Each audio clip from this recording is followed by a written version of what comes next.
Chapter 1171. This cannot be called a betrayal. Chapter 1171. This cannot be called a betrayal.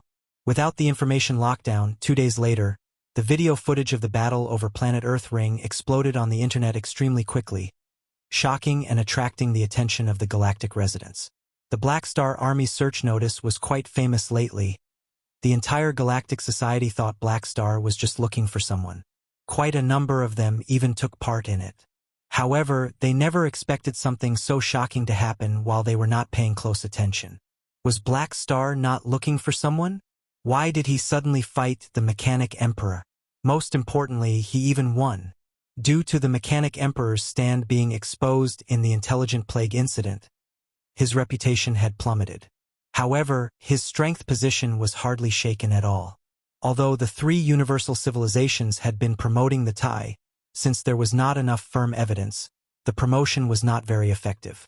However, with Black Star's strength, at least people would not laugh at it, although they knew it was probably not completely through.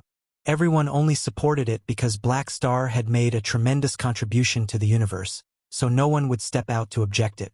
This time, however, the video footage recorded the entire process without anything missing. Black Star basically emerged victorious in a duel, proving the authenticity of his achievement and shocking everyone. The powerful image that the Mechanic Emperor had built in countless galactic residents started to fade, while Black Star's image became taller, gradually snatching away the Mechanic Emperor's reputation. In the many decades in the past, the Mechanic Emperor had given the impression that he never seemed to incur a loss anywhere at all. However, in less than a year, the Mechanic Emperor lost twice, both against Black Star. Black Star had risen out of nowhere. In a few short decades, he had achieved legendary things one after another, becoming the publicly recognized most eye-catching beyond grade A of the century. The influence of this achievement was even greater than the one before. Through this incident, the majority of the galactic society could feel that times were changing. It seemed like a new round of the new taking over the old was taking place right in front of their eyes. Of course, being shocked was one thing. Most galactic residents were more confused as to the cause of this incident. They were curious why Black Star had fought the Mechanic Emperor. The whole galactic society knew that these two were the president and the vice president of the Beyond Grade A Association, and the purpose the association claimed to have was to defuse physical conflict between Beyond Grade As. However, now the president and the vice president had taken the lead to break that rule. In the eyes of some, they wondered if this meant that the development union was just a facade and that these individuals with great power would never settle down. Quite a number of the galactic residents had stereotypes about Beyond Grade as that were embedded deep in their bones. They both respected and feared them, yearned to be like them but also hated them. However, Black Star was one of the extremely few exceptions. About this incident, one version of the conspiracy theories was the most widely spread, claiming that the Mechanic Emperor was definitely plotting something evil in secret, and Black Star stopped him once again. After what happened with the Intelligent Plague, the Mechanic Emperor's good reputation had gone completely bad.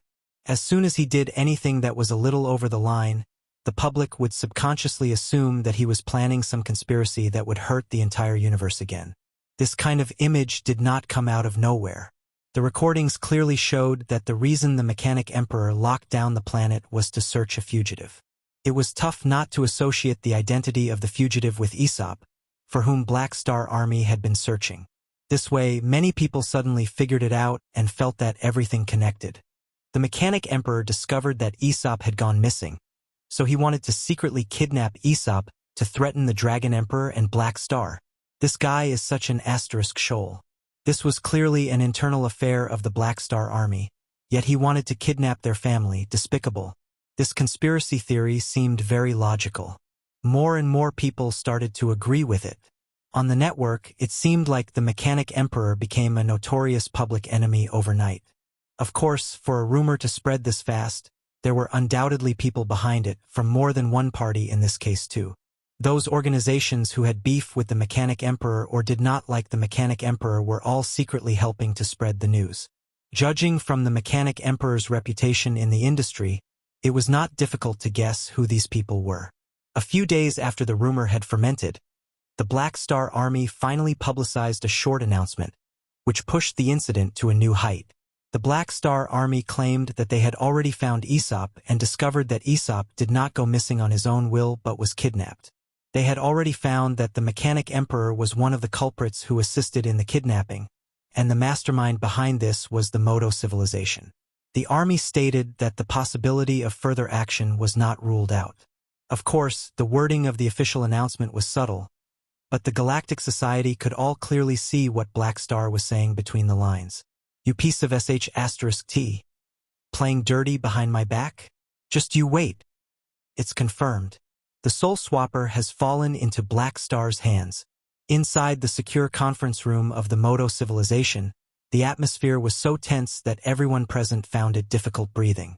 They knew that the real reason Black Star and the Mechanic Emperor fought was the Soul Swapper, and the Mechanic Emperor had confirmed personally that Black Star had obtained the Soul Swapper. Initially, Modo did not know Manison's goal was the Soul Swapper.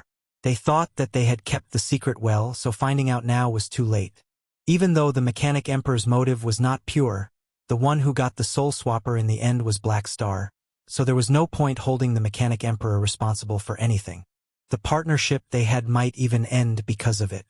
Comparatively, Modo would have preferred for the Mechanic Emperor to get the Soul Swapper, but it landed in the hands of Black Star. To them, this was the worst possible result. The Soul Swapper is way too perfect for sending spies. If Black Star infiltrates the upper echelons of the expedition army, that place will become a black hole that will devour all the manpower and resources we send, the army upper echelon said with a grave expression. He'll do that for sure. The Black Star Army's announcement is his declaration of war. We will be receiving even stronger attacks. Black Star might even participate personally. All we can do is think of ways to eliminate the Soul Swap twins so that Black Star can't use the Soul Swapper. One of the Modo 3 kings said with a deep voice. Since there was no source of information, they did not know that the Soul Swap twins were already dead. The Modo upper echelon speculation was that Black Star would also be using the Soul Swapper through the Soul Swap twins. So the plan of eliminating the Soul Swap twins was brought up once again. Hearing this, the others nodded and expressed their approval. They felt that this was one of the very few plans that could be carried out right now. Of course, if the plan failed, they had to suffer the consequences. The Modo Civilization knew the risks involved. They could only blame themselves for not being lucky enough to win the bet. The most important topic to discuss at the moment was how to deal with Black Star's counterattack. Black Star gave them way too much pressure, and everyone was worried sick. If they had known these chain reactions would happen, they would not have tricked the Kundi race into attacking the Crimson Dynasty. They had lost much more than they gained, and the upper echelons present were filled with regret. Their superstar cluster allies were completely unreliable. They were reluctant to deal with this mess Modo had made and wanted Modo to deal with Black Star alone. They did not want them to cause any more problems that would affect their overall strategy. However, this was clearly impossible. No one would be willing to give without returns. Modo would not just rot in this horrible situation. They would certainly come up with plans for themselves. Due to the difference in stands, what the Modo Civilization did was completely dreadful to the other superstar cluster civilizations. Not only did they not hold Black Star back, but they might have even caused him to take part personally. Therefore, the unhappiness of the superstar cluster allies was imaginable. An upper echelon hesitated before cautiously saying, "There's no point in discussing this anymore. Judging from our current situation, if things go even worse, maybe we will have no choice but to exit the Flickering World competition." No way. The Modo 3 Kings' voices were firm. As long as there is even a tiny chance, we will give everything we've got and never exit the Flickering World competition. As soon as he said that, the rest hastily agreed to express their political correctness. However, in their hearts, not every upper echelon really agreed with it. Of course, fighting for the civilization's future was important, and none of them minded working hard for it. However, if the price of that was that their initial position would be affected, indirectly damaging the power and position in the universe of these people, the attitude of many upper echelons would become rather ambiguous. The members in the leading level had changed time after time since the exploration era. Although the spirit of fighting till the end was still somewhat there, their philosophy still leaned more toward being conservative. This was unavoidable. Compared to those upper echelons who grew in blood and fire, not all the upper echelons now had such an admirable sense of responsibility. No system could restrain selfishness. What happened to the civilization later was just a matter for the future. People who lived in the moment cared more about the present or the power and position they could enjoy while they were alive. To some people, if there was nothing that could be done, maintaining the current state of the superstar cluster civilization was not a bad choice. After all, those who were willing to take one path and walk to the end of it were not the majority. In a certain temporary base of the machinery faith in the ancient star desert, Zax changed into his best formal clothing, looked into the mirror, folded his mechanical oil-stained sleeves, and staffed a few hard paper plates into his collar to straighten them. After a whole 5 minutes, he finally pushed the door open and walked in the direction of the Holy Mountain Temple at the heart of the city. On the way, he saw batches of well-dressed machinery faith believers who were walking in the same direction, smiling and nodding at each other. The machinery faith continuously migrated around the universe. Every Grand Priest would manage one migration team. Every once in a while, the Grand Priests would host a festival at the same time. All the believers from various places would wear their best clothes to attend. This was one of the cultural practices of the machinery faith. Zax was an ordinary believer. His position was a heavy mining armor operator. He originally worshipped Manison, but after the Intelligent Plague incident, he had changed and started to worship Black Star. Because of that, he received quite a lot of rejections from his neighbors, as believers worshipping the same person would choose to live in the same area most of the time. Although the machinery faith supported complete freedom in beliefs, ordinary believers who were completely unaffected were still the minority. Therefore, Zax, who publicly changed his belief, was the most conspicuous where he lived. Although the neighbors would not do anything, they would definitely not be friendly to him. This was especially clear when it came to his good friend Moder, who was a loyal believer of the Mechanic Emperor. After Zax changed to worship Black Star, Moder came to persuade him many times, which always ended in intense debates. The topic of the debate was the authenticity of that tide battle, which Zax felt was reliable while Moder insisted it was fake and just a method to make the Mechanic Emperor look bad. They could not convince each other, and gradually they stopped seeing each other. It had been many days since they spoke. While pondering, Zax followed the crowd to the temple square while maintaining a faithful mindset. He took the festival items from the priest and then walked to the Black Star Temple. Every mechanical deity had their own sub-temple. While on the way, Zax noticed the difference. In the past, there were hardly any Black Star believers. Although the numbers did increase after the Intelligent Plague incident, there were still very few, at most 1/10 of the number of believers the Mechanic Emperor had. The other sub-temples were always quiet, far from the festivity of the Mechanic Emperor Temple. This time, however, he was pleasantly surprised to realize that there were many times more believers who were heading toward the Black Star Temple. More and more people are agreeing with me. I knew my choice was right. Black Star is more worth worshipping than the Mechanic Emperor. He walked into the Black Star Temple filled with happiness. The inside was extremely boisterous. Many times more believers gathered compared to before, so much so that people might mistake this for the Mechanic Emperor Temple. Very soon, Zax completed a full set of festival procedures. As he was just about to step aside for the person behind him, he suddenly caught a glance of someone familiar. Moder? Why are you here? Hearing someone call him, Moder turned around. When he realized that it was Zax, his expression turned unnatural. He quickly covered his face with his hand and walked away. Seeing this, Zax instantly caught up to him, grabbed his arm, and refused to let him get away. What a coincidence. I didn't expect to see you here. Zax's expression was filled with mockery. It's coincidental indeed. I wanted to go to the Mechanic Emperor Temple initially, but silly me, I got lost. Moder's smile was stiff. The Mechanic Emperor Temple is in the opposite direction. How did you get lost? Did you just follow the crowd? And because there are many people here, you went the wrong way? Zax said mockingly. Yes, that's right. Moder quickly agreed. Then, what's this? Zax suddenly reached into Moder's pocket and took out a mechanical item. It was a statue of Black Star that was made to be placed inside homes for worshipping. He looked at the distressed Moder and chuckled. Don't tell me you bought the wrong one. You'd have to be blind to do so. Tell me the truth. Did you also betray the Mechanic Emperor and change to worship Black Star? Nonsense. Betray what? Motor's face was blushing fully as he tried his best to justify himself. Can this really be considered a betrayal when it comes to believers? Zax chuckled with derision and did not speak. Being stared at by an old friend, Motor quickly became less confident. He softly murmured, "Don't laugh, all right? I admit it. I've started to worship Black Star." Yo, now you admit. Why were you still quibbling earlier? Misunderstanding. It's all a misunderstanding. Motor's face was burning red. The two of them had debated the topic dozens of times.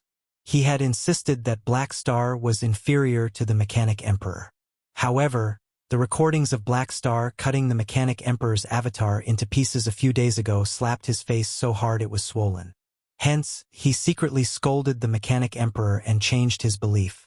He was afraid of getting laughed at, so he hid the fact that he had changed his beliefs, which was why he was avoiding his old friend. Seeing him like this, Zax shook his head with dissatisfaction. You have clearly only just started worshipping Black Star. A complete newbie, you don't understand the essence of it at all. The essence? Motor was very interested but was too embarrassed to ask further. Zax placed his hands on his waist and said confidently, "Humph. Look at you. Getting awkward and embarrassed in the face of something so trivial. Shameful, what part of that looks like us Black Star believers? As believers of Black Star, you cannot have other things. But your skin must be thick. That's a saying?" Motor's eyes opened wide. Of course. This is the attitude to life that Black Star has taught us. Often you feel like you've embarrassed yourself, you feel awkward. But who cares about how you feel? Don't be so narcissistic. Ha! Motor opened his mouth wide, wanting to say something but stopping himself. Shut up. Don't ask so many questions and let me tell you the doctrine. Zax stared at him. But I haven't asked anything. Ahem, anyway, as believers we have to learn the incredible parts of our idol. Black Star's thick skin is known throughout the universe. Look at me. I didn't even move house. I don't care what they say. If they dare come and debate with me, I'll take it as teaching them a lesson. Look at you, you're already worshipping Black Star, yet you're afraid of letting others know. Unqualified. Sounds sensible. Is there anything else I should be aware of? Motor humbly asked. Of course. Black Star told us that a qualified mechanic should train his body every day and get a strong physique. Zax folded his sleeves and showed his large biceps. Doctrines and rules were all set by people. The believers would pick out the specialties of their idols and see them as the creed of their religion. As for the specialties of Black Star, they showed a new world to quite a number of believers and broke the old concepts. It turned out that a real mechanic should measure himself with the standard of a pugilist. As long as you have a strong physique, you can make up for your weakness, use yourself as a trap, and lure the enemy to get close. Black Star had already proved through actual battles that this was a more advanced combat strategy. The news of Manison being defeated by Black Star for the first time caused the Mechanic Emperor to lose a ton of believers. Many changed to worship Black Star instead. Suddenly, the popularity of bodybuilding swept through the machinery faith. Bodybuilding equipment was always sold out. The same thing was happening in many different residential areas of the machinery faith. Black Star is becoming stronger and stronger. In the Limitless Financial Group subdivision, Sorokin looked at the news with a grave expression. Even with his harsh standards, the Mechanic Emperor was very powerful. Black Star had gotten quite a beating from Manison just a decade prior, yet now he could make Manison lose head-on, twice even. As someone who might know who Sorokin really was, Black Star being this strong was not good news for him. With Black Star's current strength, if I want to eliminate him, I'll have to take back all the soul seeds and regain my full strength. But if I do that, this body won't be able to hold it and will basically be destroyed. I'll have to change my identity again. Sorokin walked back and forth, annoyed. Among the many beyond grade, as some wanted fame, some wanted power, some wanted strength, some had no desire, while he just wanted to make money. Throughout the years, in order to achieve all kinds of plans, Sorokin had changed his identity time after time. This time, however, He could not let go of the identity of the leader of the limitless financial group. He had spent way too much effort to obtain this large sum of money.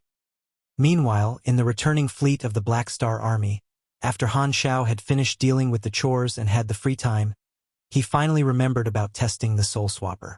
Hence, he called Phaidon over and temporarily took back the Soul Swapper. His fingers caressed the mirror and tried to press in but could not at all.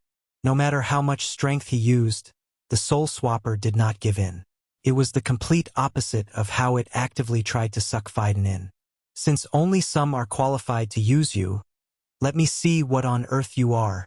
Han Shao activated Bold Explorer. Chapter 1172 Origin of the Soul Swapper. Chapter 1172 Origin of the Soul Swapper. Images in his sights quickly changed. When Han Shao regained focus, he was already hovering above an enormous planet. Looking down from outer space, this planet was vast and emerald green in general. Bright cities spread across the surface of the planet. It looked like a rather prosperous civilization. Through the satellite technology, Han Shao could roughly judge that this civilization was still at the surface civilization stage with both technology and magic systems, attempting to develop toward becoming a galactic civilization. The lights on the surface flickered quickly like it was fast-forwarded. Countless days seemed to have passed in seconds. At this time, the fast-forwarding suddenly stopped and returned to normal as if a certain destination was reached. The next moment, a sudden change occurred on the planet below him. He saw that in a city area on the surface, the ground suddenly started trembling violently. Then, an enormous seven-fingered palm appeared from the ground. An enormous titan-like giant used its wide back to break through the ground, covering its head, and stood up like a colossal pillar, bringing up large portions of the ground. It was like someone had grabbed a tablecloth at the middle. The buildings on the ground fell and shattered like the plates on a table.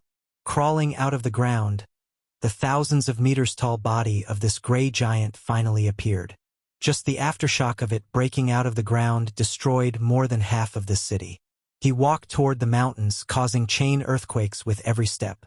As if absorbed by some kind of power, countless stones crawled up his body from his feet, condensing and forming layers of black protective carapaces like armor. Very soon, the combat jets of the civilization arrived at the scene and fired non-stop at this giant. Countless explosions erupted on its body, causing close to no damage at all. This giant casually swung his arm, creating massive shockwaves, crushing the fighter jets into pieces of waste metal that turned into fireworks. At the same time, Han Shao saw that similar situations occurred the same time at more than a dozen other locations. Lives walked out one after another from underground, all with different appearances. There were giants, gigantic beasts, and some that were difficult to describe. Some appeared deep in the mountains, some in the desert, and some in the sea. It was like they had all awakened simultaneously. An ancient god awakening type disaster? Han Shao thought. This was a rare kind of disaster. The term ancient god was a general name for powerful individual beings. It did not have to be a life form. Even mechanical life forms were counted. Simply put, this type of disaster was when a certain powerful individual that had been sleeping in a planet for countless years suddenly awakened due to some reason, causing destruction to the civilization that had developed. There were mainly two causes for this. One was that the ancient gods landed on this planet many years ago and entered a sleeping state. They were aliens. Another was that the ancient gods were the native lives of this planet. The latter would usually have some connections to the religions on the planet. If Han Shao was to plant apostle weapons the size of giant King Kong on a planet and set for it to awaken millions of years later, should a civilization develop on this planet, it would also be considered an ancient god awakening. The footage did not stop while Han Shao was pondering. The time sped up once again for a while, showing that the civilization used all kinds of modern weapons but did not have any effects at all. Even mushroom clouds could not kill these ancient gods. They seemed to have different supernatural powers. Other than fighting back, they would not attack the civilization's troops deliberately. Instead, they would continuously use their powers to trigger changes to the planet's environment, causing disasters such as volcanic eruptions, tsunamis, plate drifts, magnetic field shifts, global temperature increase, and so on, seemingly attempting to build a planet that was suitable for themselves. However, such drastic environmental changes were fatal to this civilization. Hence, there was no chance of coexistence. They had no choice but to keep attacking these ancient gods, hoping to stop them, during which more ancient gods awakened. They seemed to be the true ancient masters of this planet. The population of this civilization plummeted. They gave up one city after another, shifting toward the land with the fewest ancient gods. They called it the Final Land. This time, however, an opportunity suddenly appeared. As they knew ancient gods were awakening from underground, this civilization went all out to dig into the ground, hoping to capture an individual that had yet to awaken. In the end, they actually really found one close to 10,000 meters below the Final Land. However, this individual had died. It was just that its body did not rot or shrink. This civilization was overjoyed. They formed research teams hoping to find the weakness of ancient gods. However, the more they studied and researched, the more hopeless they got. All evidence proved that with their current weapons, there was absolutely no chance of killing the ancient gods. In Han Zhao's eyes, these ancient gods were at the calamity grade. They seemed to be of a rare race. Due to their extraordinary racial talent and enormous body, they were stronger than usual calamity grades, mainly tougher and tankier. It would not be difficult for a calamity grade to wipe out a surface civilization, and to this civilization, this many special calamity grade lives far exceeded what they could deal with. In despair, someone had a flash of insight and made a suggestion. Since their current weapons were ineffective, they could find a way to modify this ancient god corpse and make it into a weapon to fight the other ancient gods. Left with no other choice, hardly anyone in the civilization objected to this idea. They could only give it a try. However, their opinions split on the topic of controlling method. Ordinary remote control would not suit high-intensity battles. The tremendous load of nervous connection required at least thousands of pilots, which would undoubtedly reduce its mobility, and their artificial intelligence technology was not advanced enough. In the end, this civilization decided to carry out multiple plans at the same time, one of which was to invent a device to swap souls, allowing their souls to exit their weak bodies and enter the corpse of this ancient god to control it. This way, they would be able to use the abilities of this ancient god to its fullest with a chance of obtaining its supernatural power. This is Ultraman. Han Zhao's mouth contorted slightly. At this time, his sights suddenly zoomed in. He came to an enormous lab. The corpse of the ancient god was hung up. Layers of scaffolding covered its body to modify it and plant all kinds of mechanical weapons. On the ground were teams of soldiers wearing white clothes. A mechanical plug was planted in the backs of their heads. Cables extended from them and connected them to an enormous device hovering midair. This enormous device hovered in front of the ancient god corpse's head. Its launch port was a black crystal mirror that was pointed at between the brows of the corpse. Kacha! Han Zhao saw the lab personnel push the handle on the control table. The next moment, he heard people falling to the ground. All the white-clothed soldiers fell down to the floor. Dim clusters of light entered the device through the cables. Right after that, an eerie black light shot out from the crystal mirror and entered the ancient god from between its brows. Time passed minute by minute, but the ancient god corpse did not show any response. Disappointment and frustration appeared on many researchers' faces. Suddenly, the entire underground lab trembled. Cracks appeared on the walls. More than a dozen enormous tentacles shattered the walls, and between the rolling soil, a gigantic silhouette approached. It was one of the ancient gods that had a semi-plant body. It looked like a combination of Venus flytrap and an octopus, swimming through the ground like it was a swimming pool. However, at this instant, the ancient god corpse suddenly opened its eyes. Han Zhao's sights flashed and returned to the office on the spaceship. The illusion from Bold Explorer stopped abruptly. He processed what he had seen. There's quite a lot of information. If he had seen correctly, that enormous device was the initial form of the Soul Swapper, and the crystal mirror was the Soul Swapper that was in his hands. God only knew what mutation it had undergone in the long years for it to become a space wonder. Han Zhao recalled the appearance of the race of that civilization and searched in the database, but he did not find any matches. Even the Space-Time Research Council, which focused on collecting information on lost civilizations, had no records. Looks like this is a civilization and race that has yet to be discovered. It might be in the unexplored universe, or it could be an even more ancient lost civilization. Could it have existed in the same era as the civilization that created the domino virus? I wonder what happened to this civilization next. Frubnell.com. Han Xiao was quite curious. Sadly, the cooldown for Bold Explorer was 14 days. According to the illusion shown, the plan to use the Soul Swapper to control the ancient god corpse seemed to have worked. The souls of these soldiers should have merged into one.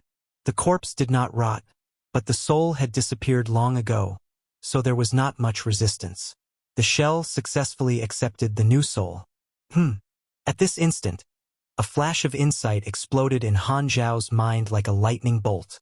After Gila's interrogation of the Soul Swap twins and the tests Phaidon had been carrying out, he had a brief understanding of the functions of the Soul Swapper. He knew that this thing could swap souls and ignore the body's rejection to a very large extent. This meant that if the target was a shell that had no soul, he could easily revive it. This meant that Han Xiao took out the space-time amber, his eyes glowing. He suddenly realized that the functions of these two things seemed to fit perfectly. He could use the Soul Swapper in a very special way. Black Star, what are you laughing about? Why is your laughter so?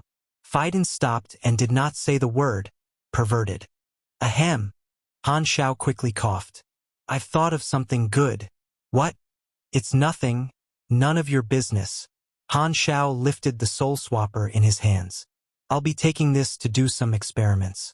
I'll return it to you afterward. No problem. Phaidon hesitated for a moment before saying, actually, there's one thing I'd like to ask you to help with. As you know, although psychics can shift their souls, the risk is extremely high, which is why Chun Xing has been living in my body. Now that there's this universal treasure, there won't be any risks anymore, so I plan to get her out. For what? Doesn't mental reproduction feel great? You say it as if you've tried. Phaidon was speechless. Han Xiao scratched his nose, shifted the topic, and said, so, you want me to find a body for Chun Xing? Not just that, Phaidon said a little bit awkwardly. She said she doesn't want to use a second-hand good someone else has already used, so she hopes to custom-make a body for which she can choose the shape and looks.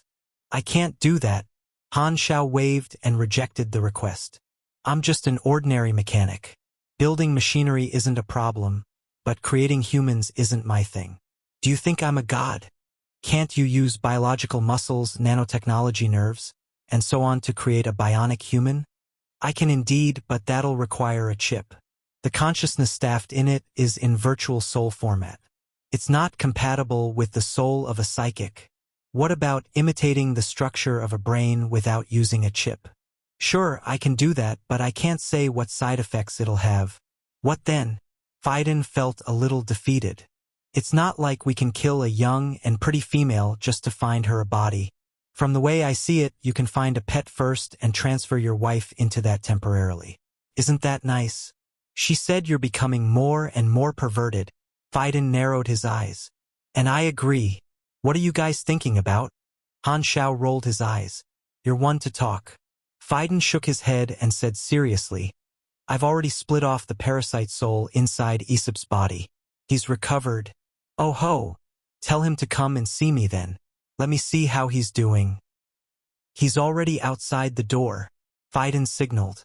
The door was pushed open, and Aesop walked in. When he saw Han Xiao, he smiled bitterly.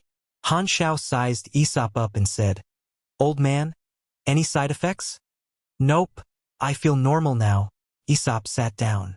He had a complicated expression on his face as he sighed and said, Black Star, thank you for this. If not for you, Ames would definitely have been heavily affected. Don't say that. You wouldn't have been targeted if it wasn't for me. Han Xiao shook his head. Alas, I've lived long enough. It doesn't matter if I die or not. I just don't want my death to affect Ames. I know her temper. She'd definitely do something she'll regret under a fit of rage. Well, you got that right. Han Xiao thought. What are you planning to do now? Although you didn't plan for this, Ames will be more cautious now. Even if you want to leave, you won't be able to easily. What else can I do but stay? Aesop smiled bitterly.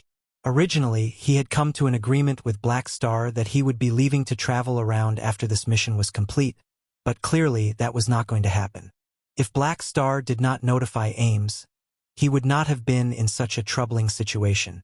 But Black Star had saved him, so he, of course, had no reason to blame him. Han Shao caressed his chin and suddenly said, "Actually, I have an idea that'll satisfy both sides." "Oh!" Aesop's eyes gleamed as he said with anticipation, "Tell me about it. It's simple, really. The soul swapper is in my hands now. I can swap your soul into someone strong, and then you'll be able to follow others around for adventures. Although you can't control the body, it's better than rotting at home.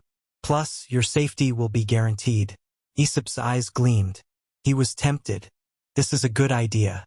Then what about my body?" "Easy, I can use the spacetime amber to store it.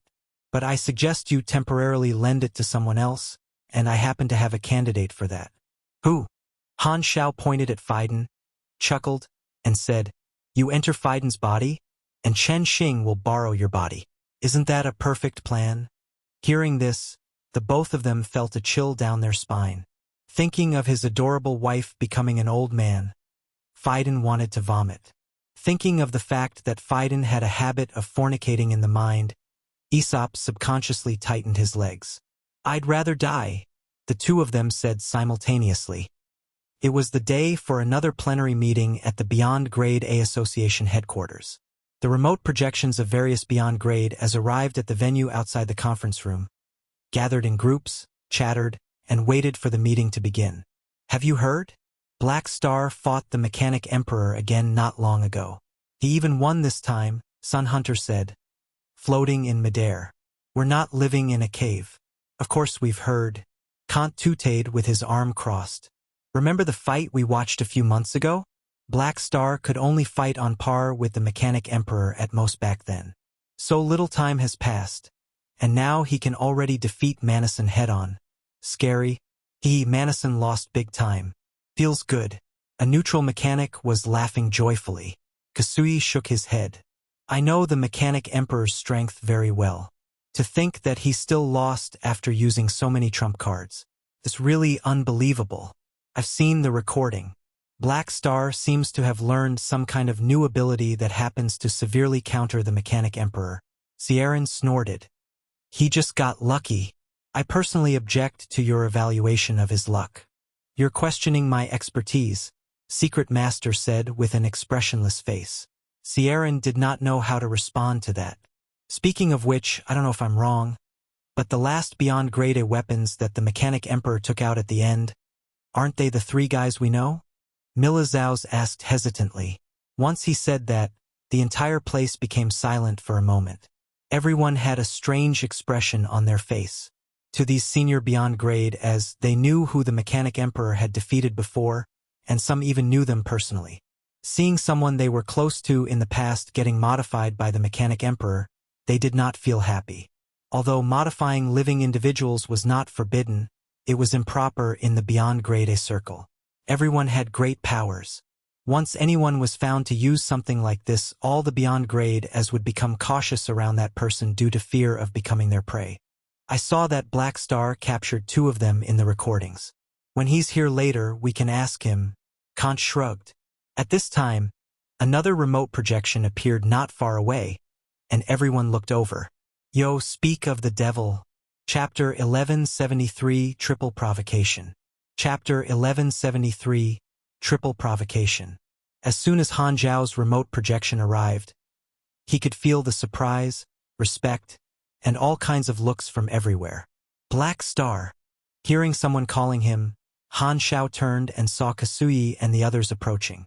They were all people he knew in the peak Beyond Grade A circle. "What is it?" "Good fight," Kant smiled. "You should say that to Manison. He needs the comforting." Han Shao raised his brows. "Ha ha ha. You've become worse since the last time we met." The others laughed. In the circle, Han Shao was not distant like the Mechanic Emperor, so he was more popular. More people were willing to befriend him. Kasui smiled and said, "Black Star, it said you seized the Mechanic Emperor's troops. Those 2 Beyond Grade As, have you found out who they are?" Han Shao shook his head. He casually exposed Manason's trump cards and roughly explained the felon technology. He then said, "Their brains got stirred up by Manason. They barely remember anything at all. Sai, the two people you captured should be Solet and Kane. I was quite close to Kane in the past, very long ago." Milazao sighed. As a big baby who was talented, gifted, and of a rare species, he disliked experiments that involved living things the most. Before he became a beyond grade A, baby dragons had gone missing every once in a while, hunted by galactic hunters and sold for money. Most of the time, they were sold to research institutes to study their special traits. Hence, he was quite sensitive to this. They introduced the backgrounds of Solet and Kane. The former was 2, and the latter was 4. They were both once quite strong beyond grade as they had beef with the Mechanic Emperor for different reasons and were both defeated before going missing. The people present did not expect to see their old friends become puppets when they met again. By the way, not long ago you were still no match. Ahem, or on par with the Mechanic Emperor at most. Why is it that this time the Mechanic Emperor used his trump cards but you still won? Do you have some kind of secret tricks? Sun Hunter asked. Nothing much. I was just lucky. Han Shao subconsciously gave a humble reply. However, as soon as he said that, he realized the people around him all had strange looks on their faces. Everyone gave Secret Master a look that said, "It's your showtime." However, Secret Master was not affected at all, as if he did not hear what Han Shao said. Sieran could not take it anymore. He walked to Secret Master and whispered, "Why aren't you rebutting him like you did earlier? Aren't you an expert?" Secret Master glanced at him. "I'm giving him face." "I see." Sieran nodded, and then suddenly it occurred to him. "Wait a minute. Then why didn't you give me face just now?" "That isn't necessary." Veins popped up on Sieran's forehead. "We're all peak beyond grade as. How dare you so openly treat us differently? So, you're saying you're afraid of offending Black Star but not of offending me. Is that it?" "Yes." Secret Master looked confused. "Where did you get the confidence to ask this question?" He was confused.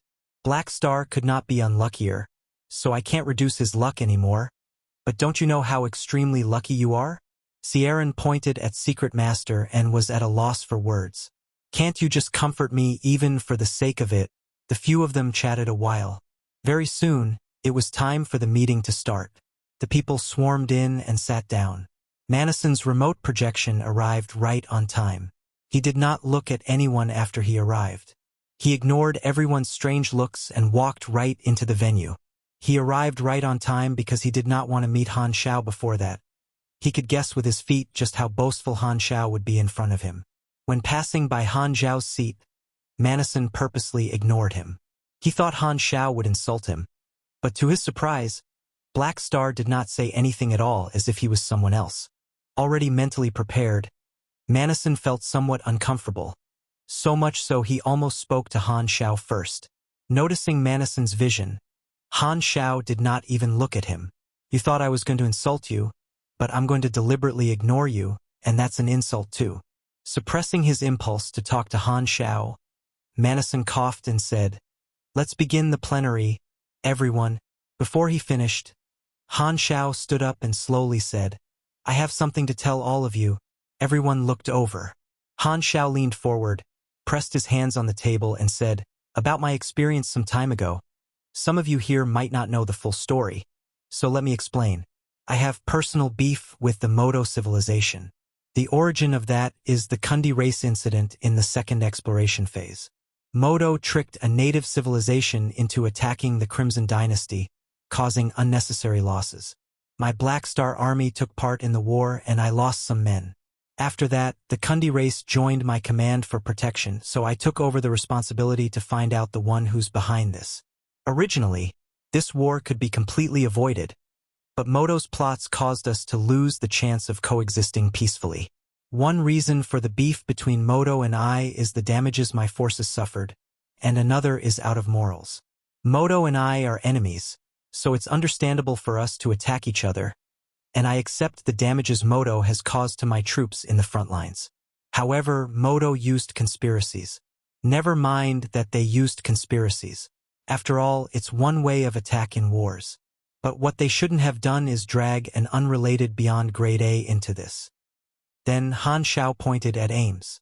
Seeing that everyone was listening quietly, he said, Dragon Emperor originally had nothing to do with this, but Modo wanted to threaten me through kidnapping her adoptive father. Someone here even assisted Modo in that. Then Han Shao glanced at Manison. He quickly continued before Manison said anything. This is very contemptible and despicable. So the Dragon Emperor decided to join the battle and teach Modo a lesson. I've also decided to take part personally. Han Shao paused, looked around, and said with a deep voice, I finished speaking. Who approves? Who objects? The entire place was silent. People exchanged looks with strange expressions. Before the flickering war, the agreement everyone made in this very room was that beyond grade as had to stay out of the war. Their subordinates could join, nor could they take revenge except in some exceptions, but not participating in it personally was clearly stated. Black Star's request now, however, clearly showed that he was going to be the first one to break this rule. Manison narrowed his eyes. He deliberately objected and said, I don't think that's good. You're the vice president. If you take the lead on disobeying the agreement we made, won't the principles of the shared battlefront lose its restraint? If you make an excuse to personally participate and we approve it, will you have to approve it if tomorrow I find a reason to fight you too? If everyone can do whatever they want as long as there's a reason, what's the point of the association existing? Tisk, older people are indeed inflexible. Han Shao tuted. How long has it been since our association was formed? And the system is already showing signs of rigidness. That sure suits your style as the leader. Manison's brows twitched, but he was secretly relieved. Familiar recipe, familiar taste. Black Star is still that Black Star, classic double-faced. Han Shao then looked around and said, I made this suggestion not just because of personal reasons but more for the principles and prestige of the association and the shared battlefront. What do you mean by that? Kant continued the topic. What Manison said sure makes some senses, but in order to see this problem in detail, we first have to understand the nature of this incident. In order to cause problems for me, Modo plotted against an unrelated Beyond Grade A, who is also a member of the Beyond Grade A Association. What does that mean? Let me state an example. Let's take the Limitless Financial Group as the example. Let's say I want to take over the Limitless Financial Group's assets, and I know Manison is one of the big shareholders. I kidnap Manison, torture him in all ways possible, and use that to threaten Sorokin to sign unfair agreements. How will you react, Sorokin? Being suddenly named, Sorokin was a little stunned. You guys can chat all you want. Why bring me in it? If that really happened, I'd probably be overjoyed to have one fewer person to share my profits with. Ahem. I'd be furious. Han Shao then looked at Manison and said, and if you escape? I mean since everyone knows if you end up in my hands, you'll undoubtedly have no way of escaping. Anyhow, if you escape, you'll definitely take revenge afterward, right? Right? Manison's lips twitched slightly. See, this is completely understandable and very similar to what happened to me. Han Shao clapped and said with a deep voice, but why is the association going against it and forbidding this kind of action? Wasn't the purpose of founding the association to provide the Beyond Grade as a better future and higher positions? Why are we putting shackles on our own feet? Then Han Shao walked to behind Manison, pressed on his shoulders and said, the principle of the shared battlefront is, of course, when one member gets in trouble, everyone else helps. The Modo Civilization targeted an unrelated Beyond Grade A and broke the rules first. If we don't deal with it, what will the others think? They'll think that the association is preventing the Beyond Grade as from taking revenge, so they'll be more daring and target Beyond Grade as, what the hell is that? We want higher positions. Other than following rules ourselves so that galactic society will feel safer, we must make others maintain respect and fear for the Beyond Grade as even more. The latter is the way to obtain higher positions, not the other way around. Therefore, although the purpose of the association is mainly to defuse conflicts, when facing this kind of provocative action, we must punish them. Otherwise, the prestige of the entire Beyond Grade A society will be damaged. This is the true purpose of the shared battlefront. We're now a collective, a group. If the others don't want to be affected out of nowhere like the Dragon Emperor, not only should they approve this, but they should even provide assistance and target Modo together. Don't forget how the tragedy of the Pinnacles began. Having unity is crucial. The association should give Modo a serious announcement and retaliate with thunderous forces. This way, the entire universe will know that the Beyond Grade as society is now different. We're united. Although something felt off, most could not deny it. Black Star said what they truly felt in their hearts. It really did make a lot of sense. Of course, our association has to have freedom. I won't force anyone to fight Modo, but I'll certainly help Ames because I've never forgotten where I started. Now, let me ask what I asked earlier one more time. Han Shao looked around and said word by word, "Who approves? Who objects?" The venue was silent for 2 seconds. Then Bayoni raised his hand and broke the silence. "I approve." "Me too." Kohler followed. With someone taking the lead, the people of the Crimson Dynasty all voted to approve other than Heber, who was still putting on a cold front. Some of the neutral Beyond Grade, as in the association who stood on Black Star's side, also voted to approve. Ames looked at this with eyes filled with joy. She loved seeing Han Shao confidently talk in front of everyone. The people on the side of the Mechanic Emperor looked at Manison. As Manison remained silent, they did not object. Seeing this, the directors such as Kasui also cast their votes. Black Star is right, Milizaus added. His personal beef with the Modo Civilization isn't our concern, but even wars have rules. Methods that are too dirty can't be used without any restrictions. Modo's action of plotting against the family of another Beyond Grade A, who's not a part of this matter, has crossed the line. That's right. I totally agree with the true purpose of the shared battlefront, as Black Star said. If I get captured by the Mechanic Emperor one day, you guys had better come and save me, Sun Hunter joked. Manison glanced at him. Don't worry, you're too weak. I'm not interested. The people messed around for a while. At this time, a neutral Beyond Grade A who had been silent all this time suddenly said, Black Star said he wants to attack Modo, but the Mechanic Emperor is an accomplice too. Why aren't you taking revenge against him? I think you should be fair. Hearing this, the room went silent again. Many people had a strange expression on their face. This is definitely deliberately starting a fire. Damn kid, you got balls. Han Shao glanced at him and thought it was quite funny. Yo, I remember that this guy was one of the mercenaries of the Superstar Cluster Alliance in my previous life. He might actually be a direct member of a Superstar Cluster civilization like Traveler. Attempting to shift the hatred and mix things up here. Could this guy be the secret direct member of Modo? This thought flashed past.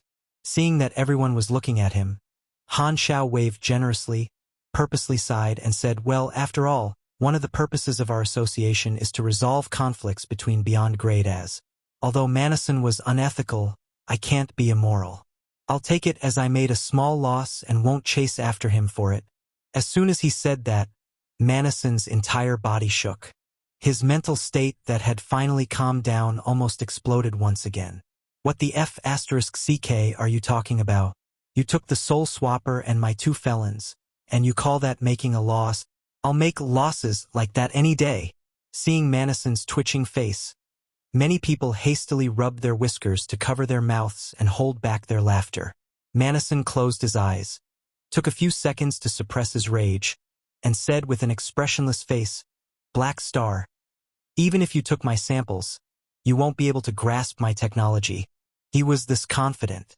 Be it the felon technology or the indestructible mechanical troops technology, he had fused his own unique technology within both of them. This was the essence of what he had mastered after secretly making innovative breakthroughs in virtual technology. Without making any innovation in the virtual technology area, he was completely certain that even if Black Star was able to learn something from it, he would at the very most only be able to imitate it but never completely master all of its details. Don't worry. I won't stop you from comforting yourself. Han Shao giggled. Humph. Nonsense. If I've guessed correctly, you've already met obstacles you can't break through at the start of the research, haven't you? Han Shao hesitated for a moment and did not reply. Seeing this, Manison smiled slightly. Thinking he had guessed right, he was finally in a better mood. He slowly said, I guessed right, so you're not going to respond? Han Shao shook his head and hesitantly said, I just feel that you're old. You don't have many good years left. And I'm worried that if I tell you the truth, you'll have a heart attack right here. If that happens, the merit of getting rid of you won't be from me. Wouldn't that be a huge waste? F***CK off. Chapter 1174. Arriving at the front lines. Chapter 1174. Arriving at the front lines. The day after the meeting, the Beyond Grade A Association made an announcement. The announcement claimed that the Modo Civilization had conspired against Black Star through targeting the family of other Beyond Grade As, and this kind of action violated the association's rules. In order to protect its members' interests, the association strongly condemned Modo's actions and approved of Black Star's retaliation. Furthermore, the association did not deny the possibility of stepping in to protect its members. As soon as the announcement was made, it attracted strong responses in the flickering world. The various organizations in the front lines of the flickering world reacted to it the strongest. They were all shocked. Ever since the start of the war, most of the Beyond Grade As had just been watching and observing it without interfering. Was this a sign of them personally participating in the war? Although the association claimed to target only the Modo Civilization, the armed forces on the side of the three universal civilizations did not feel happy about it at all. Freewub novel. Everyone knew that Beyond Grade As were undoubtedly the ceiling of single-unit war weapons. Once the Beyond Grade As participated, they would certainly become the main forces in the war. It seemed like once that happened, the others would not even have a chance to gain any merit at all. The Superstar Cluster Alliance was the most furious. If not because the Modo Civilization was their ally, they would even have turned around to attack the Modo Civilization. The Superstar Cluster Alliance only wanted Modo to hold off the Black Star Army's invasion and not do anything extra. However, due to different stands, Modo had to plan for themselves, which led to this situation. Unlike in the past, the Beyond Grade As had founded a collective association, becoming a barely operational group with extraordinary influence. If not because the association was not on the side of the three universal civilizations, the Superstar Cluster Alliance would probably have no chance in this war. Aesop being someone completely unrelated was not fully true. He had helped the Black Star Army find the secret transportation routes of the Modo Civilization time after time, but this part was deliberately not mentioned by the association. They only emphasized his relationship with the Dragon Emperor and the fact that Dragon Emperor did not take part in this matter. From the perspective of sensible standards, the Modo Civilization did not cross the line. Aesop had clearly helped Black Star against them first. However, using this to argue with the association would only lead to them embarrassing themselves. At the root of it, Black Star's power was what caused this. In order to overcome someone with power, the only way was through using even higher power. Arguing based on what was reasonable and what was not reasonable would not work. The current Superstar Cluster Alliance did not have the power to overcome the Beyond Grade A Association. Throughout the entire universe, the three universal civilizations were the only ones who could for the time being, but this matter was beneficial for them, so there was no way they would step up to interrupt it. Hence, they gave their silent approval. The situation seemed to be heading in a direction that was beneficial for the three universal civilizations. However, other than being content, the three universal civilizations' upper echelons were also feeling somewhat complicated. Black Star. His power is growing even stronger. On the Federation of Light's mother planet, President Bader let out a long exhale while looking at the report. The direct Beyond Grade As had given him the details of the meeting. Although the main focus was Ames, based on this woman's personality, she would not seek help from outsiders. The attitude change of the association this time was single-handedly led by Black Star. Right after the Black Star Army made an announcement, Black Star influenced the association to make a response too. Using his identity and position, he deployed his resources in a direction that benefited himself. Most of the time, the materialization of one's power was presented in one's ability to influence and deploy others. If he could make many people act based on his will, he would be considered as powerful. The advanced civilizations did this kind of thing often too. As long as the method was effective, no one cared if it was immoral or not. Before the founding of the Beyond Grade A Association, if Black Star wanted to use his power, the only method would probably be to complain to the Crimson Dynasty. Now, however, he aided the founding of the Beyond Grade A Association, created a new shield for himself, and gained a new source of power he could utilize. He had more resources and platforms at his disposal, so he was becoming more powerful in the Galactic Society. Comparatively, although Manison was the president, which meant his position was higher than Han Zhao's on paper, Han Xiao had been gradually taking away his power. The three universal civilizations aiding Han Xiao was part of the reason, but the Mechanic Emperor was still the Federation of Light's ally on paper, so Bader was not very happy about it. What troubled him the most was the sense of unity the association had shown this time. In Bader's eyes, these Beyond Grade As were not making an announcement to the entire universe. They wanted to tell the three universal civilizations that they were no longer scattered and divided. It was an indirect act of intimidation. Although some Beyond Grade As still had their own goals and motives that might go against the association's overall goal, they also had common goals. If left alone, the three universal civilizations' control over the Beyond Grade As getting gradually weaker was a foreseeable future. Sigh. Bader rubbed his temple. As the leader of an advanced civilization, there were too many things he had to consider for just one matter. Even though there were specialized medical personnel taking care of his body to make sure he stayed energetic, the long time he had spent as the leader had cost him way too much energy and caused damage to his mind. However, the day of the changing of leaders was close, and his term was about to end. Not only the Federation, he counted the days, and Unravel would probably retire soon. There was no choice but to leave these difficult problems for their successors. Countless Black Star Army battleships gathered around a temporary space station in the Emerald Star Cluster. Almost 80% of all the fleets the Black Star Army sent to the front lines were there. There were countless normal army warriors and players. Usually, gathering so many forces would mean a huge military operation was about to be carried out. Today, however, was only to welcome a few people. Inside one battleship, many players squeezed around the porthole and stared closely at the battleship Stargate just built near the base. The announcement said Black Star will arrive today. Why isn't he here yet? Is there a traffic jam in the Stargate? The people chattered softly. They were supposed to fight in the front lines originally and continue to clash with the hostile Guild Alliance. However, not long ago, Philip had given the majority of members a new order to pull back and wait for Black Star's arrival in the base. The focus of the players was mainly the national war at this point. Although there were also discussions about the conflict between Black Star and the Mechanic Emperor, it did not receive as much attention as their own national war. The reactions of the army players after finding out about it were all about the same. They basically yelled about how incredible their army commander was and then went back to fighting the players of the hostile alliance. Some newly joined foreign players were excited and surprised to hear that Black Star was about to participate in the war personally. They looked forward to fighting alongside Han Xiao. However, the more experienced Chinese players were in overwhelming despair. Their thoughts were shockingly similar. Don't come. We don't want to just watch cutscenes again. Buzz. At this time, a black cone-shaped tip of a ship extended out of the blue vortex of the Stargate, followed by the black body of the ship that was covered in armor. An enormous flagship rode out from the Stargate, along with teams of battleships, swarming out of the Stargate. Inside the command room in the frontmost bridge of the flagship, the scenery windows switched to being transparent. The players present could all clearly see Han Xiao and Ames standing behind the porthole of the flagship. They're here. They're here.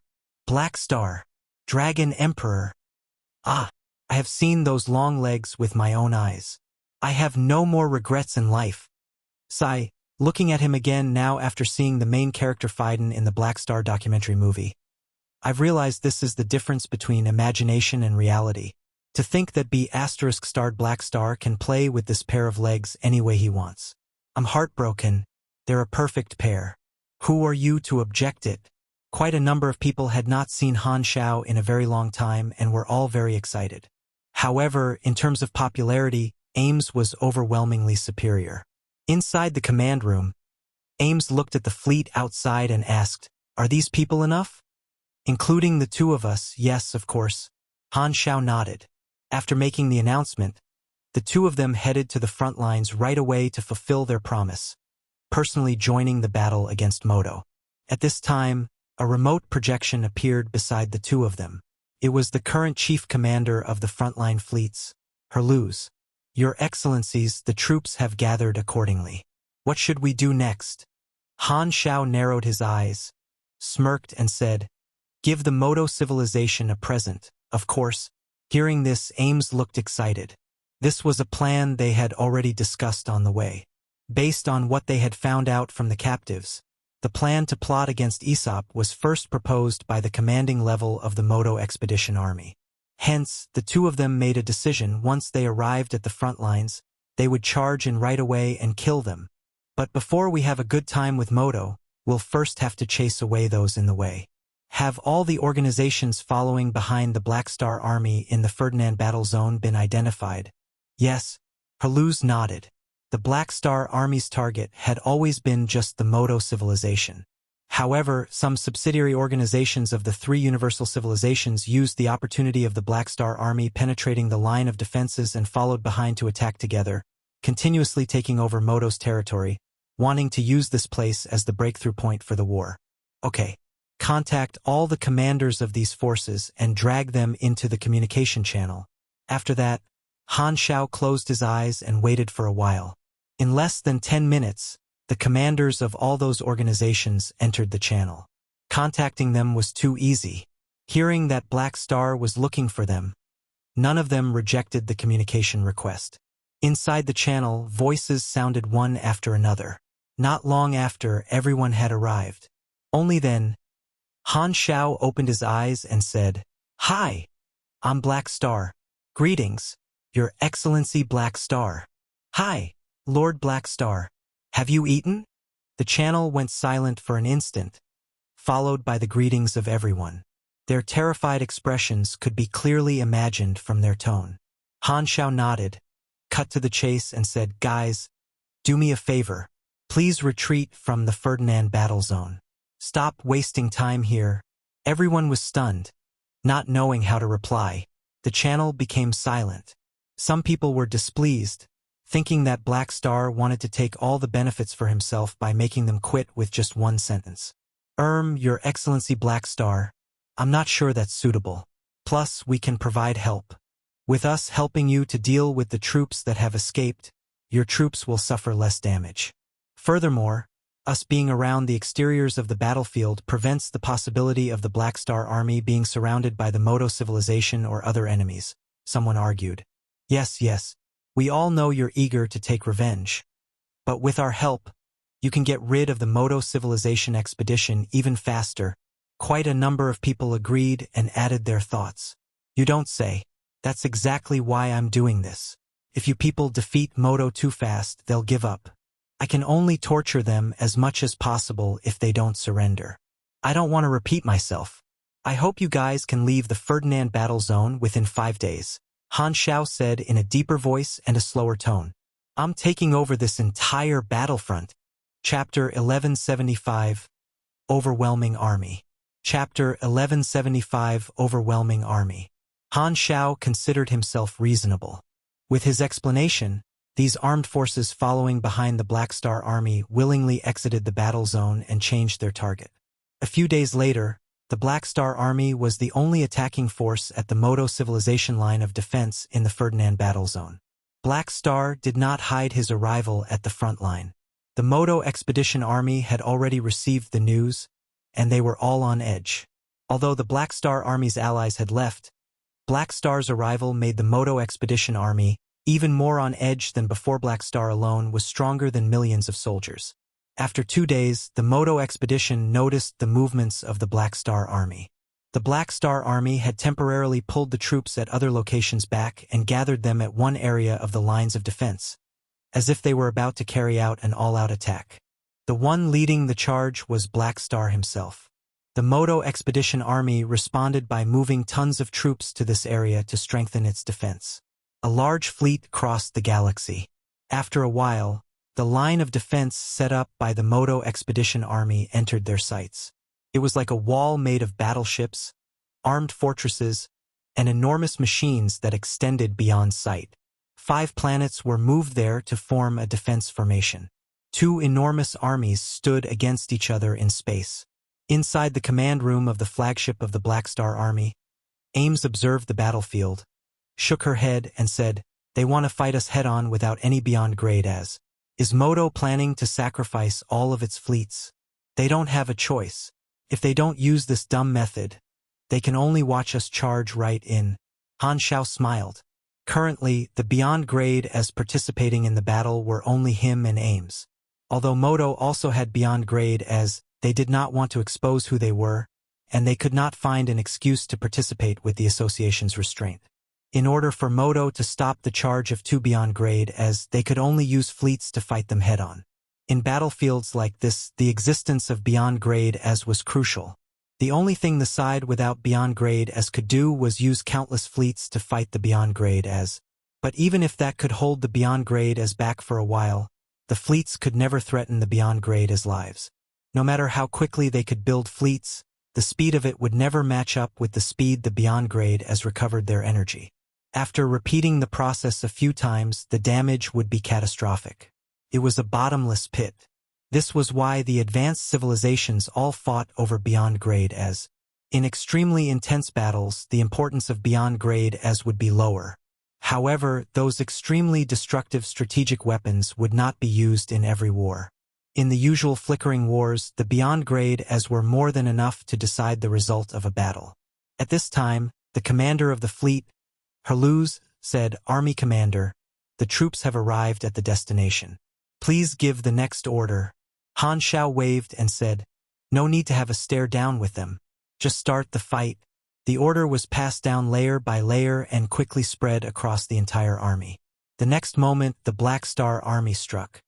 Billions of lights appeared in the dark universe, all from psionic cannons. Extremely bright beams landed on the base protective shields and spaceship shields of the Modo Civilization like a thunderstorm, creating tons of electric sparks like ripples. The linked shield formed by the Modo expedition flickered. The shield energy storage of tons of spaceships in the formation fell below the warning line, and alarms rang everywhere. The Modo expedition army instantly counterattacked. The charge fleets and assault fleets of both sides charged at each other and quickly clashed, instantly forming a bloody battlefield. The two sides were absolute enemies. Words were no longer necessary, and they attacked as soon as they met. The war erupted in an instant. Ames turned around and glanced at Han Xiao. Seeing Han Xiao nod, she walked right out of the hatch, turned into a shooting star, and charged into the battlefield. Enormous force fields formed into countless dragons, rolling, restraining, pulling, and tearing the enemy fleets apart. Hostile ships were torn into bent metal plates tons at a time by her force field, breaking their formation completely. Her Esper ability was known to be comprehensive. She was incredible at large-area AoE attacks, and her ability was extremely practical in galactic battlefields like this. Han Xiao was not doing nothing either. He snapped his fingers, and teams of mechanical troops swarmed out of the secondary dimensional army box and entered the battlefield. The tons of mechanical soldiers instantly gained an overwhelming upper hand in the battleship.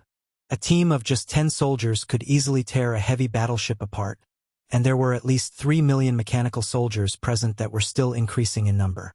The mechanical deity was excellent in duels, but when fighting more enemies, the mechanical army was still more efficient.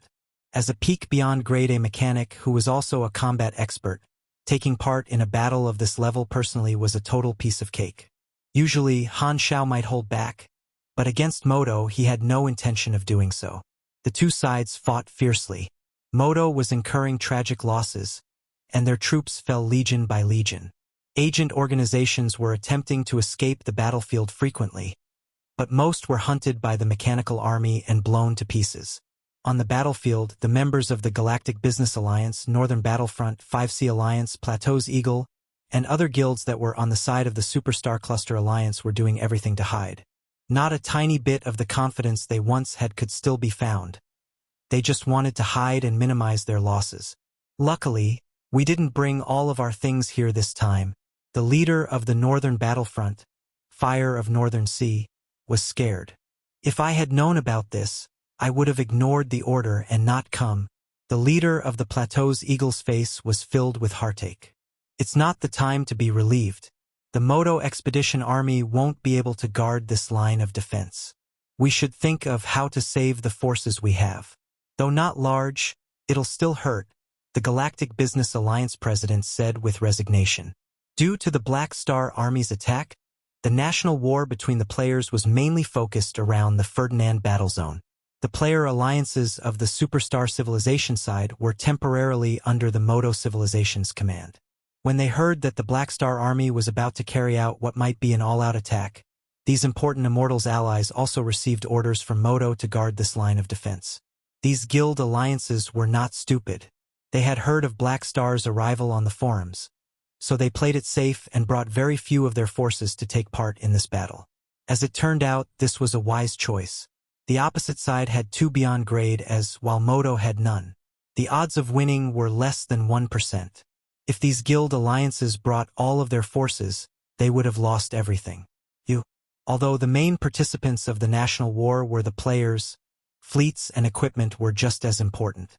The guild alliances of the Superstar Cluster Alliance had accumulated quite a lot of resources, but if they all got killed multiple times here, they would have no chance in the national war afterward.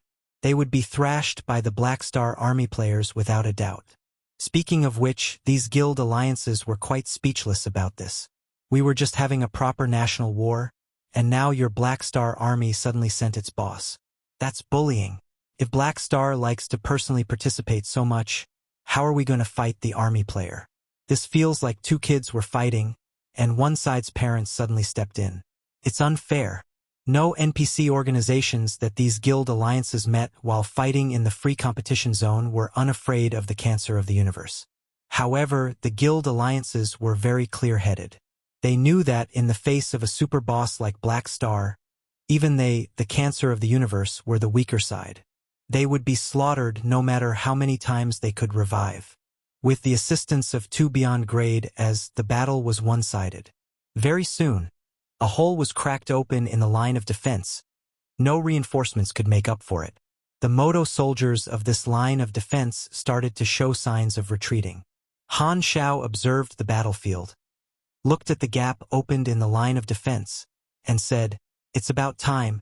Then he turned to Herluz. "I'll leave one Lord's avatar to be stationed on the fleet, as well as some mechanical troops. You'll lead the army. Don't charge too deep into Modo's base. Continue to attack the exterior line of defense. Focus on damaging their forces." "Understood." Herluz nodded with a serious expression. The many years he had spent as a commander made him look quite respectable when his card addiction did not kick in. He said, "When you and Her Excellency Dragon Emperor kill your way into the headquarters of the Modo expedition, be careful." "I'm not the one who should be careful." Han Shao smiled, flew out of the battlefield, dragged Ames along, and quickly penetrated the battlefield surrounded by the mechanical army. The Modo expedition army lost bit by bit, unable to form an effective blockade. The battleships at the front were destroyed by the mechanical army in an instant. The 2 of them penetrated the line of defense and headed right into Modo's headquarters. The duo's plan mainly involved the 2 of them. The rest of the forces would be staying in the exterior line of defense to restrain the rest of the Modo forces. This was because once they entered Modo's headquarters, the Modo expedition army would certainly set up an encirclement, and beyond grade as were smaller targets and more mobile. What? They're heading this way alone? Inside the Modo expedition army's headquarters, the chief commander's expression changed as he heard the report from the front line. He had thought Black Star would charge in with his army and take over their base, but Han Shao and Ames coming in this deep alone was quite surprising. What is Black Star trying to do? Why did he leave his troops outside? From the way it looks, it doesn't seem like he wants to take over our territory, someone wondered. He's coming in to kill people and we're the targets. Lagos knew the situation very well. He sighed and said, "The plan targeted at Aesop came from us first, and Black Star probably found that out somehow, so we've all become his target."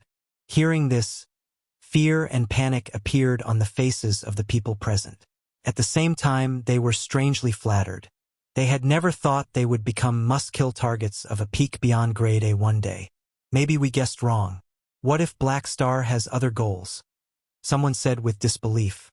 "Stop lying to yourself. He's coming right for us." Roddick roared. "Then let's quickly move the command center away and take refuge somewhere else." another said hastily. It's no use. Black Star is a virtual mechanic.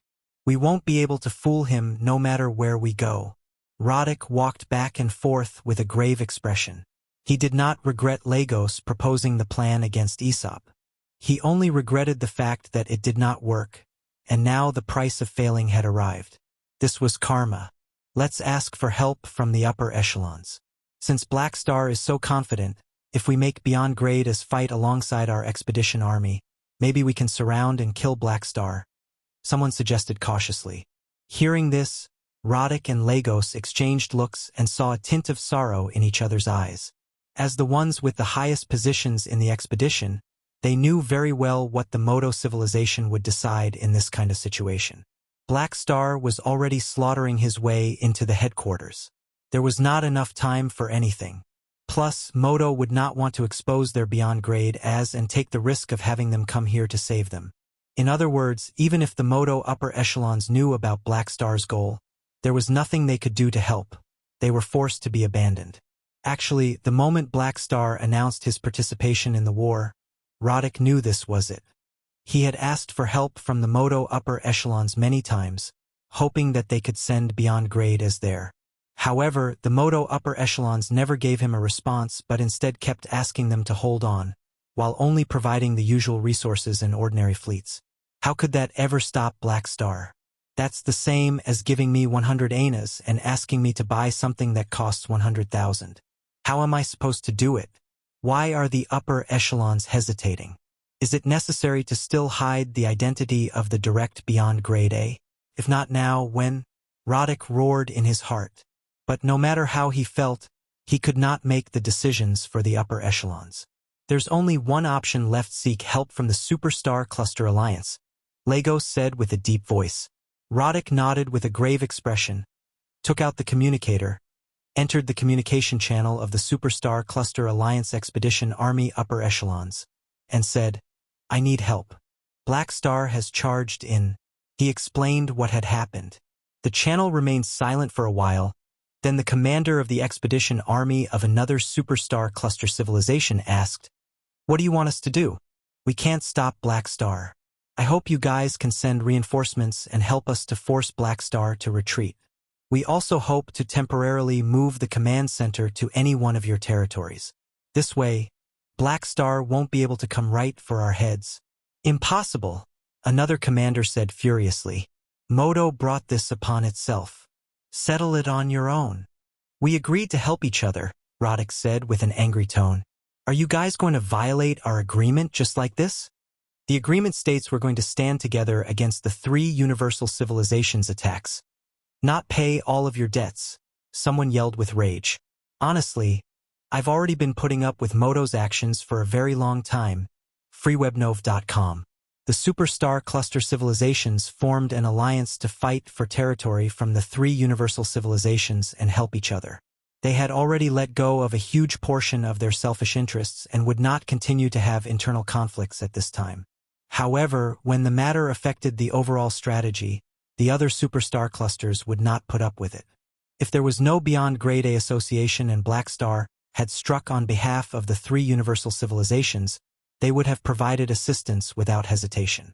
However, the Beyond Grade As had already formed an association and made their stand outside the 3 universal civilizations, causing the 3 universal civilizations to lose their top-tier combatants, which was their advantage over the Superstar Cluster Alliance.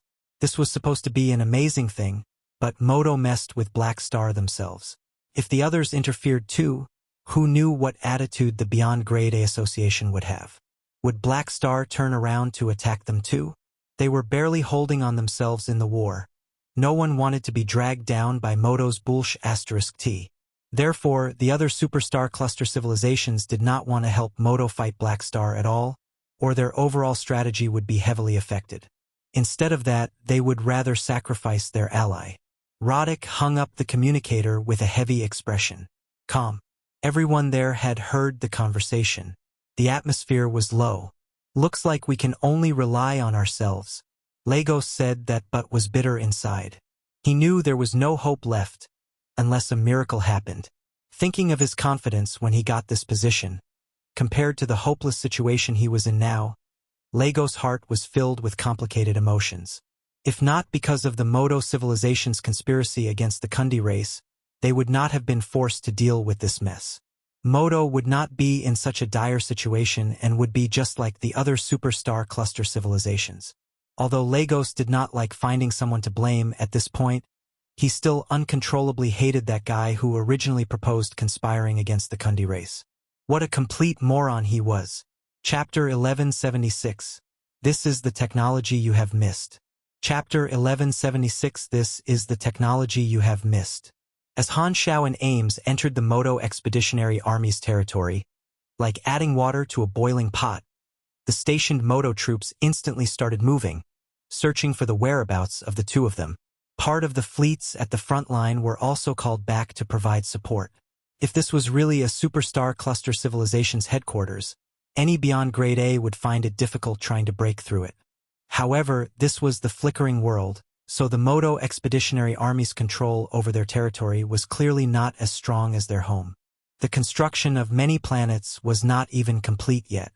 Not just Modo, all the members of the Superstar Cluster Alliance only had limited control over their territory in the free competition zone. The military forces of expeditionary armies were not the strongest to begin with. Only a few years had passed since the start of the fourth exploration phase, and most of the time was spent on exploring, so there was not much time left for operations. Therefore, due to many factors, Han Shao and Ames could go practically anywhere they wanted in the Modo Expeditionary Army's territory. The Modo fleets could only chase after them. An asteroid belt slowly floated in space. On one of the asteroids, two people were sitting with their legs crossed. It was Han Shao and Ames. Their location still hasn't changed. The leaders of the Modo Expeditionary Army are still in the command center.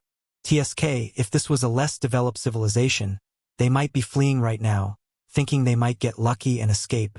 Streams of data flashed past Han Zhao's eyes. As he retracted the data needle he planted into the Modo Expeditionary Army's network, his eyes returned to their original black color.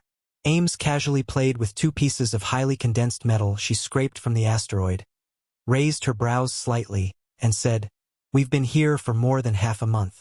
Everyone in Modo knows we're here. Yet, they're not running but have been staying in the command center. Are they waiting for us to go there? Maybe they know that there's no use in running and have accepted their fate. Only advanced civilizations can see things this clearly." Han Shao shrugged and was not concerned at all. While speaking, he opened the secondary dimensional army box, released batches of mechanical soldiers, and nodded slightly. These soldiers turned into streams of light and left in different directions. Ames watched this from the side. She then sighed and said, "Black Star, we could directly head toward the Modo Expeditionary Army's command center, which will save a lot of time, but you had to take a detour. Otherwise, we would have completed our goal long ago."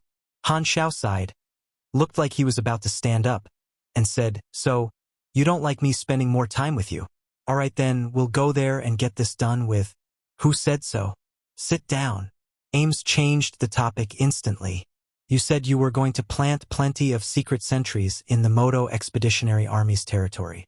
The plan is already more than half done. How can we give it up now?" Black Star was a busy man. The next time they went to the secondary dimensions would be at least a decade later. But since he had squeezed out some time now to accompany her, of course she was not willing to let it end this early. Han Shao chuckled in his mind and sat down again. Other than killing the leaders of the Expeditionary Army, he also had another goal: plant tons of wards in Modo's territory. Otherwise, he would not have taken a detour that delayed them by over 2 weeks after rushing into the enemy's territory. He had already sent out God knew how many batches of mechanical troops during this time and hidden them inside the Modo Expeditionary Army's territory. These mechanical troops could all be remotely controlled, of course. One reason for this was to deal more damage to Modo, another was to confuse Modo's fleets, and a third was to obtain intelligence and monitor Modo's movements, hoping to find out the final destination of the various transportation routes of the Modo Civilization. At the same time, he also planted some thrones so that he could infiltrate any time without anyone knowing in the future. The Modo Civilization certainly knew he had left these mechanical soldiers. They would have no choice but to deploy large amounts of manpower to search for them. Also, Han Xiao had another reason to take a detour. I purposely gave Modo so much time to prepare. I wonder if any beyond grade as rushed here to protect the command center. Han Xiao scratched his chin. Without the protection of any beyond grade as killing the commander in a split second was easy, so Han Xiao wanted to lure the snake out of its nest. He deliberately took his time to give the Modo upper echelons more time to consider their options, as well as to pressure them. After all, the longer he spent so casually loitering around in their territory, the more face Modo would lose. If the Modo upper echelons could not take it anymore and sent beyond grade as over his guards, he would have an opportunity to deal even more damage to Modo and really make them hurt. This was his biggest goal of this trip. It looked like he was only targeting the commanders of the Modo Expeditionary Army, but he was actually fighting the Modo Civilization's upper echelons strategically. While thinking, he opened the forums and took a look at it. Herluz was still attacking the exterior line of defenses of the Modo Expeditionary Army, but only attacking and not advancing. Even when they penetrated their defenses, they were not stepping over but instead returned to rest. They then continued to attack the next location. If those armed forces following behind were still in the Ferdinand battle zone, they would definitely not have given up on this opportunity and would have advanced all the way in. This was the reason the Modo Expeditionary Army's exterior line of defense kept shrinking now. However, Han Xiao had chased away all those armed forces, so Modo had time to fill up the gaps. However, they felt even worse. The Black Star Army's actions were driving the commanders of the Modo Expeditionary Army at the various fronts crazy. They kept rubbing on the outside but refused to thrust in. It was torture. However, this was where their duty lay. They were not allowed to give up. They had to keep resisting despite it being meaningless. Without Han Xiao at the front lines, the guild alliances on the Superstar Cluster Alliance side felt confident again and continued to fight the national war against the army players. It was a battle, but both sides were enjoying it. One side was glad the enemy's boss had left, and the other side was glad they did not have to watch cutscenes from the side. On a planet occupied by a certain beyond grade A elsewhere in the flickering world, a tall being walked back and forth in the palace, holding a communicator. He looked rather anxious. It seemed like he was waiting for someone to call. Beep beep. The communicator rang. This tall being instantly picked up and hastily said, "How'd my request go? Did the people above approve?" On the secret channel, an emissary with a blurry face said with a serious tone, "No, the upper echelons won't allow you to help the Modo Expeditionary Army. Don't act on your own. Black Star has been loitering around Modo's territory for almost a month. We've had so much time to prepare, yet we still haven't sent any beyond grade as over to help. It doesn't make sense. How will other organizations view us? How will our allies in the Expeditionary Army feel?" The tall being was furious. If Han Xiao was there, he would have recognized that this was the kid who started the fire during the Beyond Grade A Association plenary. He was indeed a secret direct member of the Modo Civilization. However, although he was a direct member, he had his temper too and was quite daring. Otherwise, he would not have dared speak in front of two peak beyond grade as Black Star and the Mechanic Emperor back then. Almost all the organizations in the flickering world were watching Black Star's movements. They all knew it had been almost a month since he entered the Modo Expeditionary Army's territory. If Modo did not take any actions in this kind of situation and let Black Star do whatever he wanted, the entire civilization would lose face. It was understandable for this beyond grade A to get angry. What's the point of going? Can you beat Black Star? You'll be going there to die. Even if all of our hidden beyond grade As go there, you guys still won't be a match for Black Star, the emissary said angrily. Stay rational. You can't expose yourself here. This is all for the future. The tall being was filled with frustration, but he had to admit that Black Star was terrifyingly strong. He would only be giving up his life by going. If they sent beyond grade As over, Black Star would eat them up. If they did not send beyond grade As over, the reputation and image of the Modo Civilization would be damaged. Not only would they bring shame to themselves, they would also make people feel they were cold-blooded. The morale of the Expeditionary Army would undoubtedly plummet. Black Star was able to achieve this just by deliberately walking slower. This was an honest conspiracy. Thinking of how Black Star spoke so confidently during the plenary, this beyond grade felt both furious and horrified. What did Modo ever do to deserve such a terrifying enemy? Another half a month passed in the blink of an eye. Although Han Shao and Ames took their time, they eventually arrived at the destination. Countless Modo fleets surrounded the command center of the Modo Expeditionary Army. All the crews were on edge with grave expressions. Although they were the side with the numerical advantage, they were the side that was extremely nervous. These two asterisk holes are finally here. Inside the command center, Roddick clenched his teeth. His eyes were extremely red, and his hair was excessively messy. He looked severely exhausted, but his face was still filled with rage. They're finally here. Lagos, who was on the side, was not in a better state too, but he looked relieved. The two of them knew clearly that Black Star and the Dragon Emperor were coming for them. However, the two of them had taken way too long. At the start, the two of them were immensely nervous, and then they entered desperation, before gradually becoming restless. In the end, they were almost going mad from waiting. Black Star and the Dragon Emperor were like two blades slowly moving toward their neck. Days felt like years. This feeling of waiting for a certain death was complete mental torture for the two of them. Originally, Roddick and Lagos did not wish for them to come quickly. However, as time passed, their mindset went from, please come slower, to why the F***ck are they still not here? They almost wanted to rush Black Star and the Dragon Emperor to come quicker.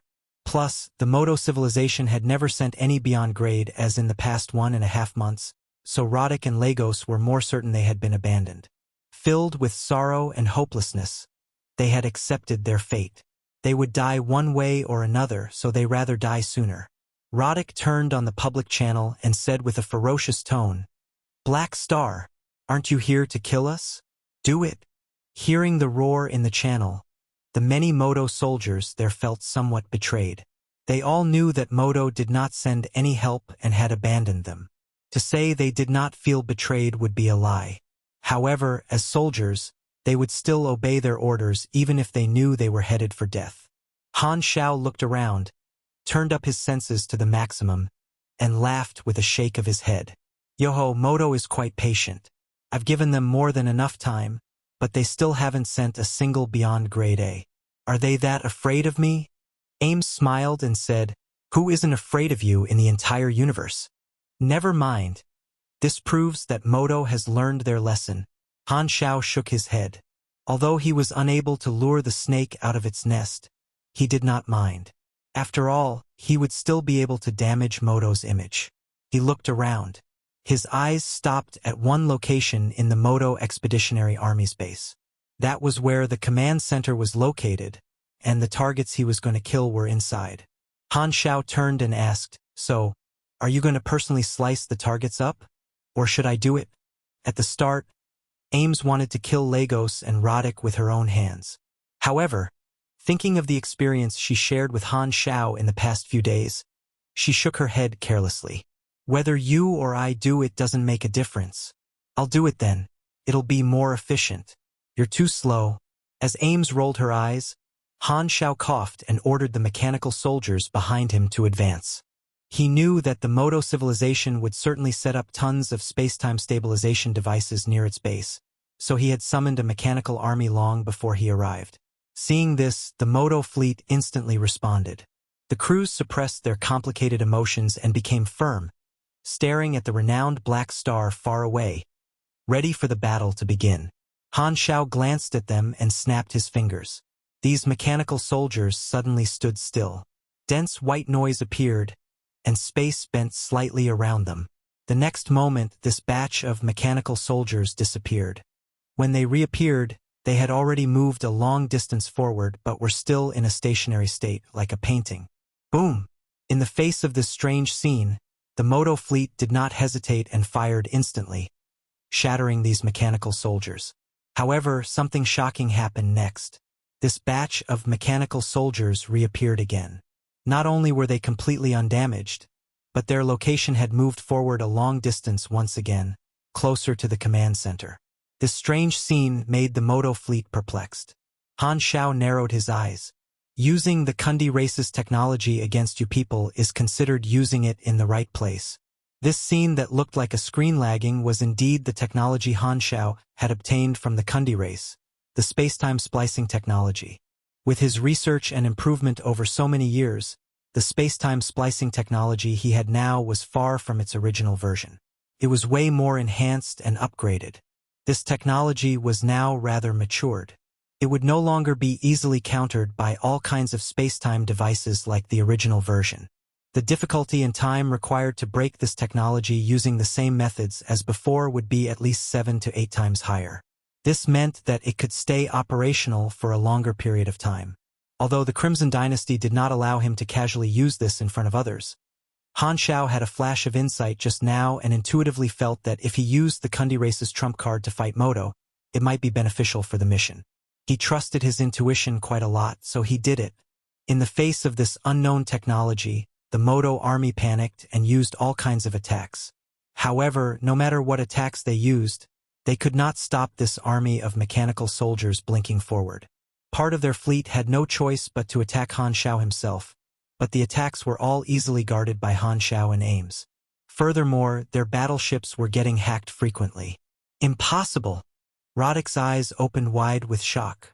As he stared at the approaching mechanical troops, his eyes filled with deep desperation. In order to fight Black Star, he had brought tons of fleets, thinking he would at least be able to put up a fight.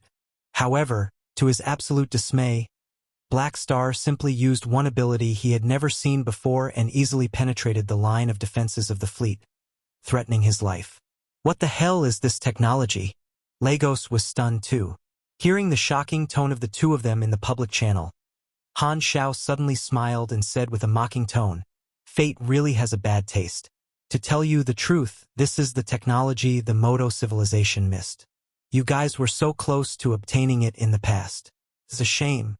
The Modo Civilization's stowaways were the first ones to discover the Kundi race. If not because they wanted to trick them in order to plot against the Crimson Dynasty, they would not have missed the space-time splicing technology." "The technology we missed?" Lagos murmured. His intuition told him that what Black Star said might be true. He was filled with complicated emotions. Finally, under the raging focus fire of the Modo fleets, the mechanical army appeared outside the porthole of the command center, completely unharmed. Roddick and Lagos opened their eyes wide and stared at this mechanical army as the energy furnace on the mechanical soldiers' chests lit up, flickering with a burning bright white light. The next moment, their consciousness went blank. Boom! An intense explosion occurred, and a pale blue psionic shockwave expanded. The command center was annihilated. Not even debris was left behind. A huge part of the entire base went missing. Roddick and Lagos, as well as most of the leaders of the Modo Expeditionary Army, died in this explosion, leaving not a single trace behind. This is just taking a little bit of interest. Let's hope Modo doesn't get discouraged. We have more than enough time to have some fun. Looking at the raging Modo fleets, Han Shao chuckled and placed his hands around Ames' waist. The king extended and shrouded them. Whoosh! In a flash of light, before the Modo fleets surrounded them, the two of them disappeared without a trace. The space-time stabilizers placed in this area could not stop them even a little bit. Chapter 1177, Infiltration. Chapter 1177, Infiltration.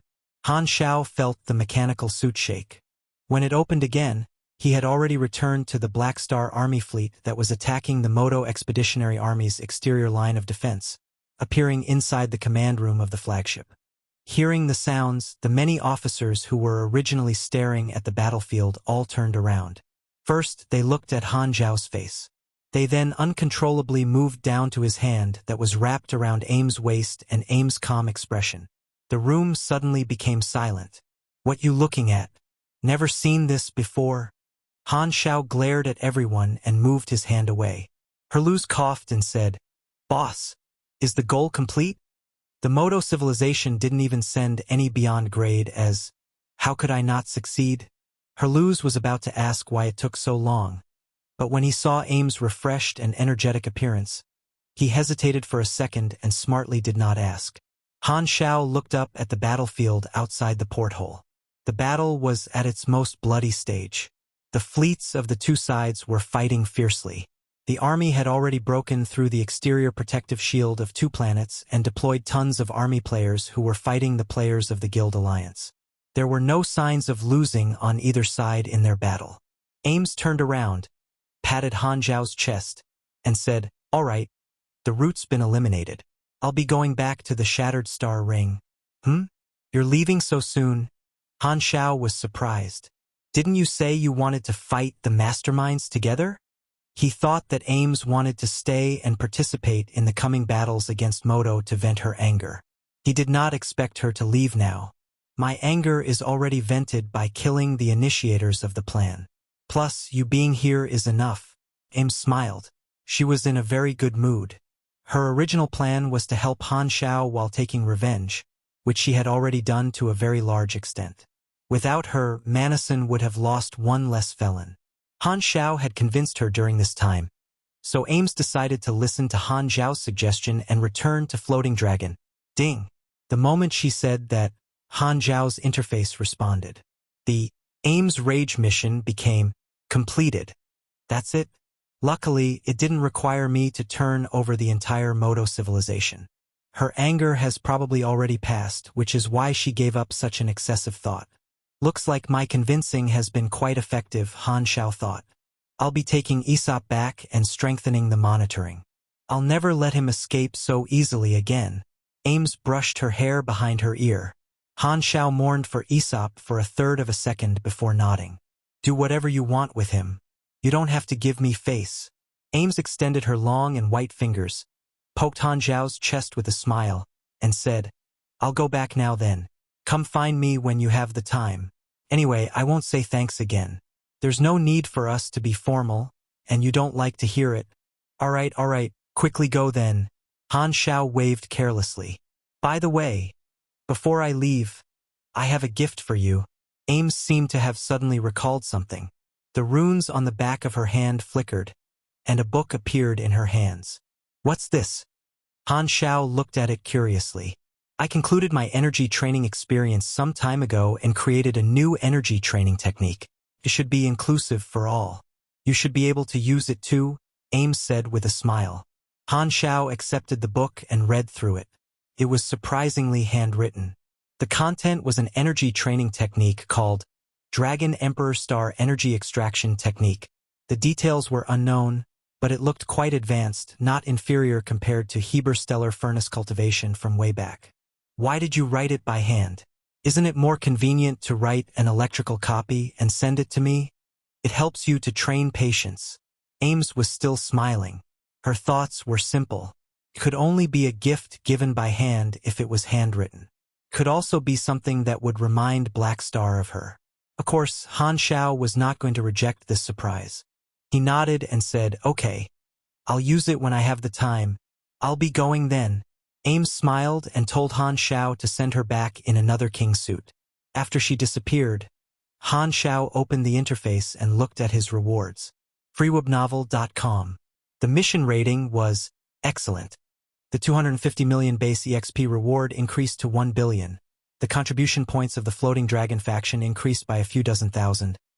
Ames' favorability was at maximum to begin with, so it did not increase, but Aesop's favorability increased by quite a bit. The random reward doubled from 2 to 4, as did the character summon card reward. He got 2 of them instead of 1, both from Ames. The first character summon cards ability was called Force Field Star Grab, which used the Force Field Esper ability to grab the target. It was a decent controlling ability.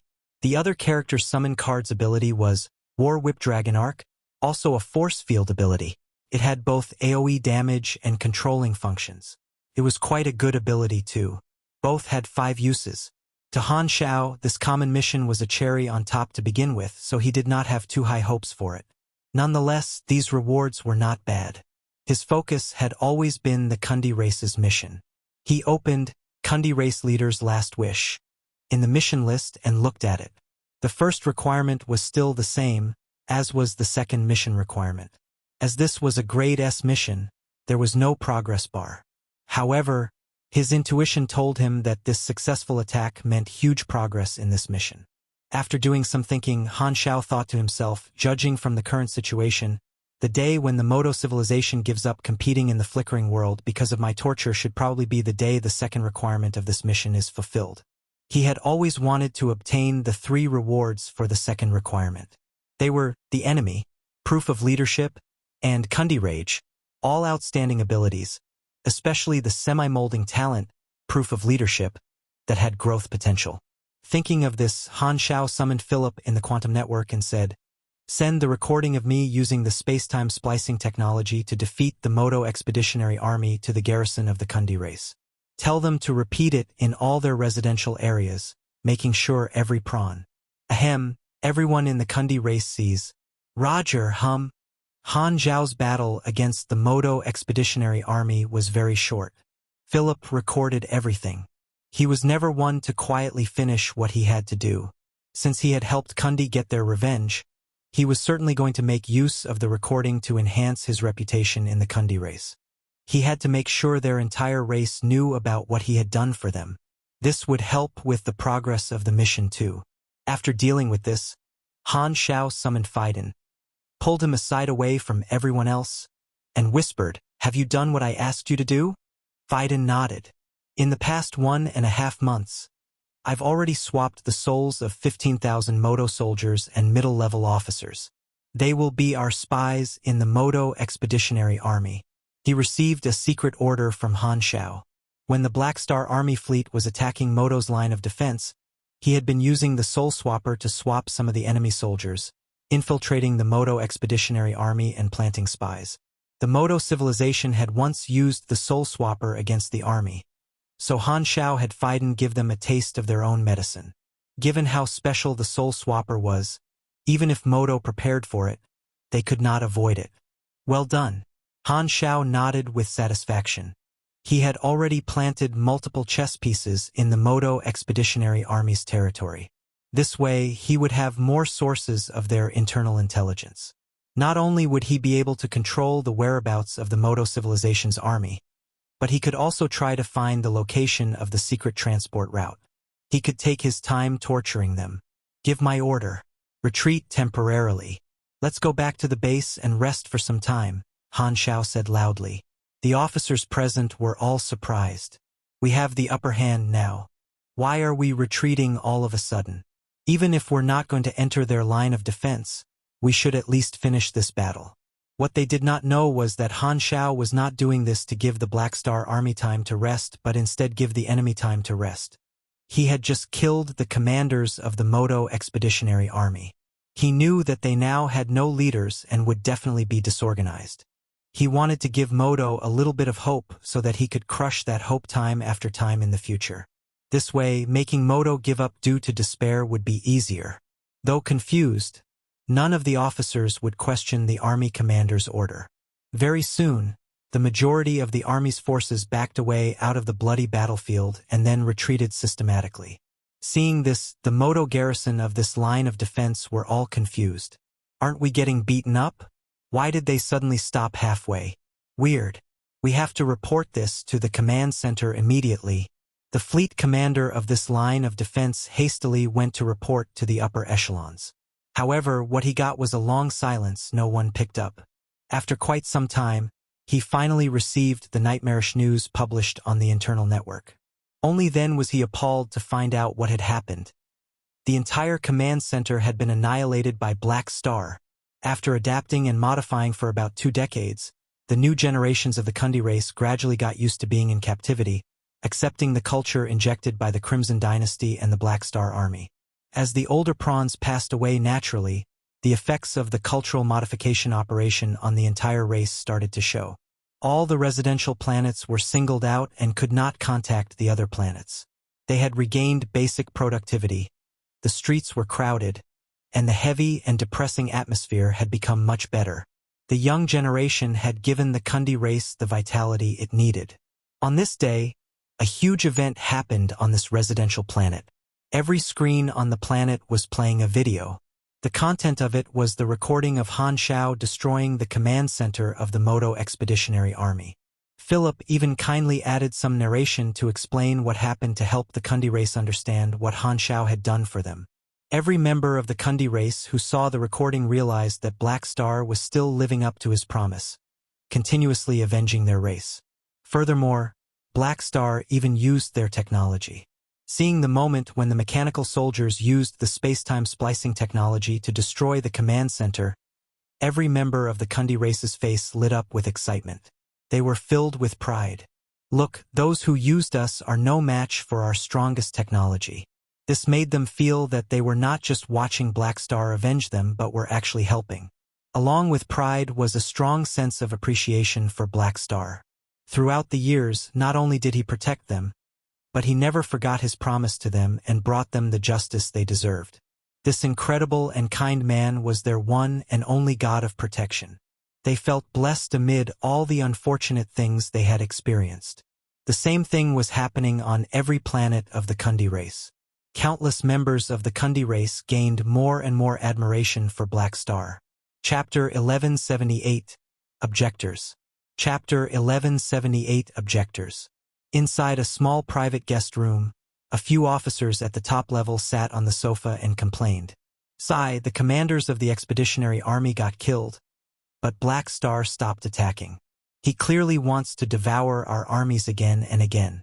The three kings are not giving up on the flickering world no matter what, but what's the point of sending in more forces? This is pure suicide if no beyond grade as are sent. Black Star has already proved that he has the ability to kill the commanders anytime he wants." The news of the expeditionary army's commanders being killed had reached Modo. The Modo Three Kings summoned the upper echelons and hosted a meeting. Other than showing their rage, they quickly promoted new commanders from the expeditionary army and ordered the military to send more aid. At that time, the many officials did not display any objections on the surface, but many of them developed a stronger sense of objection inside. Hence, after the meeting ended, a few officials who were unhappy met privately. In the room, Marco had the highest position. He was the third in command of a mainstream political faction in Modo, so his words carried the most weight. He slowly said, "We can't carry on like this. Modo has almost no chance in the flickering world with Black Star standing in the way. Giving up as soon as possible is the rational choice. The longer this drags on, the more pressure Modo will face, collapsing in the end." Someone sighed and said, "Exactly. Things are not stable inside the nation these days too. Many unofficial organizations of the three universal civilizations have started so-called peaceful movements on various colonial planets.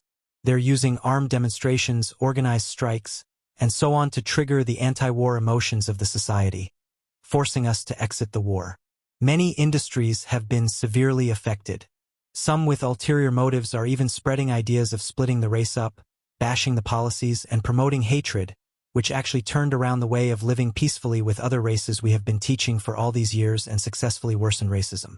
Rebellious armies will certainly appear one day. Plus, important people are being assassinated by mysterious forces everywhere." Marco shook his head. Modo has made tremendous investments in the flickering world for decades. It's understandable that the three kings are not willing to give up easily. However, the situation has now changed. Adjusting our strategy is the top priority. Since we can't deal with Black Star, continuing to spend resources in the flickering world will just be a meaningless waste. It's time to make the decision to minimize losses. That's right. The three kings are just thinking about holding on till the Superstar Cluster Alliance succeeds, and at that time we can benefit from it too. But the chances of us being able to hold on till the day the Superstar Cluster Alliance gets the upper hand are too thin. Black Star won't watch that happen too.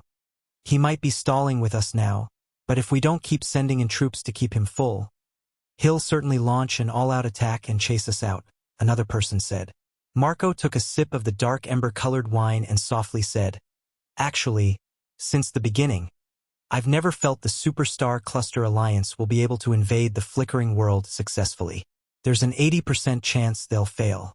This is just a desperate collective attempt by the other Superstar Cluster civilizations. Since that's the case, getting out earlier, being free from the pressure from the three universal civilizations and the Black Star Army, and beginning our recovery earlier is a wiser choice for Modo instead." "That's right." The others in the room agreed completely. Marco narrowed his eyes. The more losses Modo suffers, the more people will object. Maybe it's time for us to prepare for the impeachment operation. Hearing this, the others were shocked. They were just complaining. They did not expect Marco to have plans for actually taking action. However, thinking about it, they felt this might not be a bad idea. Modo was a government formed by 3 civilizations, and each of the 3 kings represented one race. However, political stands and philosophies crossed the boundaries of races, so the political environment of the Modo civilization was very complicated. Due to the unique political structure, Modo, of course, had to make sure it was balanced. The 3 kings could not do whatever they wanted. There were also structures similar to Congress that restrained their power. If the path they chose during their term did not fit the interests of the majority or one of them was involved in a scandal, their term could be ended by impeachment. However, this kind of situation rarely happened. As long as the 3 kings did not do things that were hated by almost everyone during their terms, they would peacefully retire. If the 3 kings insist on their choice, Modo will be gradually sucked dry. The future is dark. If they are really going to be stubborn, impeachment will be the only choice left, Marco said. The people exchanged looks. Some were firm and some were hesitant. They all lowered their voices and softly discussed how exactly they could execute the plan. At this moment, the objectors of the war started to plan on how to backstab the 3 kings. The root of it was that Black Star's strength made some of the Modo upper echelons hopeless. They did not see how they could turn things around. Inside the Modo civilization's territory, a silver stealth-type high-warp speed spaceship hovered in a cluster of nebulas, slowly moving. There was no symbol on its exterior armor. Inside the cabin, Lothair and a few other officers of the Assassin Society sat around a virtual screen, browsing the information on it. Rows of portraits were displayed on the screen, all influential people from various industries of the Modo civilization. Some already had a red cross above their head, meaning the assassination was complete. Internally, Modo is a mess. The leaders of some industries being assassinated caused the local management system of some colonial planets to almost collapse. Our work is very effective, an officer said coldly. Lothair was staring at the screen, seemingly looking for their next prey. The Assassin Society had been doing work for many months in Modo. They had already caused quite a lot of chaos. While being chased, wanted, and hunted by the officials, they were still continuing their work and hiding at the same time. Our actions over the past few days have been too aggressive. We've lost some men too. It's time to lie low for a while, an officer suggested. Lothair nodded.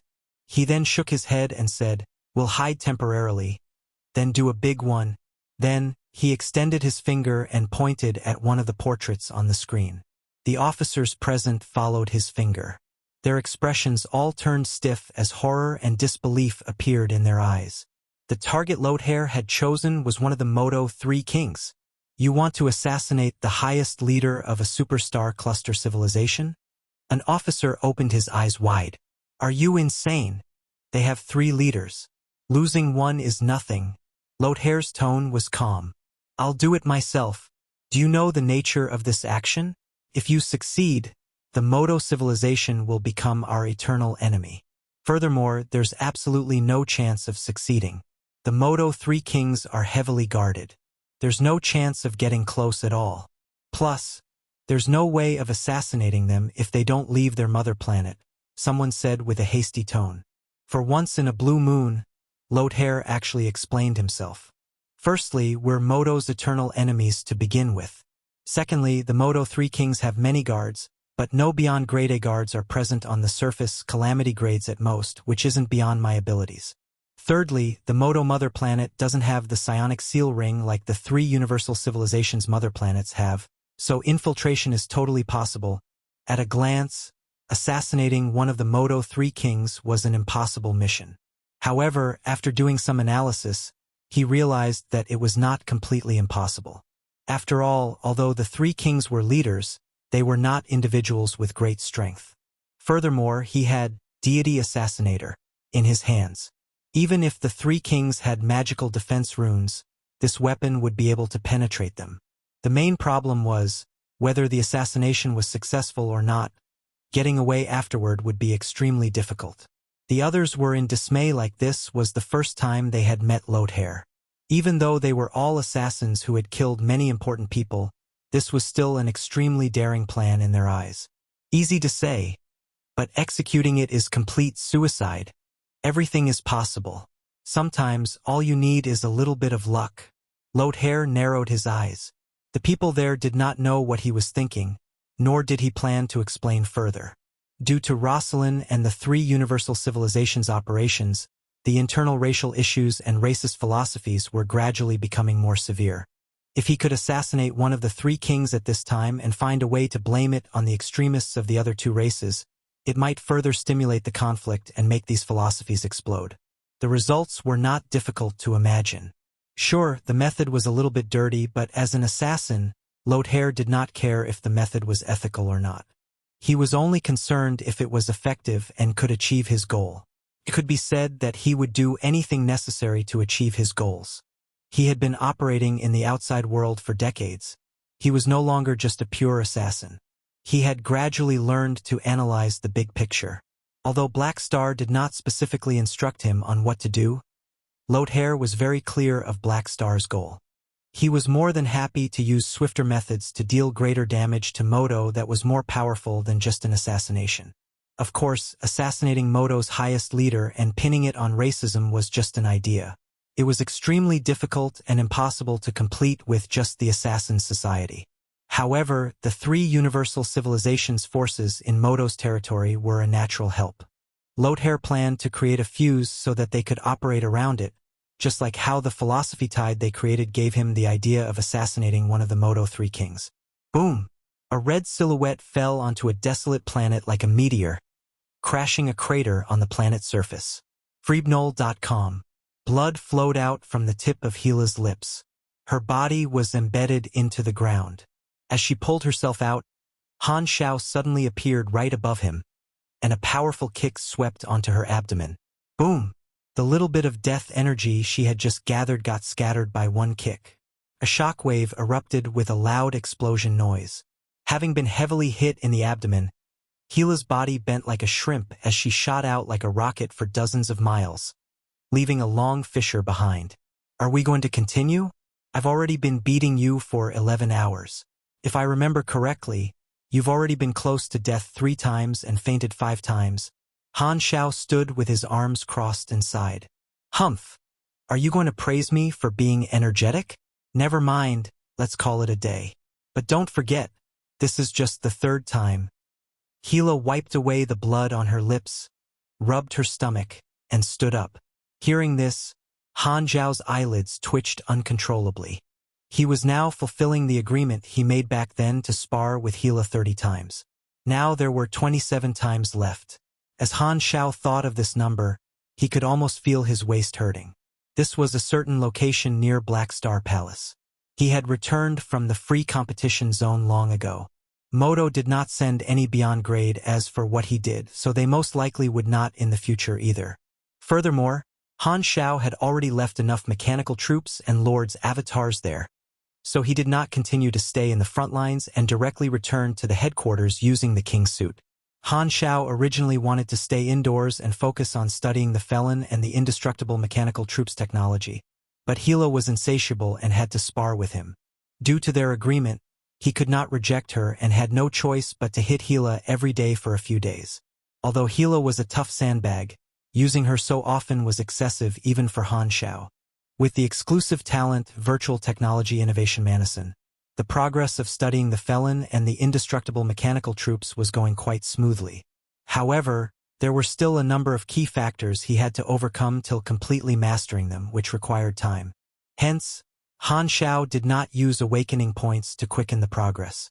He would be able to derive the blueprint with the bonuses from his abilities and talents.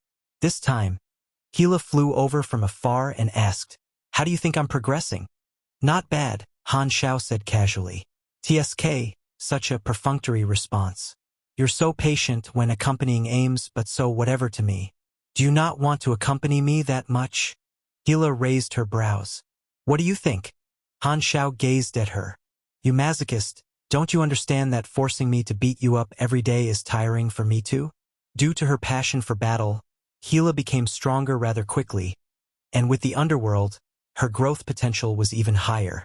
When Aurora reached beyond grade A, the underworld would be able to revive the hero spirits. Only then would Gila reach her peak strength.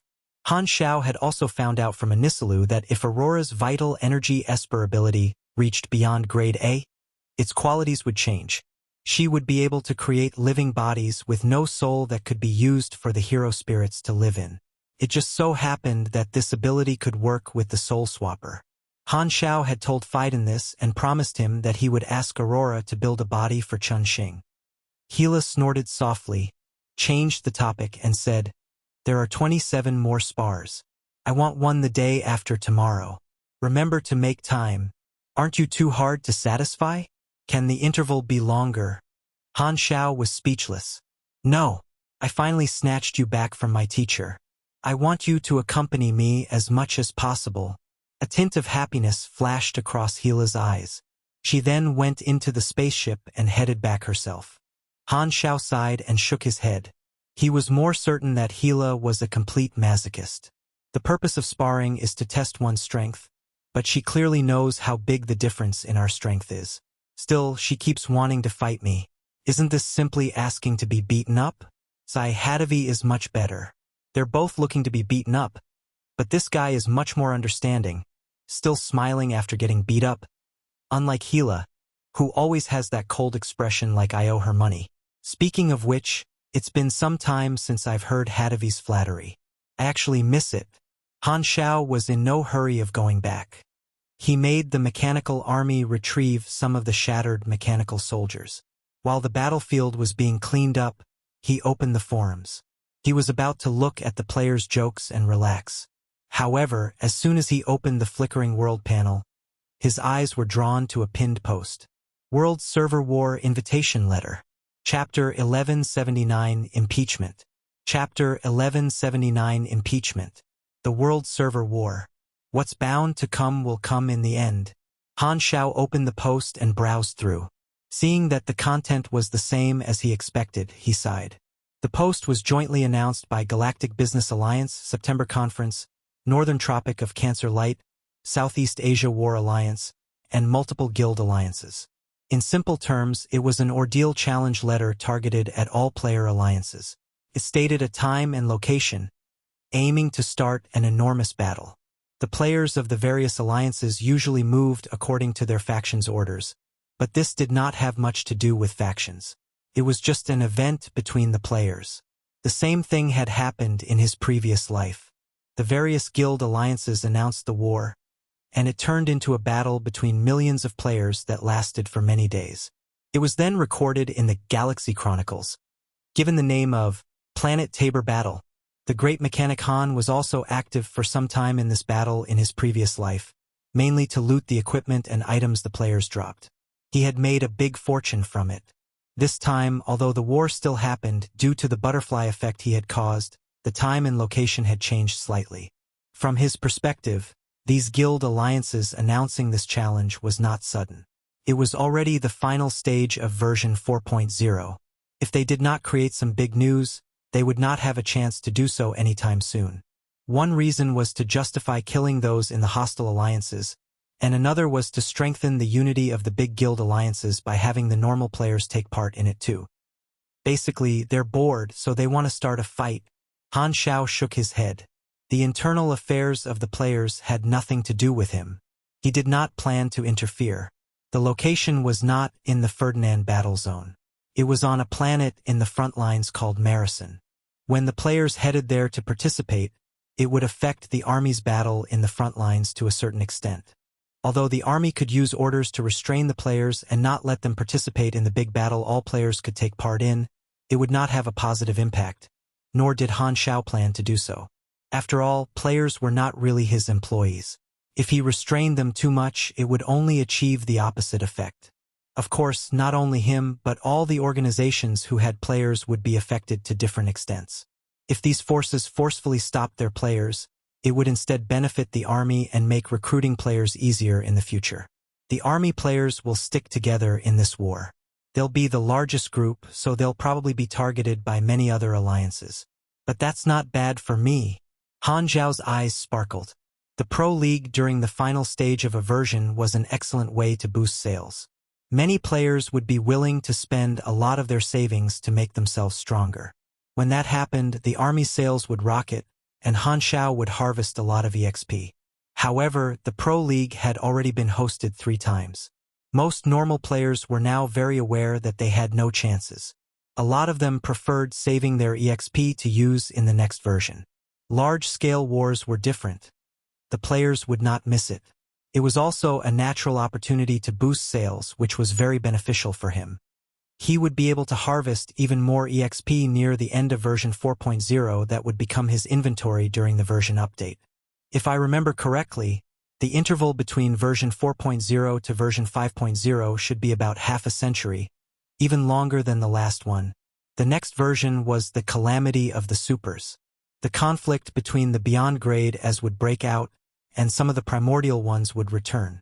However, since he had changed a large portion of the storyline, the events in version 5.0 would certainly be completely different because of the butterfly effect. This was not a big deal. Han Zhao knew those people who were important, so he was not afraid of changing the original storyline. The biggest version of the next version was actually the players. In version 5.0, the maximum level of the players would become level 180, which meant they would become Calamity grades. The version name, Calamity of the Supers, was a subtle hint to the players that their impact on the universe in the next version would be tremendous. This is good news for me. By then, the middle-level combatants of the explored universe would skyrocket. Although the players would bring chaos, they would also become a crucial force in fighting the World Tree Civilization. In the World Tree War in his previous life, the importance of the players was absolutely irreplicable. If not for the millions of Calamity-grade players, the explored universe would have suffered even heavier damage. Also, the army would become excessively stronger. All this planning throughout these past versions was for when the players evolved. There were decades till the next version, so he had more than enough time to prepare. Plus, some of old Manison's words made a lot of sense. Foundation was crucial for mechanics. He planned to spend decades focusing on improving his mechanic skills while waiting for the effects of Key of Adeptus Mechanicus to become stronger. The effects of this talent would increase once every few days, continuously making him stronger. This meant that more and more of Manison's believers were running into his arms. He could imagine the shift in the machinery faith. All kinds of thoughts flashed through his mind. Han Zhao continued to browse through the forums till the battlefield was cleaned up. He then boarded the spaceship back to Black Star Palace. He had made up his mind on finishing the remaining 27 spars within 2 months. In a secret Crimson Dynasty military training base, God strolled through the training base, wearing a high-level Dynasty officer uniform. He was not in a good mood. Just now, God had received a message from the Dynasty's upper echelons, telling him to postpone the plan indefinitely. The plan referred to using his Esper ability to try to figure out the core energy of the evolution cube. Back when they came up with this plan, it was totally achievable. However, times were changing too quickly, disrupting the tempo of many Hawk faction Dynasty upper echelons. At this point, Black Star's position and strength had reached a new height, so this plan became more and more risky.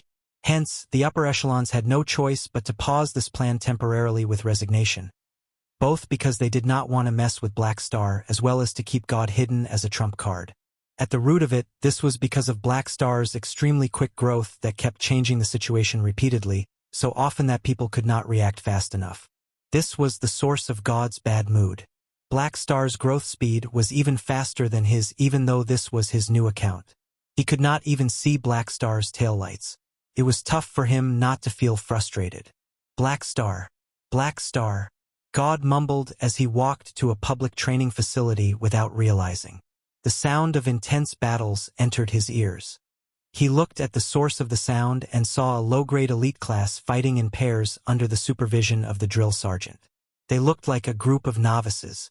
At this time, 2 grade C pugilists were fighting in the venue, one having the upper hand and the other barely hanging on. It looked like the latter losing was just a matter of time. Unsurprisingly, only a few seconds later, the spar ended. The one who was barely holding out got kicked out by a leg swing of his opponent. He slid on the floor and just so happened to stop in front of God. "Carlet, you lost again." The drill sergeant frowned at the loser. "You're at 0 wins and 9 losses. It's embarrassing." "Sorry." Carlet rubbed his chest, stood up, and smiled with resignation. The drill sergeant looked unhappy as he yelled, "All of your test scores are at the bottom. I really don't know why the people above have put you into my elite class to drag down the entire class scores. I've allowed you to stay in this class because I can see you're hardworking enough.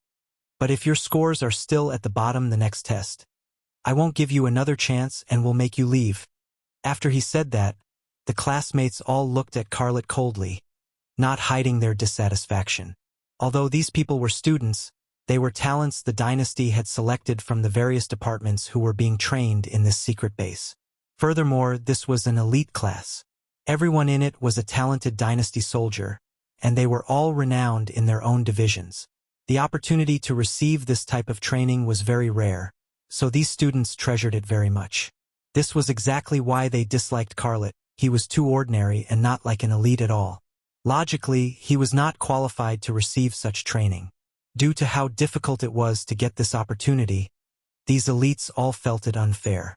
From their perspectives, the first thing they thought of was the word "bri" when they saw a mediocre soldier training with them, making them unavoidably reject Carlet.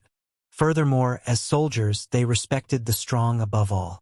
Carlet's ability was too low, so they looked down on him from the bottom of their heart.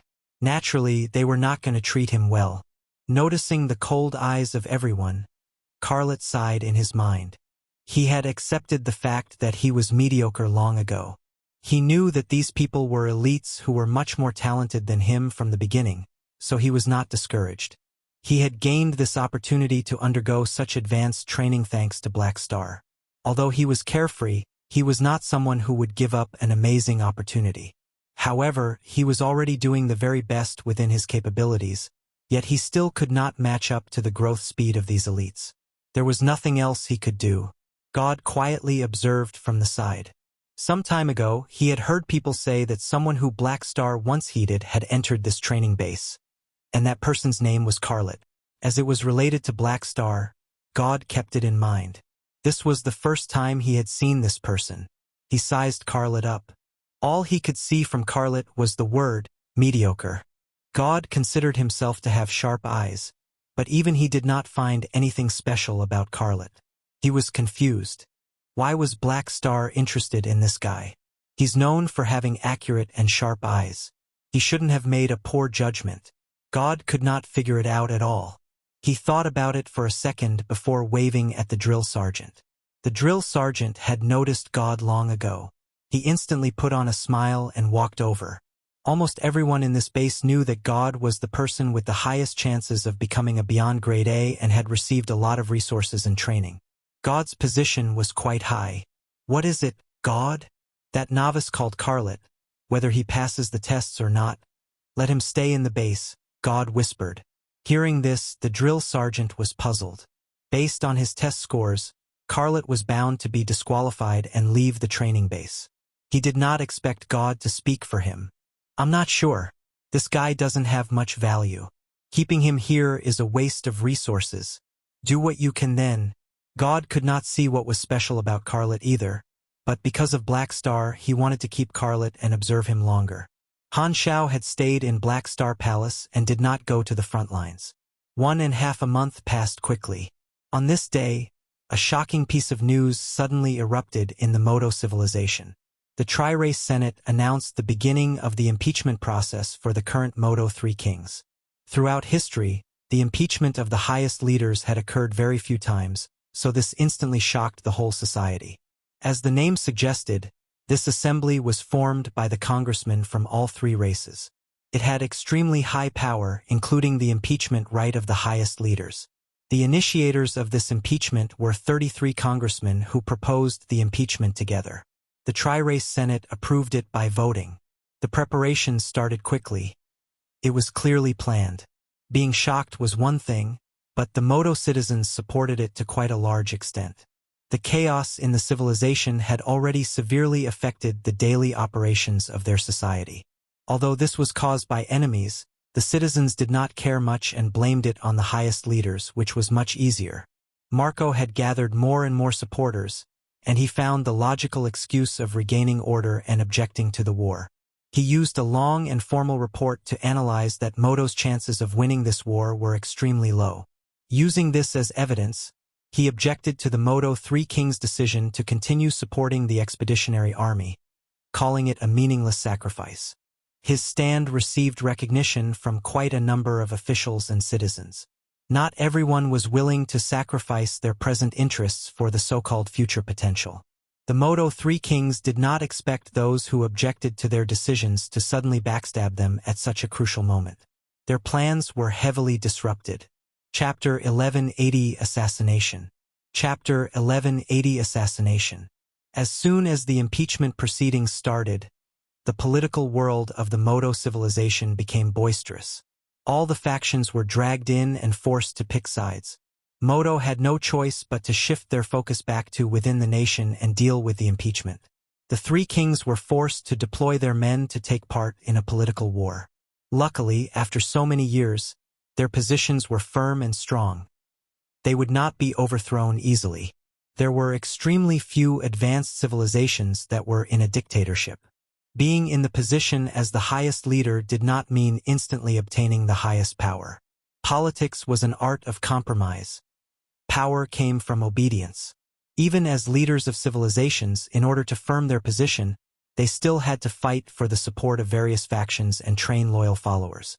Only then would their power be materialized. Otherwise, no matter what orders they gave, they would be obstructed by their political enemies. Becoming the highest leader did not mean the others would unconditionally obey them. There were many people who had their eyes on the position too. In the following days, the citizens witnessed the changes in the political world. The Modo Three Kings and the opposing party pulled out one trick after another. The day before yesterday, someone resigned. Yesterday, someone got summoned. Today, someone was caught in a scandal. God only knew what would happen tomorrow. The citizens had plenty of news stories to follow. Hearings of the Tri-Race Senate were hosted one after another. The objecting faction brought up a lot of evidence, and even some secrets that the citizens were not supposed to know were displayed, causing uproars among the public. Arzam. The Kundi race incident was one of them. The objecting faction summoned key witnesses and had them provide the signatures of the Modo Three Kings that approved this operation. They then used this as evidence to prove that the Kundi race incident was the reason Black Star was targeting Modo. Thus, they came to the conclusion that the Modo Three Kings had brought Black Star's hatred to the civilization.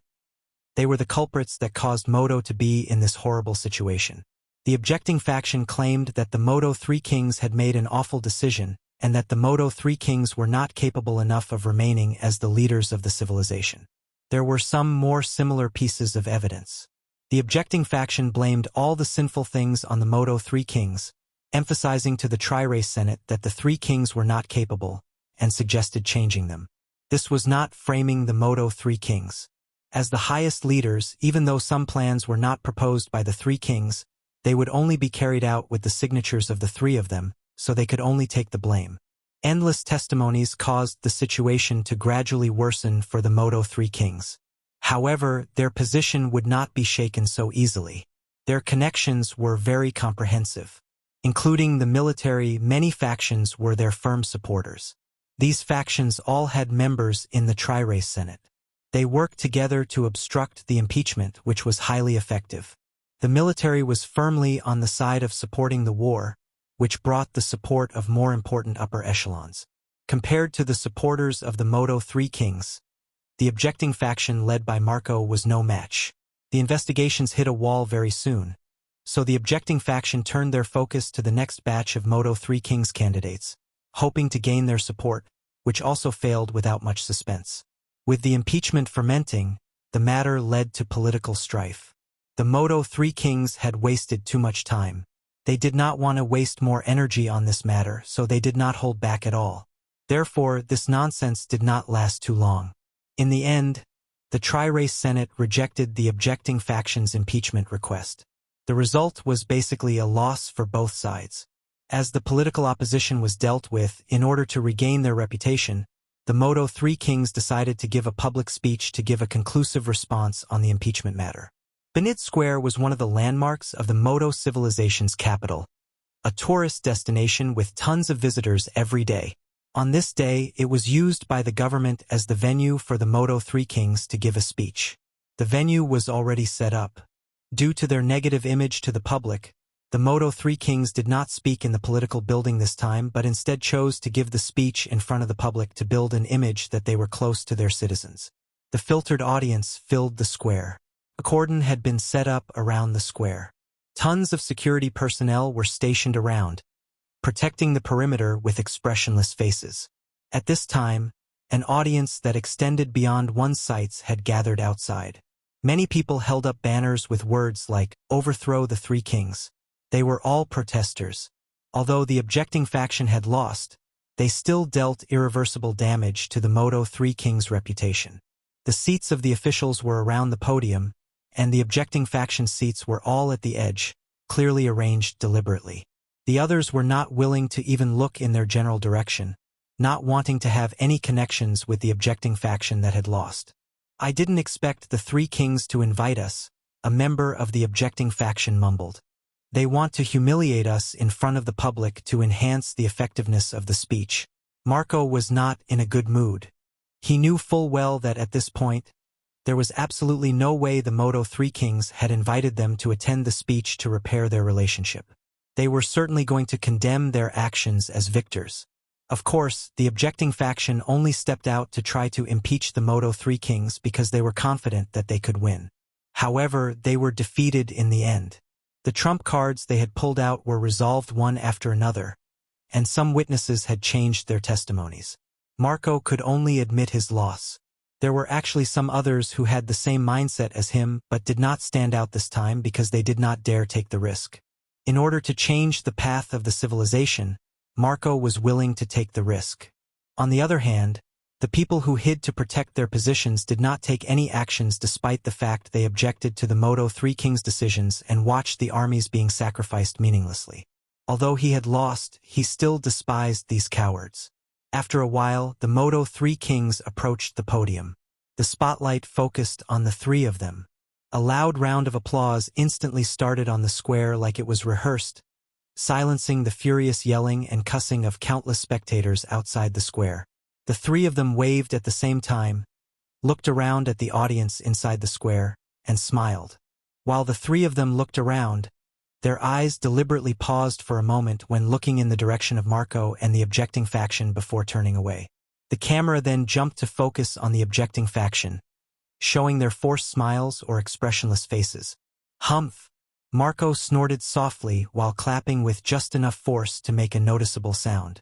freewebnovel.com. He obviously understood the look the Modo Three Kings gave them. It was a look of winners. A look that said, "Revenge is a dish best served cold." As the applause gradually stopped, one of the Modo Three Kings then spoke. "My people, Modo is a great civilization. We have stayed united since the exploration era, and generations of Three Kings have led us to create one miracle after another." The three of them followed the script they had memorized. They cut to the chase and mentioned the social unrest and the impeachment incident. They admitted that this was because of their decisions, but they emphasized that it was the enemy's conspiracy.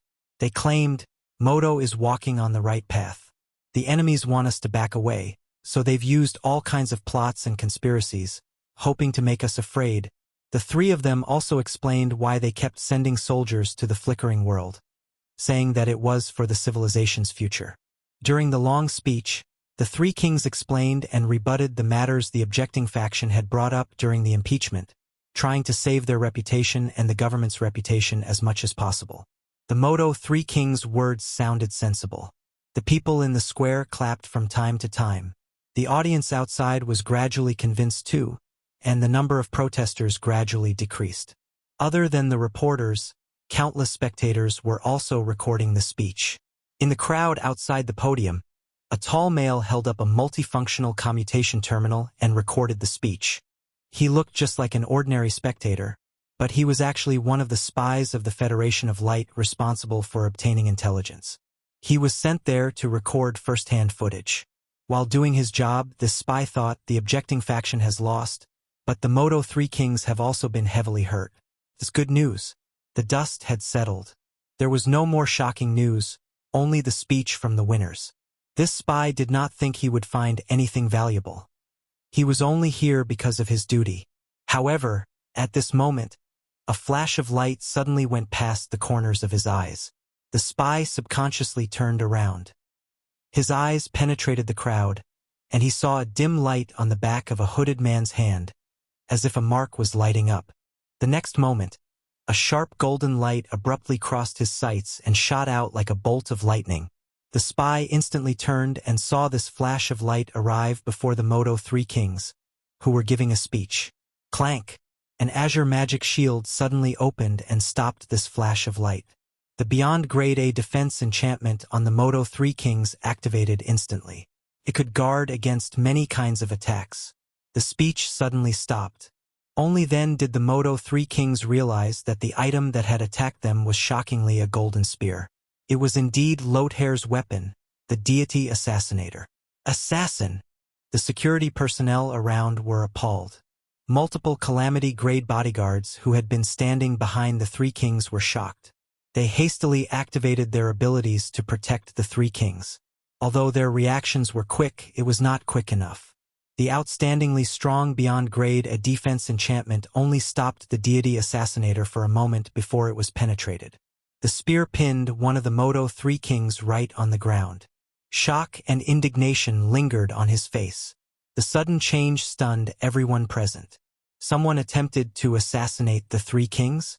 As their minds fully digested what this information meant, horror appeared on countless faces. Run! Murder! Call a doctor! Lock down the square immediately! No! Lock down the planet! The next moment, the entire place went haywire. All the spectators, be it in or outside the square, were panicking and fleeing. While yelling, the security personnel escorted the remaining 2 kings out of the scene while searching the entire place. The officials were terrified and hastily fled under the protection of their bodyguards. The boisterous venue instantly became a chaotic mess. Who sent this killer? This is insane. Marco fled as fast as he could, his face filled with horror. Assassinating the highest leader of a superstar cluster civilization right on its mother planet was tantamount to suicide. God only knew how many years it had been since something like this last happened. Even the 3 universal civilizations would not do this. Nobody could have expected it. The Modo 3 kings were usually in the central political building, but today they hosted a rare public speech, and it became an opportunity for the assassin. The most unbelievable part was that the assassin actually succeeded. The Beyond Grade A level defense enchantment on the 3 kings was like a piece of paper. In the panicking crowd, the spy from the Federation of Light opened his eyes wide, turned, and tried to find the hooded man, but he had disappeared without a trace. Who the hell was that guy? This is a completely suicidal attack. There's absolutely no way he can escape the Modo mother planet. The spy's face twitched. His eyes were filled with disbelief. He had never expected to witness something this big today with his own eyes. In almost an instant, his professional knowledge made him sensitively realize the opportunity to make use of this. Chapter 1181. What AF * King Genius You Are. Chapter 1181. What AF * King Genius You Are. The news that one of the Modo Civilization 3 kings had been assassinated quickly spread across galactic society. The king who was attacked was announced to be deceased. This sudden incident shocked the entire universe. Be it the officials of advanced civilizations or ordinary people of the galactic society, the first response they had when they heard about this could be concluded with 3 words. What the F * CK? This was the leader of a superstar cluster civilization who died, not some nobody, someone whose position was only inferior to the leaders of the 3 universal civilizations. To the galactic residents, something like this seemed to only have happened centuries ago. Such shocking news had never happened in the past God knew how many years. To ordinary people, the leaders of advanced civilizations would never die from assassinations. This was exactly why it was unbelievable when it actually happened. This proved one thing: everyone was equal in the face of death, and no one could not be killed. Right after the assassination happened, the entire Modo mother planet entered the highest state of alert. Countless soldiers searched everywhere thoroughly for the culprit. The spies of many other civilizations were dragged into this too. Quite a number of these people were monitored by the Modo Civilization. Modo just never did anything to them, hoping to catch a bigger fish. Now, however, these things were no longer a concern. All of these people were captured and interrogated. The Modo Civilization instantly restricted the leaking of the footage and very quickly made an announcement using extremely harsh words, emphasizing the fact that assassinating the leader of the Modo Civilization was an act of provocation and humiliation to the entire civilization. They would be investigating this with all of their forces and claimed that it was most likely done by an external enemy. They also said that they would certainly not let things go once they found out who the culprit was. The assassination made the public both shocked and lost. In this situation, the announcement the Modo Civilization made instantly guided the thoughts of the public, triggering their collective anger, hoping to redirect their emotions toward the enemy. Usually, this was the right thing to do. However, the various organizations the three universal civilizations had hidden in the Modo Civilization's territory would not watch this happen. They kept stirring up fires everywhere. They published all kinds of opinions to affect the impact of the Modo Civilization's announcement, changing the mindset of the public and confusing the situation. The methods they used were not flashy at all. All they did was state all kinds of new speculations regarding the assassination, mainly in two directions. One was to claim that the objecting faction had a motive to take the risk and assassinate the three kings because their attempt to gain power had just failed. The made-up story was structured so well it almost felt real. The other was spreading rumors claiming that the assassin was actually an extremist of the other two races created by the racism lately, hoping to incite the racism issues. Both of these theories had flaws, but conspiracy theories always had listeners. While the quantum network provided convenience to the Galactic Society, it also became an important platform for guiding public opinion. All kinds of information was available in the quantum network, weakening the judgmental skills of the public. Plus, the assassination made it difficult for the majority of the public to remain sensible. Hence, these two theories surprisingly received recognition by quite a lot of people. At the same time, there were also dozens of terrorist organizations claiming to be responsible for this incident, fighting for it as if this was an opportunity to firm their positions in the gray world.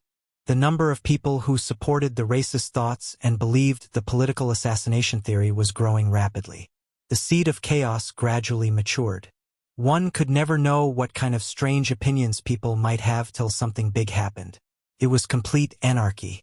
The Modo Civilization was beleaguered because of this assassination and had no time to slowly deal with the public opinion at all.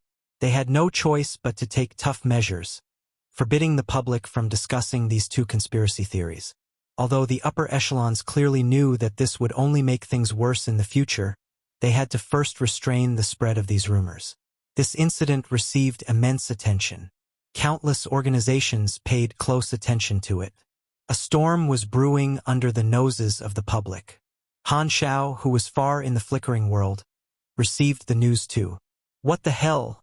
Someone assassinated the Modo Three Kings. Whose cutie did that? Han Xiao's eyes opened wide. He was surprised too. He had once had similar thoughts, but he had never taken action, nor did he order his subordinates to carry out the assassination. The main reason was because of the restrictions of his identity. He was now a hero of the lawful world. No way could he attempt to assassinate the leader of an advanced civilization. However, if someone else did it, Han Xiao was glad to see it happen. He could roughly guess what impact this would have afterward. Whether the Modo Civilization could capture the culprit or not, their investigation had to achieve results. Even if they could not find out the truth, they had to find someone to blame it on to redirect the nation's internal social conflicts, giving the public a target to vent their emotions. This depended on what Modo chose to do. If they decided to make this matter smaller, blaming it on the terrorist organizations outside their territory was most convenient. If they wanted to make this matter even more severe, they could both put the blame on the three universal civilizations or him. This way, Modo would have found a new motive for the flickering war and would keep sending more armies over while keeping the moral high ground. As for the truth, who knew? The Modo Civilization forbade the video from leaking, so he could not watch the footage of the assassination. However, he felt that the three universal civilizations were definitely not the culprits. There was absolutely no need for them to do this. Could it really be an extremist? Han Xiao was very curious. Whose man is this? This is such an honorable sacrifice. While he was wondering, his communicator suddenly rang. He took it out and glanced at it. It was an encrypted communication request from Lothair. Han Xiao's expression became stiff. He suddenly had a bad feeling. Calling me at this time? Don't tell me. After hesitating for 2 seconds, he picked up the communication and heard the steady breathing in the channel. Lothair. Han Xiao subconsciously lowered his voice. Please don't tell me that you did this. I did. Hearing this answer, Han Xiao's vision went dark for a moment. What the hell? After making these guesses, turns out it's my man. This is too much. I'm not sure my tiny heart can take it. Are you insane? I didn't order you to do this. You told me to disrupt the order of Modo society. I understood what your goals are. Lothair's tone was serious. Han Xiao felt like his chest was stuffed. So, you decided on your own to assassinate the Modo 3 kings? I fulfilled my duty. What AF * king genius you are. Han Xiao's face began contorting. No wonder you dared attack Yes God. For such a steady and firm man like me, why do I have such an impulsive and headstrong subordinate? Han Xiao took a few deep breaths and calmed his emotions. At this point, the only thing he could do was accept reality and clean up the mess. Where are you?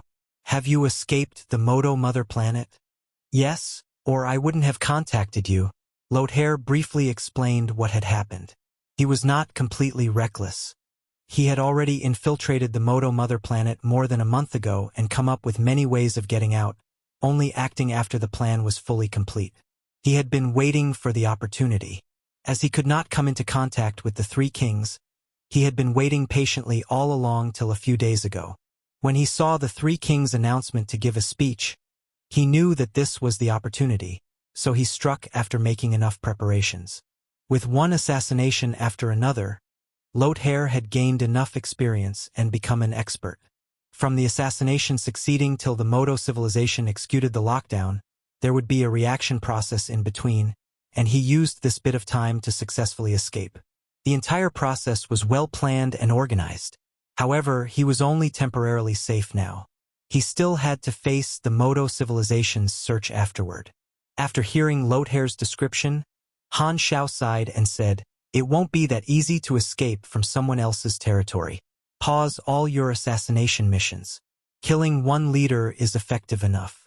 You don't have to continue targeting them. Focus on escaping first. I'll see if I can bring you back." What was done was done. He could not let Lothair fall into Modo's hands. Things like this could be done but not shared, or there would be much more cons than pros. As long as Modo did not capture Lothair, there would be no solid evidence, and he would never admit it. To say that Han Xiao did not blame Lothair for making this decision on his own would be a lie. He was originally peacefully watching things develop all according to his plan, but now there were risks. Assassinating the three kings was not in his plan. However, from another perspective, there were pros to this too. Since the assassin was his man, this meant that the damage this incident caused to the Modo Civilization would also be counted toward the mission progress of Kundi race leader's last wish. He might complete this mission earlier than expected. Bang! A team of soldiers charged into the office, looked around, and coldly said, "Marco, come with us for investigation." Marco stood up slowly with a bitter smile. All objecting factions were key targets of the investigations, since they had motive. They were all dragged down by this. No matter how wrongly accused they felt, they had no choice but to obediently accept the investigation. The sudden assassination affected the objecting faction negatively too. At this point of time, Marco only had one thought. F***CK. Chapter 1182. You are only at the first layer, but I am already at the fifth layer. Chapter 1182. You are only at the first layer, but I am already at the fifth layer.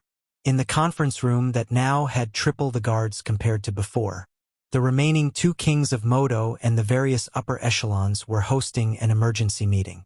Everyone there was experienced. They quickly passed the shocked and panicked state to being filled with rage. Have we found out who did this? The two kings of Modo were furious. Every time they thought of what happened, they felt exceedingly uneasy.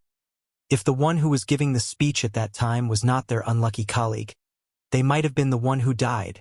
Daring to assassinate them, the leaders of the civilization, was an insult to the entire Modo civilization. The two of them were overwhelmingly enraged. Not yet, but the intelligence department has submitted the analysis of the recording and found matches in the database.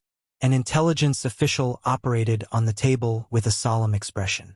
The next moment, a green virtual screen rose up from the table in front of every official.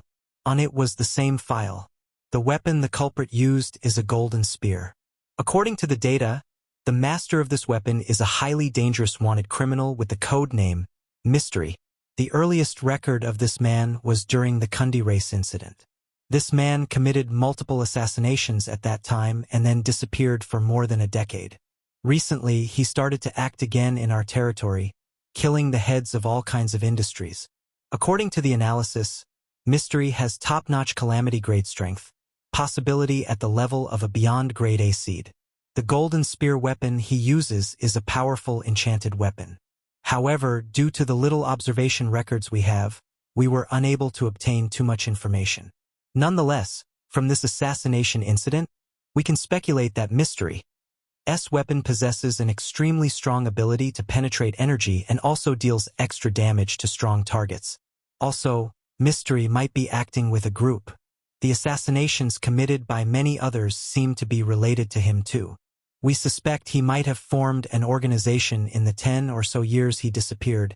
The frequent assassinations targeted at the Modo civilization lately were not all done by the Assassin Society. There were also other active organizations. Advanced civilizations did not have a shortage of enemies. Seeing that Modo was in chaos, some enemies had added salt to their wounds. Some of these were assassination organizations from the black market, some were from the terrorist organizations outside Modo's territory, and there were also some racial extremists and criminals who disguised themselves as assassins to commit crimes. The society was extremely unstable, and the police forces were beleaguered. The two kings of Modo finished reading the report. One of them yelled, "What I'm more concerned about is whose orders this killer follows. Whose organization does he belong to?" Mystery's appearance is clearly related to the Kundi race incident. Back then, the main participants were the Crimson Dynasty and their allies. Although we don't know which organization this killer belongs to exactly, he certainly is related to the Crimson Dynasty. He might be a secret soldier of the dynasty, or he could be an officer of one of the dynasty's beyond grade A allies. So, the Crimson Dynasty very likely approved this? The two kings of Modo asked. This isn't certain. The intelligence official thought about it for a moment. The situation now is not the same as before. More than 10 years ago, the Beyond Grade A Association was not yet founded, and the dynasty still had enough control over their Beyond Grade A allies, so the assassinations back then were indeed related to the dynasty. However, the situation has changed now. We can't rule out the possibility that this incident was a private operation of one of their Beyond Grade A allies. Hearing this, everyone's expression changed, and a name subconsciously appeared in their minds. Could it be Black Star? The two kings of Modo were furious.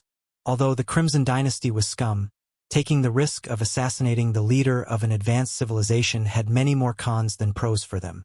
They basically had no reason to do this. It seemed like only Black Star, who had exceptional hatred toward them, had motive. Black Star. He got the upper hand in the flickering war and cost us a lot, but did that make him feel he can do whatever he wants? How dare he do this? This is outrageous. Modo will never forgive him. The two kings of Modo were burning with rage. They now had another goal to participate in the flickering war, not just for the future of the civilization but also to make Black Star pay with blood. The two of them believed that after this, the entire civilization could become united against an exterior enemy. There would no longer be any objecting faction. However, at this time, an upper echelon hesitated for a moment before objecting. But I don't feel that makes sense. What's Black Star's goal in doing this? Just to feel good? There's no reason. He's a man who prioritizes profit over everything. He's already gained the upper hand in the flickering world. To be completely frank, he can slowly make us suffer and incur even more losses. There's no need to assassinate our leader at all. In fact, doing so would even bring him risks. If he gets exposed, the heroic image the three universal civilizations have built for him will be severely damaged. He'll lose the advantages he obtained.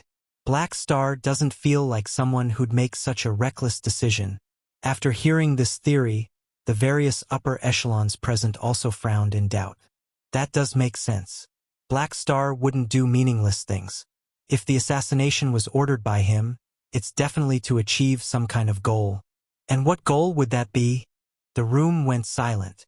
The people present brainstormed as much as they could. More than 10 seconds later, an intelligence official's eyes suddenly gleamed. He stood up and said, "I think I figured out Black Star's plan." "Oh? Quickly tell us about it." Everyone's eyes focused on him.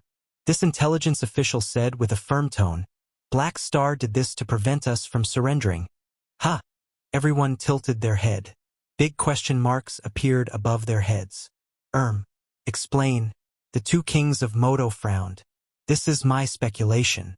Black Star knows Modo has no chance of turning the table, so he's worried we might give up the flickering war and withdraw the expeditionary army. If that happens, he won't be able to continue damaging us. Therefore, in order to prevent us from backing out, he secretly ordered his assassin to do this, openly provoking and insulting the entire Modo civilization. He predicted our reaction whether the culprit is his man or not. We'll definitely suspect him.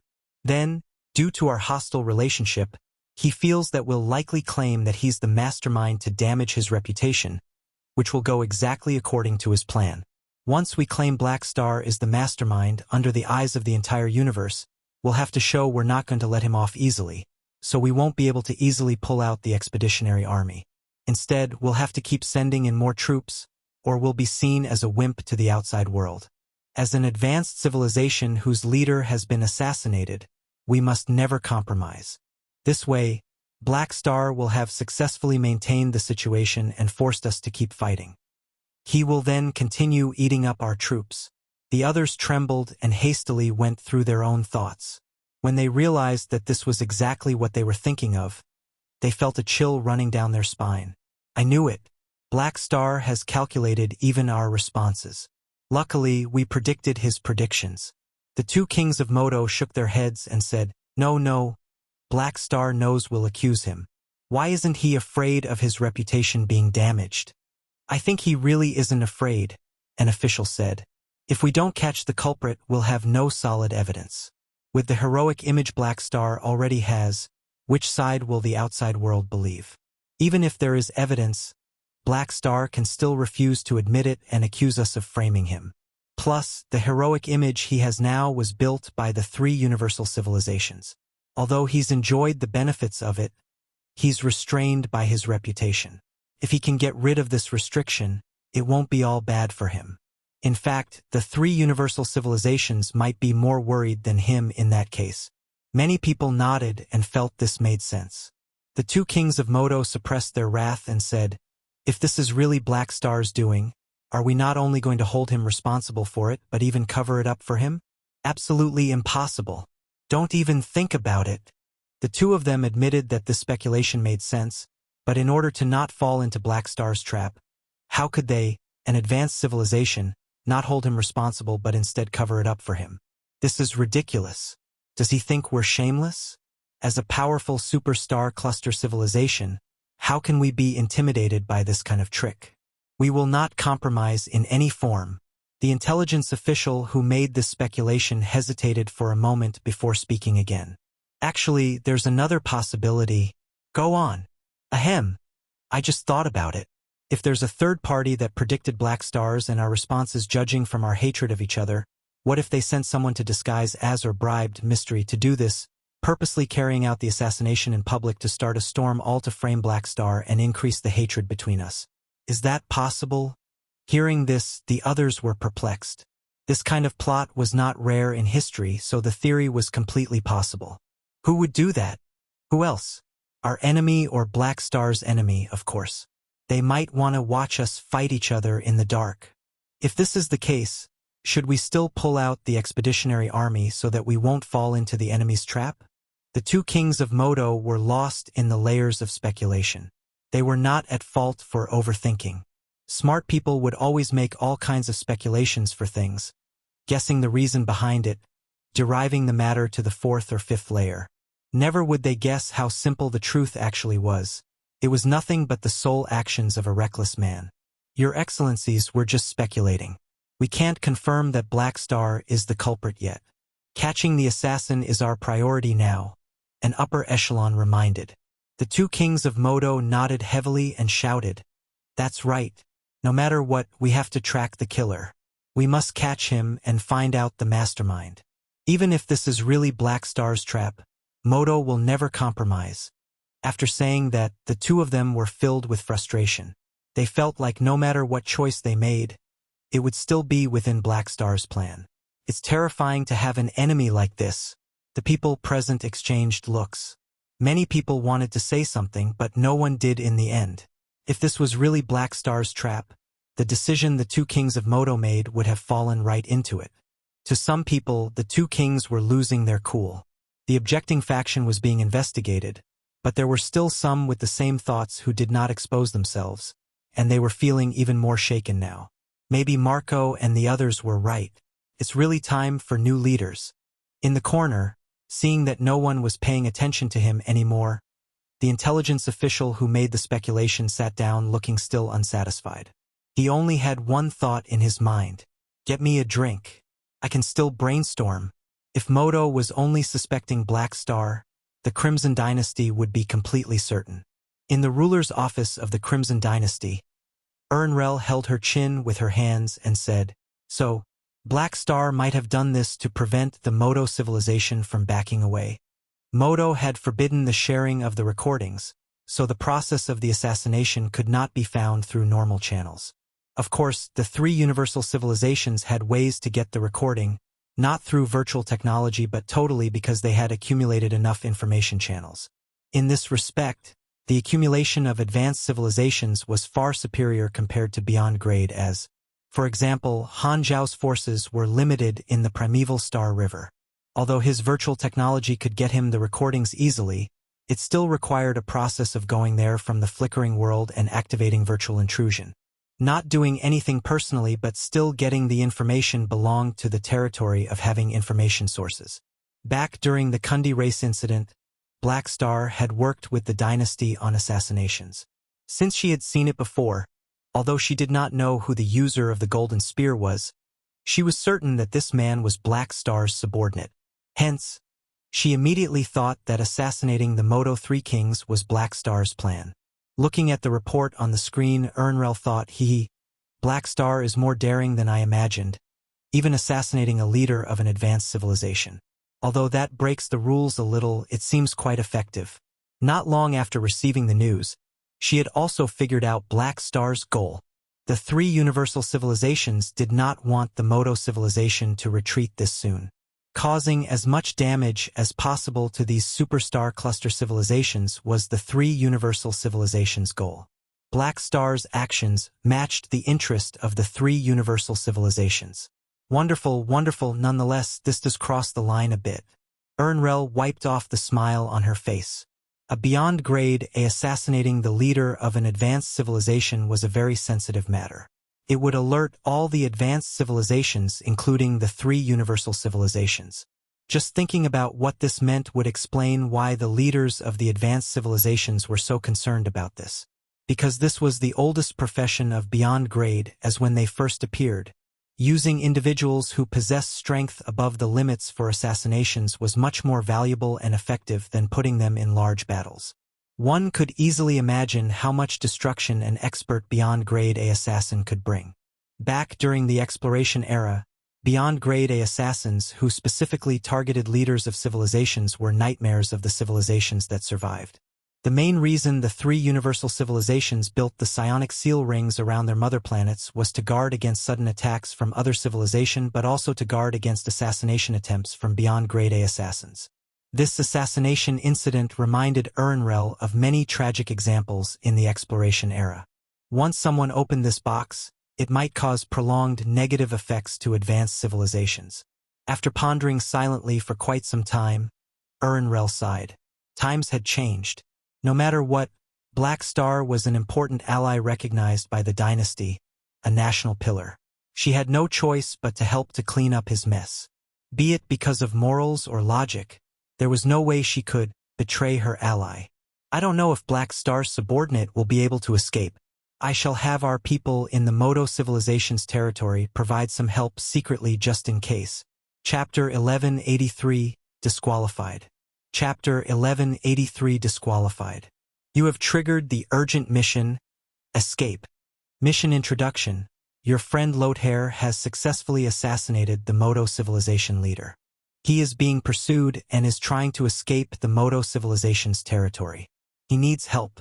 Mission requirements. Help Lothair escape the Modo Civilization territory. Reward: 8 billion EXP, 2 random rewards.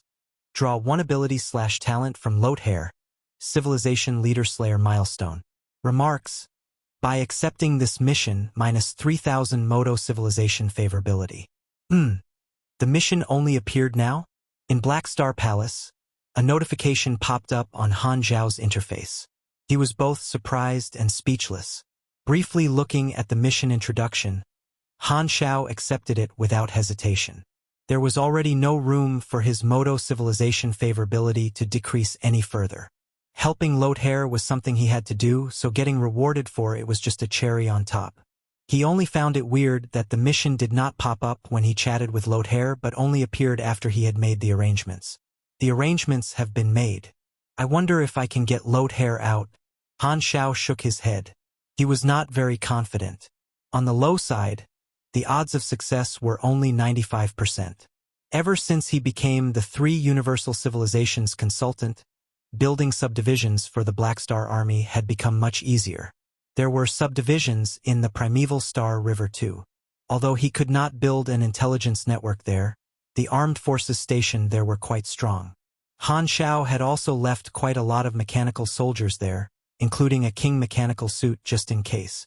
After receiving the news from Lothair, he had instantly ordered his men to infiltrate Modo's territory with a king. As long as they could rendezvous, Lothair would be able to immediately escape using the king suit. The others in the Assassin Society would have to figure something out themselves, but since they were not the main target and did not know Black Star was their boss, there was not much intelligence they could leak. The king mechanical suit was the universal treasure that Han Zhao had built the most times. Although it was extremely expensive to build, ever since he obtained Billion Mechanic Empire Manison, his success rate of building gold equipment had increased tremendously, saving him a lot of money. He had to admit that Manison's exclusive talent was incredible. Of course, the main reason he could build so many of them was that he was rich. Thinking back to when he just entered the galaxy, he had to carefully plan how to spend every ANA, but now he was too lazy to even look at deals that would earn him less than 50 million ANA's profit. Maybe this is what growth is. Although rescuing Lothair was important, he did not plan to go there himself. It was very far away, and having the local subdivision's mechanical troops take his lord's avatar along was more than enough. He had already done everything he could. There was not much more he could do to help Lothair. At this time, Black Star was on the rooftop of Black Star Palace, hovering 5 meters off the floor. Dozens of different-sized, ring-shaped mechanical devices hovered around him. From Han Zhao's perspective, each of the rings was wrapped around hundreds of stars.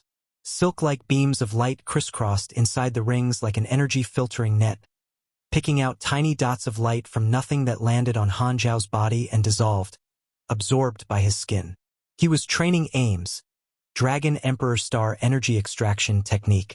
The ring devices were the assistive tools he had built called Star Energy Collectors. They could enhance the effects of the Dragon Emperor Star Energy Extraction Technique. Han Zhao let out a breath of air that consisted of star energy and felt the energy flow inside his body. It was as if his cells were shrouded in a fuzzy layer of starlight. He tooted with satisfaction. TSK, the effects of this energy training technique are even better than Heber's stellar furnace cultivation. Ames is quite creative. What a nice surprise this is. Not a single super would be unhappy about having too much energy. Even beyond grade, as who could infinitely regain energy would never stop training their energy. Every slight increase in their maximum energy was an increase in their limits, and Han Xiao was no exception. He had always taken energy training very seriously and frequently searched for all kinds of energy training techniques. Originally, among all the energy training techniques he had, Heber's stellar furnace cultivation had the best effects. It gave him a total of 16,750 increase in his maximum energy. Now, its position was replaced by Dragon Emperor Star Energy Extraction Technique. This energy training technique gave him 800 base energy. But the training time limit was 800. Each period of training it would give him up to 30 energy. In the most ideal situation, this could increase his maximum energy by close to 25,000. Such an amazing effect could totally increase his energy rank by a whole new level, giving him a new layer of attribute bonuses. The impact would be tremendous. Even though he had radiation absorption, which would make him stronger without him having to do anything at all, it only gave him about 16,000 energy over close to 30 years, still less than Dragon Emperor Star Energy Extraction Technique. Nonetheless, radiation absorption gave him quite a lot of attribute bonuses in strength, dexterity, and endurance. Old Man Manison had once said that the strength of mechanics came from their foundation. The longer they lived, the stronger they were. This ability was the perfect proof of that. The training for this time ended. Han Xiao put the star energy collector away and headed down back to the office while browsing the forums. There were still some days till the date of the Guild Alliance War. Almost all the Guild Alliances responded to it. The influence was clearly visible. The sales of the Army's faction store rocketed through the roof. The Army players finally stopped saving money and spent like crazy. The EXP Han Xiao received in the past few days was massive. On the other hand, the preparation for the 4th season of the Pro League had also started long ago, receiving quite the attention, indirectly increasing the player's shopping desire, helping him once again before the version ended. At this speed, when version 4.0 ends, not only will I have enough EXP to level up to 340, but I'll even have quite a lot to spare. Han Xiao was quite satisfied. A blonde female walked out from the corner ahead.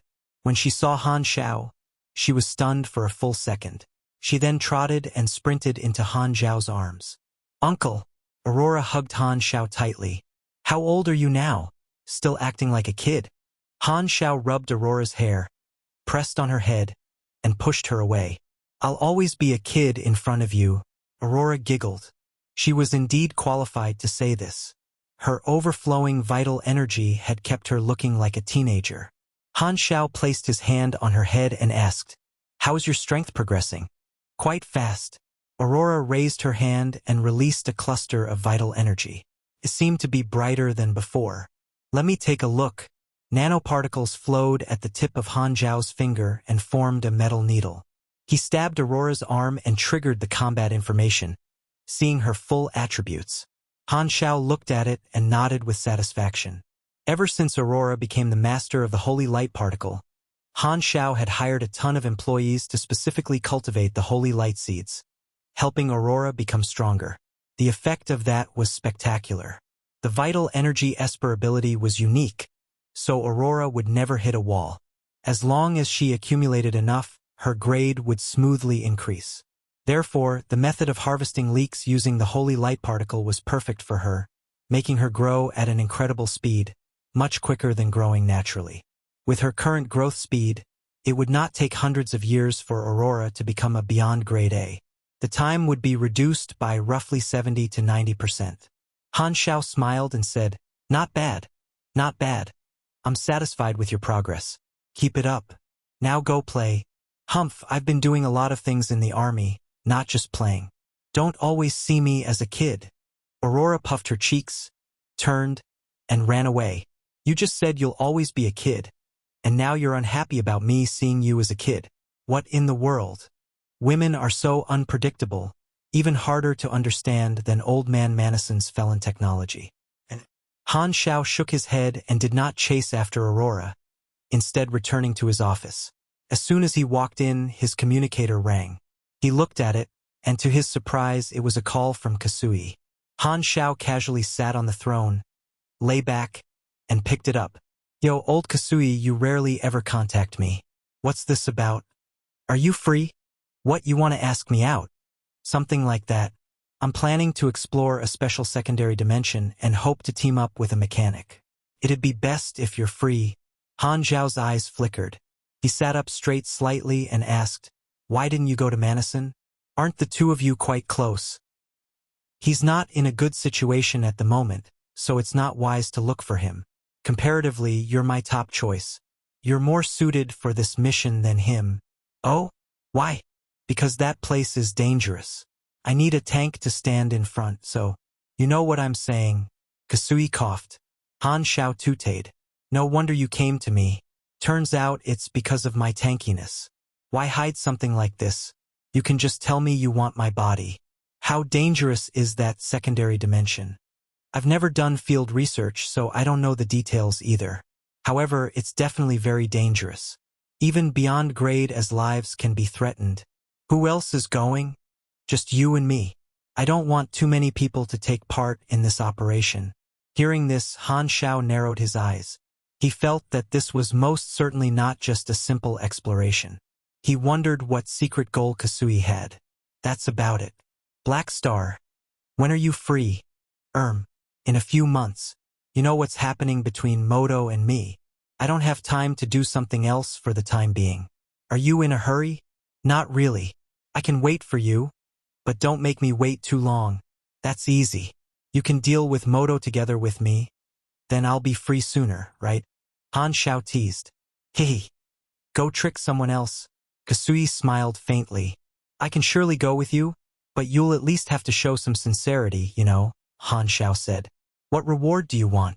As long as it's a not too excessive request, I will agree. Now that you suddenly say that, I really don't know what I want. What about more requests? No, just one. Kasui's expression remained the same. Then I've not decided yet. Han Xiao shrugged. This was a favor from Kasui, so he did not want to waste it. It's still early anyway. Take your time to think about it. Tell me when you've made up your mind. After the agreement was made, Kasui did not waste much time. They chatted for a little bit before hanging up. Han Xiao put the communicator down and pondered. Fascinating. Even Kasui needs a teammate to bear the risk together. What's going on in that secondary dimension? Is it really that dangerous? Sadly, no mission was triggered yet, so he had no clue. After pondering for a while longer and still having no idea, he put this matter in the back of his mind. In the next 10 or so days, the Modo Civilization searched everywhere for Lothair. However, it was not going smoothly at all, and accidents occurred frequently. The forces the Crimson Dynasty planted in Modo's territory kept stirring trouble, obstructing the investigation in all ways possible, but they also lost quite a number of men who were captured and interrogated by Modo. In this situation, the assassins inside Modo's territory all stopped acting and went into hiding, afraid of being suspected. They were all shocked by how daring this assassin who killed the Modo Civilization's leader was. During the thorough investigation, Lothair's experience proved to be a huge help. He continuously hid, shifted locations, and covered his tracks, avoiding the soldiers time after time. He had multiple stealth abilities to begin with and the bonus of the medium luck glow, so he was able to rendezvous with the mechanical army Han Xiao had sent into Modo's territory without getting caught in any battles. The mechanical army successfully handed the king over to Lothair. With it, he teleported away directly and finally escaped. He would never be found by Modo. The Modo Civilization did not know about this. They were still searching everywhere. However, just a few days later, a sudden change happened in the Modo Civilization's leading level again. As one of Modo's leaders had passed away, one of the three kings was missing. The race this position represented was very unhappy, and they did not want this situation to carry on. Therefore, a candidate quickly replaced this hole for the time being, and the three kings were complete again. However, This new leader's political stand seemed to be different from the other two kings. He did not support sending more soldiers to the flickering world. Due to all kinds of factors, the objecting faction seemed to have grown stronger once again. Those objecting faction upper echelons, including Marco, were all released after they were proved innocent. Under the protection of some kind of political power, not only were they not cleansed, but they were even firmer about objecting to the decision to continue participating in the flickering war. A storm started in the Modo Civilization's leading level again, but this time was different from the public impeachment. Instead, it was all going on in private. The public did not know the truth. They only noticed that the shifting of officials seemed to be more frequent. No outsiders knew what kind of political strife and compromising the Modo upper echelons had made. They only knew that more than half a month after the assassination incident, the Modo Civilization publicly announced the progress of the investigation. The report did not mention the names of the three universal civilizations and the Black Star Army at all. They only stated that many suspects had been caught, and they had made some progress, but the details of the progress were not stated at all. At the end of the report, the Modo Civilization stated that they would be attacking all the terrorist organizations outside the territory that had claimed responsibility for the assassination. They expressed that this was an insult to Modo's face, and these organizations were key suspects. Under the operations of the Modo Civilization, the public opinion of the nation was directed at these terrorist organizations. The hatred was shifted. The spies and mechanical armies that Han Shao had left in the Modo Expeditionary Army's territory discovered their sudden movement. Expeditionary army fleets disappeared in the territory one after another. Very soon, not just the Black Star Army, but the three universal civilizations and the Superstar Cluster Alliance also noticed this. Although it was not clearly stated, everyone could guess what the Modo Civilization was doing. The Modo Expeditionary Army was retreating. The objecting faction rose, the nation's internal state was in chaos, and there were many possible traps behind the assassination. In the end, the objecting faction got the upper hand. The two old kings of Modo were forced to compromise. The order to pull out the expeditionary army was made. They had decided to give up on participating in the flickering war. A simpler conclusion for this would be, the Modo Civilization was now disqualified by Black Star. Chapter 1184, A Wise Assassin is not a good assassin. Chapter 1184, A Wise Assassin is not a good assassin. In the Army Commander's office of Black Star Palace, Lothair's remote projection stood in the middle of the room. Han Shao circled him, sized him up, and sighed from time to time. Kid, although you've successfully escaped this time, don't feel glad. I need to properly talk to you about this. What orders do you have? Lothair calmly accepted the scolding. Although the plan worked, you made the decision on yourself and I had to clean up for you. I'm your boss, not the other way around. For something as big as this, you should ask me before you carry the plan out. Got it? Han Shao stood in front of Lothair with arms behind his back and reprimanded him. Won't happen again. Lothair's response was short and simple.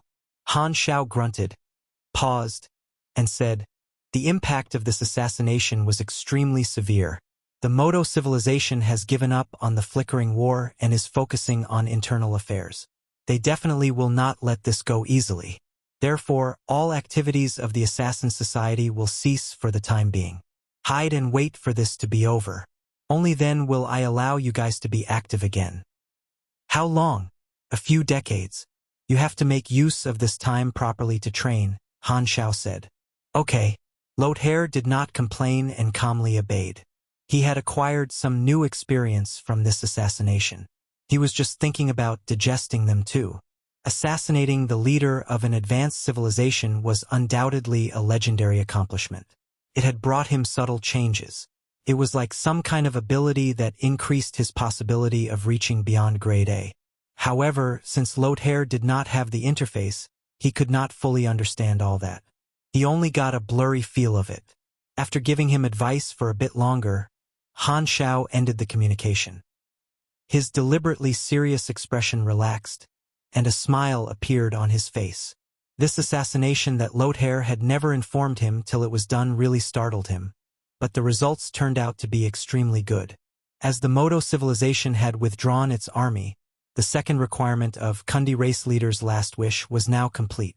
If not for Lothair's assassination, the Modo upper echelons would not have shifted this drastically. In that case, he would have had to spend more time and pay a heftier price in order to force Modo to retreat. Furthermore, the chain of chaotic reactions caused by Modo's leader being assassinated were also counted in the mission progress. Although Lothair made this decision without consulting him, the results turned out to be reliable. Han Shao always had high hopes for Lothair.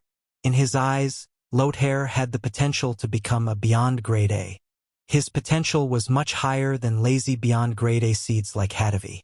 One reason he froze the activity of the Assassin Society was to wait till this was over, but another was to give Lothair more time to find the opportunity for promotion. Han Shao put these things in the back of his mind, opened the mission list on the interface, and looked at the two bright gold missions. Both, Escape and Kundi Race Leader's Last Wish, rewards could now be obtained. One of the two requirements of the latter was already complete. He could acquire the enemy, Proof of Leadership, and Kundi Rage if he wanted. Han Shao thought about it and suppressed his temptation to complete Kundi Race Leader's Last Wish, as the first mission requirement was to provide protection when the Kundi race is being culturally modified, which was not complete yet. This Grade S mission was a single mission, not a chain mission. Therefore, once he clicked on completing it and accepted the reward, it would mean that he would not be able to obtain the reward for the first requirement. He wanted the 4 political assets rewarded by the first requirement. Anyway, he could decide when to conclude the mission. He could obtain the 3 abilities anytime he wanted, so he was in no hurry. I shall conclude Lothair's mission and get the reward first. Han Shao headed out, turned left into the officer lounge to get some luck, returned, and quickly opened the interface. Escape. Completed. Minus 3,000 Modo Civilization favorability. Current relationship. Archenemy. You have received 8 billion EXP, 2 random rewards, and the Civilization Leader Slayer milestone. Civilization Leader Slayer. All Civilization Leader favorability, minus 10. Your words will be more heeded by the various civilizations. At the same time, when you, your organization, or your allies fight any fleets or supers of your opposing civilization, their defense and various resistances will be reduced by 3% to 7%. This milestone is definitely for the wanted criminals of the evil factions. Han Zhao's eyes twitched. To wanted criminals, the favorability of civilization leaders is complete trash, but since I'm someone with a high position and identity, the favorability of civilization leaders is not useless. However, he did not care about it too much. The only advanced civilization leader who had a good relationship with him was Urnrel. His favorability with the Federation's president and the Church's pope were both negative, yet they were still working together. As long as there were enough profits, the personal favorability of the leaders was barely impactful. Furthermore, the value of that minus 10 favorability of the civilization leaders was completely meaningless compared to the other effects of the milestone. Although the numbers were not high, the influence it had was extremely absurd. It worked against entire civilizations, reducing the various resistance and defense of all members of the opposing civilization. Han Shao instantly knew that when fighting the World Tree civilization, this ability would give the entire explored universe a natural edge. Comparatively, that slight reduction in favorability was negligible. I sacrificed my favorability for the entire universe. What a great man I am. Han Shao was almost touched by himself. He focused and continued looking at the ability/talent drawing interface. You have received the reward. Draw one of Lothair's skills. Ability/talent. Note: Lothair is a pugilist. Parts of the abilities/talents are adjusted according to your class. Randomizing. Complete. Please select one from the 5 options below as the reward. Stealth Master Talent. Drastically reduce your presence to others. Drastically reduce the chance of the enemies discovering you. And drastically reduce the clues you leave behind. You can easily find all the factors in a certain area that might lead to you being discovered, including but not limited to all kinds of surveillance devices and detection spells. 2. Assassination Mark ability. Mark a target. Increase the damage of your next attack to the target by 75% to 100%. Critical rate by 45%. and critical damage by 100%. Energy cost, 150. Cooldown, 48. One-hit KO ability. When your next attack hits the target successfully, instantly carry out lethal judgment once. The base of the judgment is the target's health (END), lethal resistance (LUK), and the level difference between you and the target. If the judgment succeeds, the target will die instantly. If the judgment fails, the attack will deal an extra 280% damage. Energy cost, 500. Cooldown, 2005. The Way of an Assassin ability. Charge energy into the next attack, accumulating extra damage bonuses. Energy to damage bonus conversion rate, 10:1%. Maximum damage bonus, 300%. Cooldown, 150s. Fearless Heart talent. When fighting a strong enemy, you will receive extra attack bonuses. When the enemy is below grade B, this ability will not be triggered. When the enemy is grade B, you will receive a 5% base attack bonus. When the enemy is grade A, you will receive a 15% base attack bonus. When the enemy is grade S, you will receive a 25% base attack bonus. When the enemy is grade S+, you will receive a 35% base attack bonus. When the enemy is grade SS, you will receive a 45% base attack bonus. Whoa, this kid. Han Zhao's eyes gleamed. What's a master assassin? This is a master assassin. Lothair had not been around for many years. It had been a very long time since Han Zhao last looked at his interface. He could recall that of these 5 options, other than the second option, Lothair did not have any others back then. Looks like this kid has been busy the past 20 years. He's got many new skills. Han Zhao was overjoyed. Such an excellent learning ability could almost match up to Nero. He had found a treasure. He browsed through the options. No way he was going to pick the second or the third options. Although the lethal judgment of one-hit KO was quite tempting, as soon as Han Zhao saw that luck was one of the things considered for the judgment, he instantly eliminated this option. The fourth option, the Way of an Assassin, was quite powerful, but Han Zhao also eliminated it after some pondering. This ability could only provide bonuses for one attack, but attack frequency was what mechanics focused on.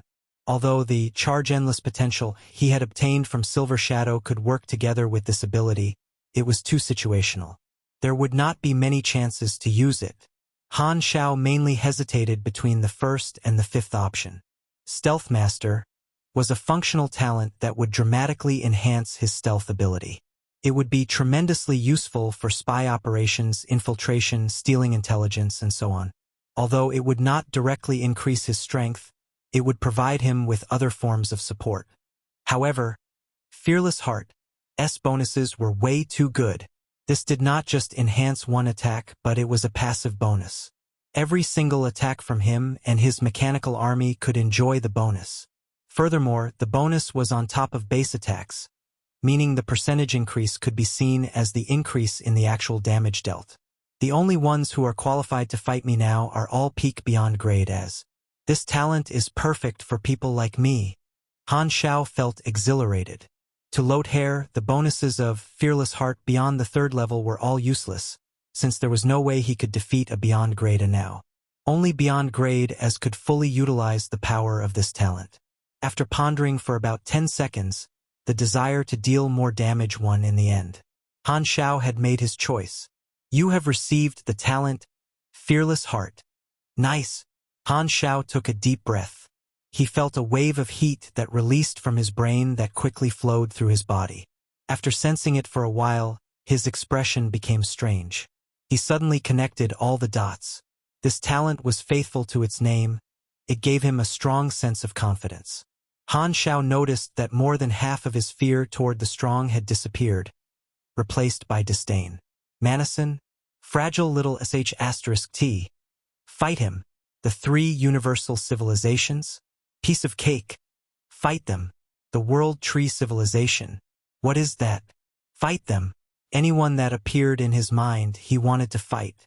His heart was filled with an indomitable sense of fearlessness, an illusion as if he could just beat up everything in the world. He hastily suppressed this emotion, took a few deep breaths, and finally calmed himself down. It all made sense now. No wonder Lothair dared assassinate the Modo 3 kings. Turns out it's the side effect of this talent. The mystery is now solved. Han Xiao rolled his eyes. What fearless heart. Bullsh *T. This is clearly reckless heart. Chapter 1185 National War. Chapter 1185 National War. Fearless Heart was undoubtedly a semi-molding talent-level talent. This was a surprise for Han Xiao. He turned off the interface and contemplated what to do next. Modo is already disqualified. The second requirement of the Kundi race mission is complete. As long as Modo doesn't come to mess with me, I won't need to fight them in the future. Once they retreat, I won't have an excuse to take part in the flickering war anymore. I'll have to temporarily exit this stage. The army players might have problems with that. But luckily, now is already the final stage of the version. The impact won't be too huge. Without Modo as an opponent, the Black Star Army no longer had a reason to continue participating in the flickering world. This way, the army players would have to exit this main storyline too. If this had happened in the middle or even early stage of the version, the army players would have been in an uproar. Some of the newbies would most likely have changed factions to join the First World Server War. However, Modo retreated at just the right time. It was now near the end of the version, meaning there was not much time left for the players to do things. Most of their energy was focused on preparing for the fourth season of the Pro League and the World Server War that was about to happen. These were the last two big things they could do near the end of the version 4.0. Losing the Flickering War main storyline in this situation would minimize the players' dissatisfaction. Furthermore, Han Xiao had faked a main storyline mission, which the players would receive reward from, making up for the loss of the players not being able to participate in the real main storyline mission to a certain extent. Due to the existence of the Black Star Army, the state and territory distribution of the various guild alliances in the Flickering world was completely different from Han Xiao's previous life. Furthermore, this difference would extend all the way to the versions in the future. Even Han Xiao could not really predict what would become of these guild alliances in the future. Han Xiao pondered for a while. When he realized that there were no more big things he had to do at the end of the version, he breathed a sigh of relief. What needs to be done has been done. What's left is to watch things develop like the other Beyond Grade as and wait for the Flickering War to come to a result. Han Xiao decided to lie low for some time and develop his technology, spending the remaining time of version 4.0 peacefully. Furthermore, the army had attracted way too much attention recently. Nothing was good in excess, so it was a good time to cool down and temporarily stay out of the public eye. Now I just have to wait for the World Server War and the Pro League to suck out the player savings for me to have enough EXP for promotion. Han Xiao smiled. He did not even have to come up with any promotional events. These two events were like automatic harvesting machines, convenient and effortless. The Modo Civilization did not openly announce their retreat. They focused on promoting their plan to attack the terrorist organizations while quietly withdrawing the expeditionary army bit by bit. The Superstar Cluster Alliance was an organization with shared interests, after all. Although Modo gave up on the Flickering War, they could not just walk away. As the Modo Expeditionary Army retreated, the other Superstar Cluster civilizations sent out some of their troops to form mixed fleets and took over this line of defense. The Superstar Cluster Alliance was glad to see Modo exit. This way, their nightmare Black Star would be gone too. This was a completely beneficial trade in their eyes. Although the other Superstar Cluster civilizations were harsh in the things they said, they were still in the same alliance. They achieved some kind of deal with Modo and signed some agreements as compensation for Modo's exit. As the main enemy fled, the Black Star Army's troops stopped attacking the Superstar Cluster Alliance's line of defense and left the Ferdinand battle zone in batches. The forged mission, Black Star Army Expedition Order, concluded, giving the army players a wave of rich rewards. Although the rewards were set by Han Xiao and slightly worse than the real main storyline, it had its pros.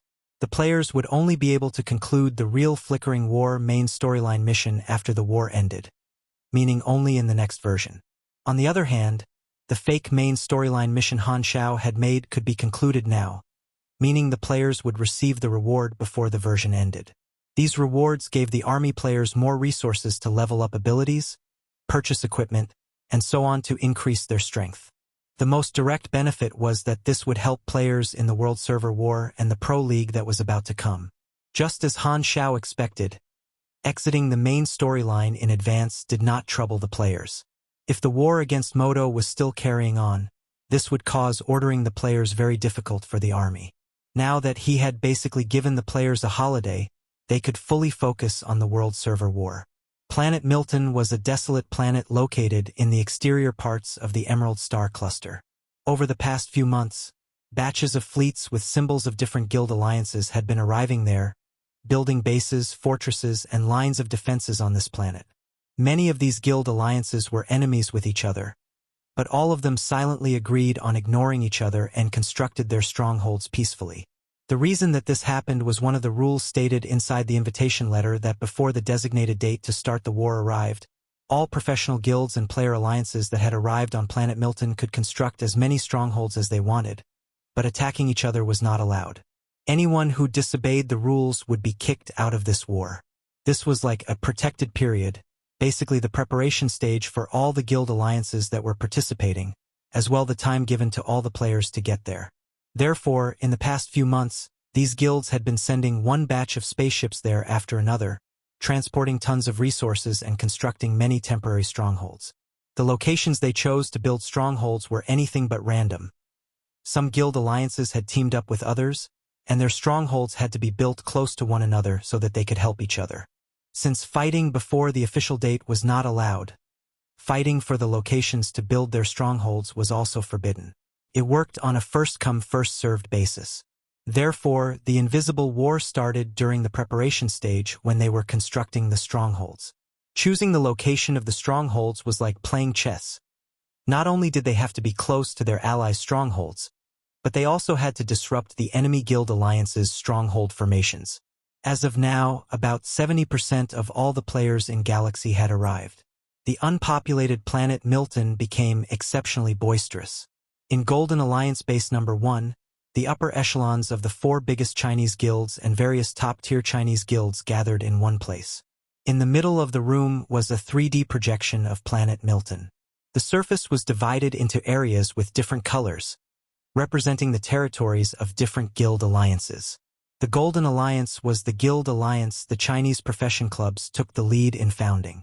It basically included all the top-tier Chinese guilds. The Golden Alliance could be seen as the representatives of the Chinese players. Almost all the members were army players.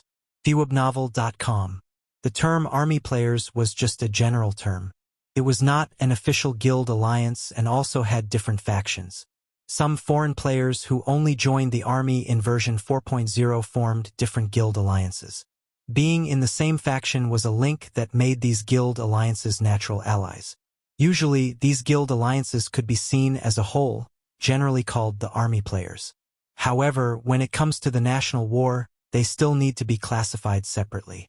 The various guild alliances that gathered on planet Milton could be roughly split into 4 factions: the Black Star Army faction led by the Golden Alliance, the Anti-Black Star faction led by the Galactic Business Alliance, the 3 Universal Civilizations faction led by the September Conference, and the remaining scattered forces mainly consisting of the guilds from other beyond Grade A organizations and neutral organizations. They fought for their own and had no leader. Morning Snow Twilight Frost stood beside the projection, gestured with his hands, and said casually, "As everyone can see, the Galactic Business Alliance, Northern Battlefront, 5C Alliance, and so on have always targeted us. They've set up their strongholds around every one of our strongholds, preventing us from expanding the base, clearly planning to surround us as soon as the war starts." He was the president of the Dynasty Club's official guild, also the first president of the Golden Alliance. The president of the Temple of God, Jupiter, crossed his legs and said with disdain, "Ha! Are these Europeans playing chess? Don't they know who invented chess? Our allies are responding too. Some arrived at the locations in advance, so the enemies won't be able to surround us. Some built strongholds at important strategic locations. It won't be that easy for the enemies to mess with us," the president of the Jade Green Sky said slowly. The guild alliances of the Black Star Army faction had made an agreement to follow the lead of the Golden Alliance and fight together. Other than the guild alliances of the Black Star Army faction, The Golden Alliance also received help from elsewhere, the enemies of their enemies. The enemy's enemy might not be their friend, but at least there was room for them to work together. In terms of supplies, fleets, and weapons, we have the upper hand. The bulk-purchased evolutionary badges are also given out, forming close to 200 demolition divisions of 800 members each. In attacking strongholds, they'll destroy the enemies with the aid of airstrikes very quickly, a guild president said excitedly. Fleets and all kinds of war machines were allowed in this war, but no planetary obliteration-level weapons were permitted. However, the weapons used had to be bought. This war was a pure battle between the players. Getting help from NPCs was clearly forbidden. The various large guild alliances hosted this battle mainly to create exposure. The national war aligned with the various clubs' interests. As long as they could achieve outstanding results in the war or even become the final winners, their guilds would be able to attract more ordinary players, gain more fame, and earn through traffic. This was the goal of professional clubs. As for the winning condition, it was very simple. There were mainly two ways. One was to destroy all of the enemy's strongholds on planet Milton. After the battle started, the guild alliances would still be able to continue building more strongholds, but the others would be allowed to attack them. Another way was to deplete the opposing guild members' revival times in the week. The players could revive 10 times in 6 days at most on one account, and in such a highly intense war with hundreds of millions of players participating, the frequency of the players dying would become strikingly high. Morning Snow Twilight Frost nodded, turned to the many professional players who were listening on the side, and asked, "How's the challenge going?" King Admiral said lazily, "More wins than losses." "I forgot the exact numbers." Bon Hit Dog instantly gave a thumbs up with a grin. "No worries, I remember. We're now at 3,488 wins, 1,142 losses. The win rate is about 75%. It's glorious." The rules stated that the guilds could not fight each other, but since so many players had gathered there, clearly some would get too bored. Duels were not forbidden, so PvP matches could be seen everywhere. Due to this, the various large guild alliances sent out many PvP experts to challenge players of the other guilds. If they won, the other guild's morale would be affected. The results of these duels needed to be promoted to increase the popularity of the guild, so professional reports were needed. Hence, Bun Hit Dog, who was a celebrity, was hired by the Golden Alliance as the chief reporter to lead the entire Battlefield Reporters Group, personally in charge of writing the battle reports of the Golden Alliance. Such a large-scale national war had players in all kinds of industries participating, such as PvP experts, logistics players, management personnel, reporters, and so on. They all had their own job to do. It was a festival. As the date for the start of the war approached, the atmosphere on planet Milton became more and more heavy. A storm was coming. The players were not the only ones who paid attention to this war. Even the other organizations paid attention to this war between the immortals. The 3 universal civilizations, superstar cluster civilizations, and the other organizations got some information from the players. Although they were surprised by the special hostility between the immortals, they all did not disrupt them, only observed them, quietly recording the specialties of immortals. If the Black Star Army faction won his war, Han Shao would benefit from it too. His faction would be more appealing to the new players. However, he did not plan to interfere. He did not want to ruin this signature event that would certainly be written into the Galaxy Chronicles. He only wanted to stay at home and watch the show while eating some popcorn. Time passed. Under the eyes of countless people, the day of the national war finally arrived. Chapter 1186. The tears pugilists are shedding are all the water damage their brains suffered when they choose their class. Chapter 1186. The tears pugilists are shedding are all the water damage their brains suffered when they choose their class. Despite constructing many strongholds on planet Milton, all the big guild alliances had a main base, usually the first stronghold they built. It had no difference from the other strongholds in terms of rules, but to the players it was a symbol like the main city. Dragon Hill was a large hill that surrounded the Golden Alliance's main base. It originally had no name. The name Dragon Hill was given by the Golden Alliance after they occupied this place. On the day of the beginning of the war, hundreds of battlefields of varying sizes appeared on planet Milton. Most were between strongholds. Among all these battlefields, Dragon Hill attracted the most attention. This was because the anti-Black Star faction had placed their main forces there, planning to get rid of the Golden Alliance's main base on the first day of the war. The Golden Alliance, too, placed their main forces there and prepared for it. They had decided to fight head-on. Almost 10 million players from both factions gathered on Dragon Hill, looking forward to the battle. The countless troops turned this hill into a colorful sea. Teams of players kept shifting locations like tides on the sea. The mixed colors came from the troops of the anti-Black Star faction, as they wore very different equipment. As for the Golden Alliance, they were wearing the army's standard mechanical suits, which were black and silver. It was very neat. The Golden Alliance looked like a huge official army, unlike the anti-Black Star faction, which looked like a mere mix of small forces. The people of the Galactic Business Alliance and other guilds were stationed at the south, east, and west sides, planning to attack from all three directions. The Golden Alliance troops' formation was circular, wrapped around the main base. The formations of two sides were separated by a wide belt area. Inside the strategy surveillance room, the 3D satellite map hovered in the middle. Morning Snow Twilight Frost, who took the position as the main commander of the battle, stared closely at the map, giving out orders one after another. The dozen military strategists around him occasionally gave suggestions, while the group of assistants sent the orders down. For such a large battle, fighting without an overall strategy would spell certain defeat, so the commanding system was very crucial.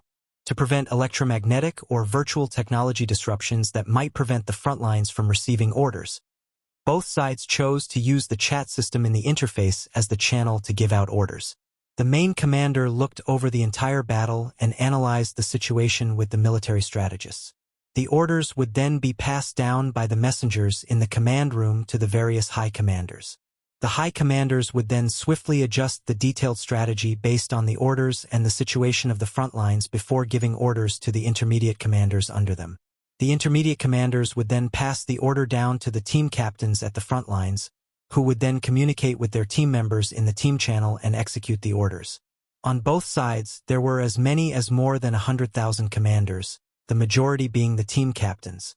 This procedure looked complicated, but because the chat system was not restricted by distance and everyone did their job properly, it was very efficient. If all the players made up a body, the main commanders and the high commanders would be the brain giving the orders, and the intermediate commanders and the team captains would be the nervous system responsible for controlling the body based on the orders the brain gave. Morning Snow Twilight Frost gave a round of orders. Seeing that the troops on his side were all almost in place, he exhaled softly, turned to Jade Green Sky, who was one of the military strategists, and asked, "The setup is about complete. How much time till the war starts?" 6 minutes and 11 seconds. It's about time. Tell all teams to preheat their weapons. Activate the shields of the base and the front lines too. At the 3-minute mark, have the enchantment mages start applying buffs and the rest start consuming whatever combat capability enhancement potions they have. The order was quickly passed down. A thick, light blue energy shield rose around the main base and shrouded it. The defense mage teams at the front lines started to apply shields and enchanting spells on the other teams around very soon. The pugilist teams, who would be leading the charge, also started to inject enhancement potions. These bonuses all had a time limit, so using it right before the start of the war would maximize the effects. The anti-Black Star faction's men were doing the same thing. Colorful lights appeared on both sides like a fireworks competition. Seconds felt like years in the last 3 minutes. All the players present were exhilarated and nervous. They held their breath, focused, and waited for the war to start. The atmosphere of the battlefield was silent and intense. As the countdown continued, it finally reached 0. Go! At that instant, the earth started trembling. The battlefield that was silent just seconds ago was suddenly filled with roars and battle cries. The battle erupted instantly. The two stationary seas suddenly turned into raging tsunamis, charging at each other. Countless energy beams formed an enormous net on the empty area between the two sides. Tons of players fell during the charge from the opponent's long-ranged attacks. The black and the mixed-colored tides quickly closed in on each other and clashed. Boom, boom, boom, boom. Chains of explosions left cracks and pits on the ground. Dragon Hill swiftly became a mess. The charging teams of both sides collapsed in large areas. In just an instant, countless mechanical soldiers, pugilists, and melee-ranged Esper players died on the spot. It was a bloodbath. This was not a stage for any one person. No matter how strong a player was, once they got out of the main formation, they would be killed in an instant. Carrying out their individual duties in groups was the only choice. Area C5 and D2 target their psychic teams. Their AoE is too strong.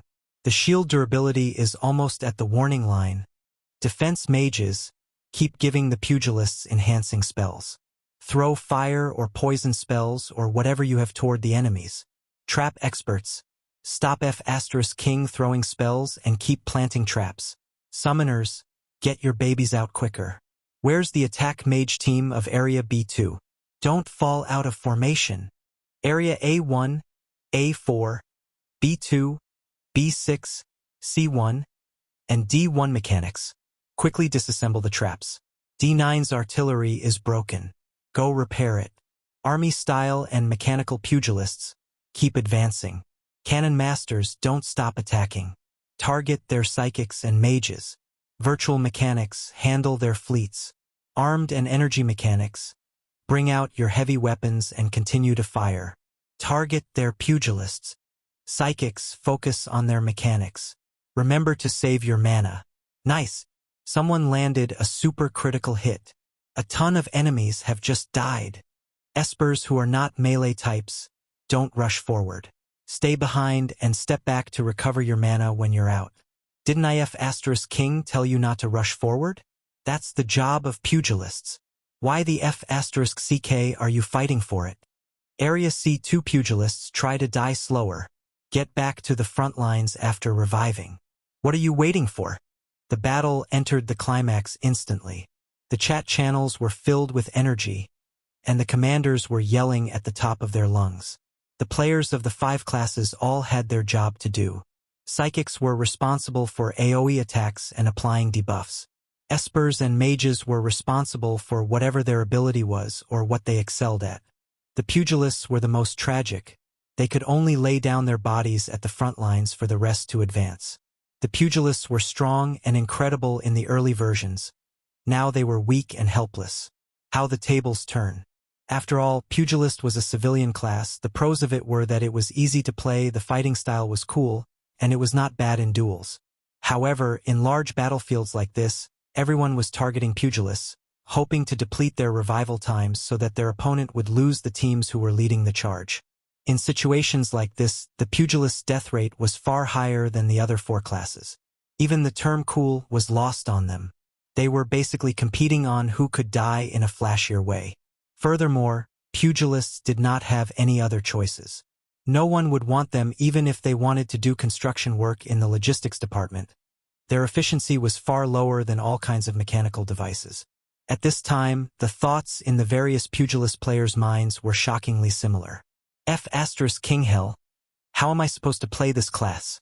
Comparatively, mechanics who were weak in the early stages were shining brightly in battles. They were the busiest in the battlefield.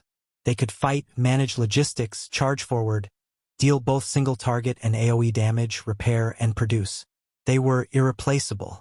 Due to how strategically crucial the mechanics were, the Golden Alliance had an edge. Because of their faction, the most elite mechanics among the players were all in the Black Star Army. Basically, all of them were members of the Golden Alliance. As the battle carried on, the situation started shifting. The Golden Alliance gained the upper hand, and it was expanding. The top-tier professional players all had the privilege of getting resources poured onto them by their clubs, so the difference between them was not too obvious. However, in terms of overall strength of the players, the Golden Alliance surpassed the anti-Black Star faction. The Black Star Army had united the Chinese players long ago, saving the players the cost of continuously changing factions. Furthermore, there were all kinds of faction privileges from time to time. Their growth was much more organized than the wild players who had been in many different factions in the past versions. After close to 4 versions, the Golden Alliance players were clearly superior in terms of abilities and equipment overall. Furthermore, the fake main storyline Han Xiao concluded in advance gave the army players another wave of funds and EXP. 1 or 2 players receiving it would not make a difference, but tens of millions of players all received the reward. When that materialized in this battlefield, it increased their edge even further. The casualty count statistics are out. Inside the main base's command room, Morning Snow Twilight Frost was giving out orders when he received a set of smart statistics. His eyes gleamed. The enemies died 0.742 times on average. For our side, it's 0.631 times. Wonderful. The people present were overjoyed. This data represented the average deaths per player on both sides. Though the difference was only 0.111, in this battle of tens of millions of players, this meant that the players on their side died about 500,000 times less than the opponents. The revive limit is only 10 every 6 days. Finishing those revives means you're out. Today is the first day of the war, so their bottom line is probably between 1.8 to 2.2. Their charging team has died more times than the average at almost 1.2. They'll soon be unable to hold on. Morning Snow Twilight Frost narrowed his eyes and said, "Send in 50 demolition divisions. Advance at my command." As they were not fighting NPCs, both sides did not use large-scale suicidal attacks. Everyone could revive multiple times, and if used wrongly, they might lose more than they had to gain instead. The Golden Alliance had piled up a ton of evolution badges when preparing for the war. 50 demolition divisions meant 40,000 players, which was about a 0.01 increase in the overall average death count after conversion. They now had an enormous edge, so they could totally take the risk. The goal was not to kill more enemies, but to make use of the tankiness and the high melee damage bonus of the aberrations to break the opponent's formation. As the order was passed down, a special team was escorted into the front lines. With countless flashes of light, their bodies expanded into aberrations one after another and charged into the enemy formation, unstoppable like a hot knife cutting through butter. A total of 40,000 monsters with multiple buffs charged into the enemy's formation, instantly creating areas of enemy pugilist players that were separated from the rest. The attacks from the Golden Alliance followed right after and wiped them out on the spot. The violence of the evolution badge was recognized by all the players. The advance of 40,000 aberrations messed up the anti-Black Star faction's command system for a while. They spent quite a lot of time before killing all these aberrations. The chaos had caused the anti-Black Star faction's average death count to increase by 0.018, meaning about 100,000 players died. The difference between two sides was getting bigger, especially among the pugilist teams. We can win. The morale of the Golden Alliance players in the front lines rocketed. The players of the Galactic Business Alliance were clearly not as energetic. Battles between large armies would not be turned around easily. As soon as one side had the upper hand, the remaining battle would just be the process of snowballing. freewebnovel.cm. The situation continuously became better for the Golden Alliance and worse for the other side. The results of the battle were gradually growing certain. While the battle on Dragon Hill was going on fiercely, Han Xiao, who was far away in Black Star Palace, was holding a bag of popcorn in his one hand and a drink in the other, watching the broadcast from Bun Hit Dog on the forums. However, his focus was not the situation of the battle. Nice, using 40,000 evolution badges at once. Charging these evolution badges is going to get me a wave of EXP again. Keep using them. Haha, hundreds more mechanical teams are destroyed. More repair fees. Han Xiao was joyous. He did not feel heartache about the battle damage the Golden Alliance was suffering at all. He was practically laughing. In his eyes, every batch of resources the Golden Alliance lost meant a new round of sales for him. If not because the faction benefits could not be given out randomly, he would even sell to the anti-Black Star faction. War is still the most profitable. Han Xiao grinned.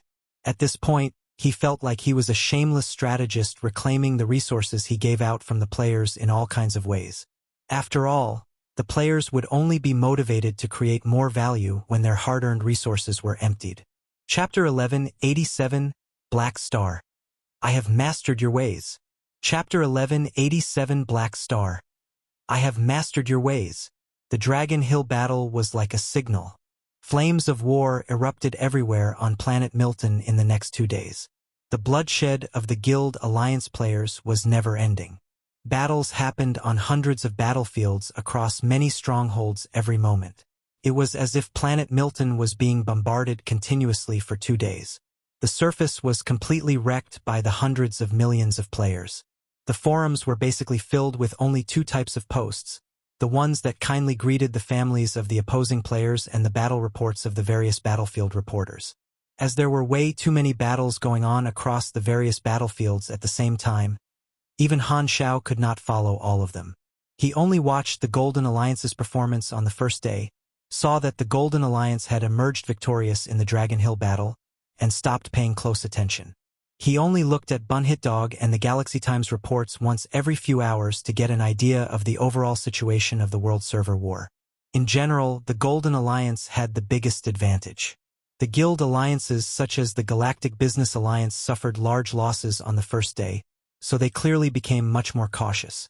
As for the 3 Universal Civilizations faction led by the Golden Alliance and the September Conference, they did not organize any large-scale battles, only smaller partial battles.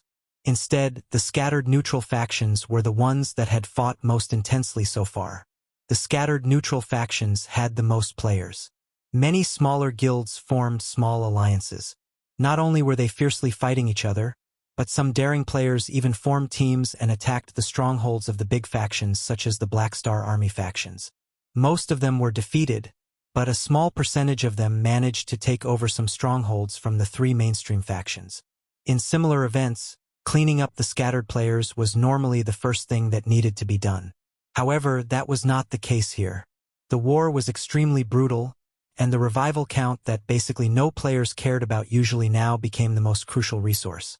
The 3 mainstream factions had the ability to eliminate any scattered factions they wanted, but doing that without taking at least some damage was impossible. The players were fearless and would never give up resisting. Even the 3 mainstream factions would certainly incur some losses. To them, using the crucial revival counts on these scattered players was an utter waste. Furthermore, attempting to cleanse the scattered players on a large scale would most likely cause them to unite and fight back. By then, they would have shot themselves in the foot and gotten trounced by the scattered players.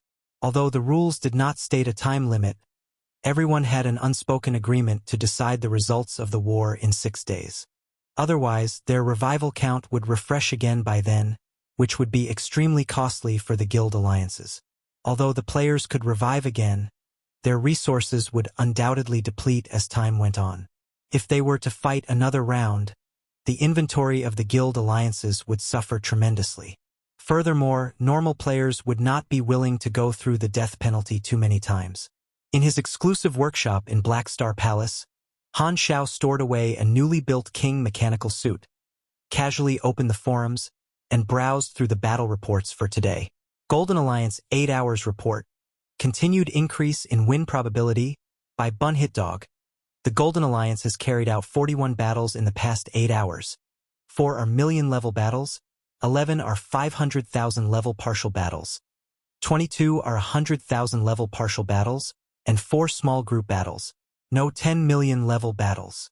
Of them, the Golden Alliance won 29 and lost 12, winning 70.73% of the battles, a 3.16% increase compared to yesterday. The overall average death count increased from 2.375 to 2.814, maintaining at the top of the average survival leaderboards, further increasing their lead over the second in place. The difference now has already reached 0.703. Flying Stone Cliff Quick Report by Galaxy Times, Chinese Zone. Today, the Galactic Business Alliance and the Northern Battlefront stronghold in Haywood Valley was assaulted by the September Council and Denland. As their teleportation arrays were disrupted, the Galactic Business Alliance and the Northern Battlefront dispatched the closest forces to travel to the Haywood Valley stronghold as reinforcements. However, when they passed by Flying Stone Cliff, they fell into the Golden Alliance's ambush and suffered heavy losses. According to reliable sources, the Golden Alliance secretly dispatched a team there and had them log off. By logging in at the Flying Stone Cliff, they took the enemies by complete surprise, achieving a huge victory. There were many similar reports, Han Shao scanned through them with a smile to see which guild alliances were eliminated for about half an hour before exiting the forums. Beep, beep, beep. At this time, his communicator rang. It was surprisingly the Dynasty Exploration Army's Marshal, Brother Tarakov. Han Shao accepted the communication and asked with a smile, "Yo-ho, old tar, what's up? Have you been paying attention to the war between the immortals?" Tarakov's tone was serious. I have a ton of immortals under my command. How can I not pay attention? Come on, do you have to test me like this? Did the Dynasty upper echelons send you? Han Shao had a rough guess of what Tarakov's intentions were. Tarakov did not deny it and slowly said, "What I want to ask is, how much do you really know about the immortals? Be more specific." All right, the Intelligence Department and the Dynasty Science Institute have never stopped observing the immortals. One of the earliest batches of immortals appeared on planet Aquamarine, which were almost all recruited by you. You seem to have a very deep understanding of them. We'd like to know, why do the immortals disappear every so often? Why does all of their strength increase after appearing again after they disappear?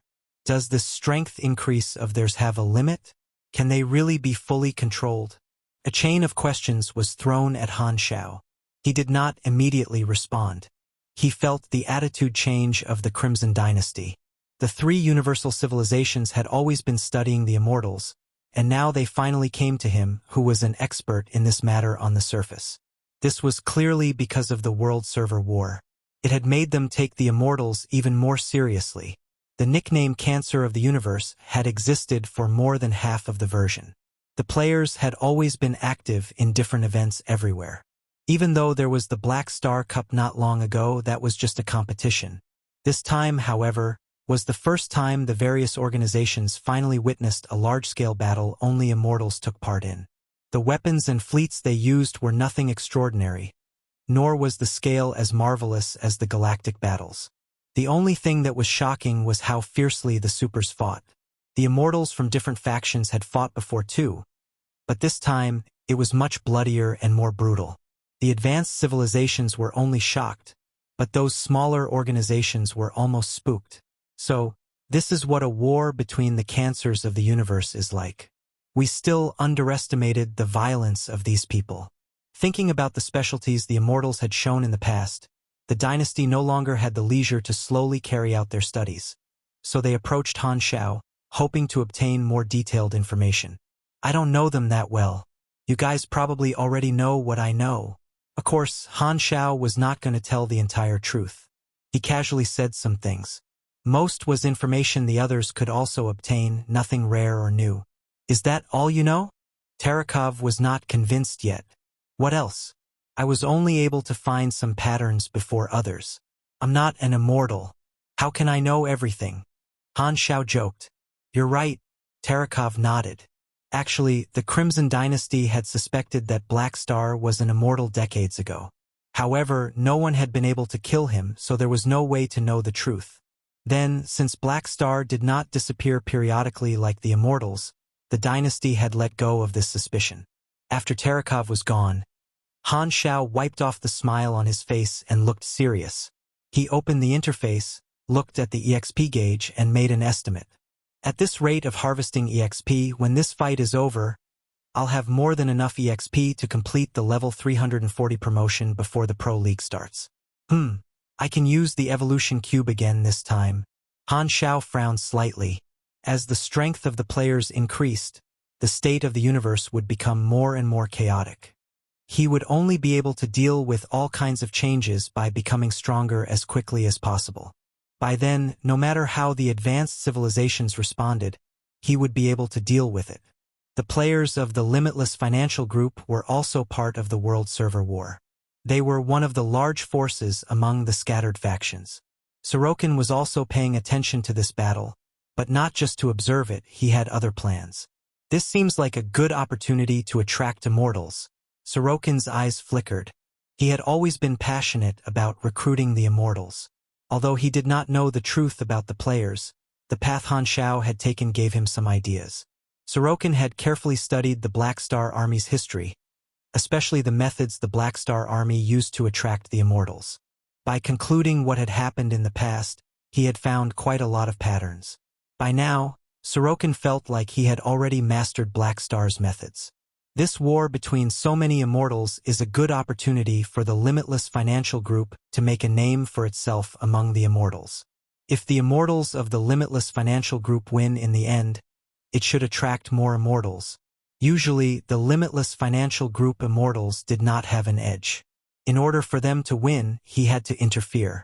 Anyway, he was not restrained by his reputation like the other Beyond Grade as, even if word of him, a Beyond Grade A shamelessly interfering with a war between Grade B supers got out, his reputation would not be affected because he never had one to begin with. As a Beyond Grade A, even without using his full strength, he would be able to decide the results of battles at this level. Furthermore, his methods were extremely sneaky. He believed that these Grade B immortals would not be able to discover them. Looks like this is worth a try. I shall do it. Sorokin made up his mind. His speculation actually made sense. However, he could not see the forums, so he lacked the most crucial piece of information. He had no idea the players were fighting, and more importantly, he was completely clueless about the fact that the rules forbade NPCs from interfering. The players of the Limitless Financial Group did not dare break the rules. They had invested a ton of resources and worked hard trying to maintain the good results they had achieved. What they would never have expected was that their own faction leader was preparing to get them instantly disqualified. Chapter 1188. That's not how the script was written.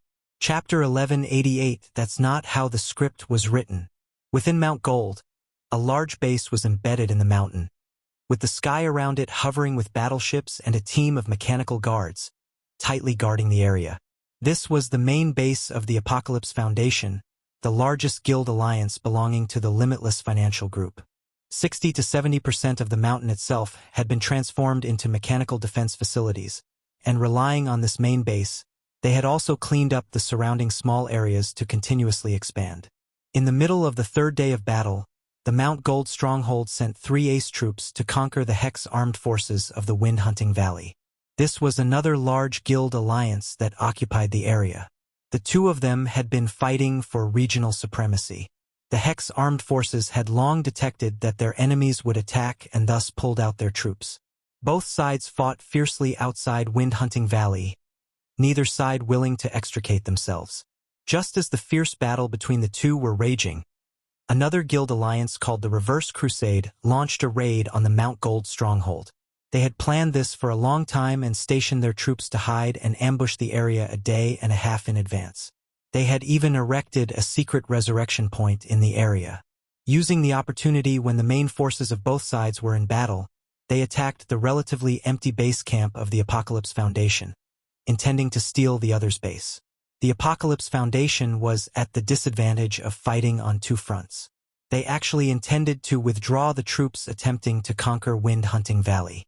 However, the Hex armed forces seemed to have anticipated the emergence of the Reverse Crusade and entangled the main force of the Apocalypse Foundation, not allowing it to separate from them. At this moment, the stronghold at Mount Gold had turned into another fierce battlefield. A large number of artillery, battleship, and combat machinery were fighting in the air, fireworks constantly dotting the sky, and the ground was full of players fighting in the hills and plains. The Apocalypse Foundation had basically dispatched all their trump cards at this point and did not have many of their elites to guard their base. Most of the members in the base were their periphery members, and faced with the attack of the elites in the Reverse Crusade, they could only steadily retreat from the base. A flood of unfavorable battle reports was sent back to the main command room of the stronghold, causing the leader of the Apocalypse Foundation, Sisyphus, to feel beleaguered. No wonder the Hex armed forces suddenly provoked us. It was all to lure us into falling into their trap. They're indeed devils. Sisyphus hurriedly contacted his vice president, who had led the team to attack the Hex armed forces, through the guild channel. Quickly come back to reinforce us. This old man here can't hold them back for long. Boss, we can't withdraw at all. The Hex armed forces are chasing us too closely. Unless we all die, there's no way for us to return. The average number of deaths in our main force has reached 5.14. If we go up by one more point, we'll be even more passive. Right now, even if we manage to go back, our ships and weapons will also be captured by the enemy. We're already at this stage. If we lose a bit, it can't be helped. It's more important to protect our base. We can't. The enemy has already made preparations in advance.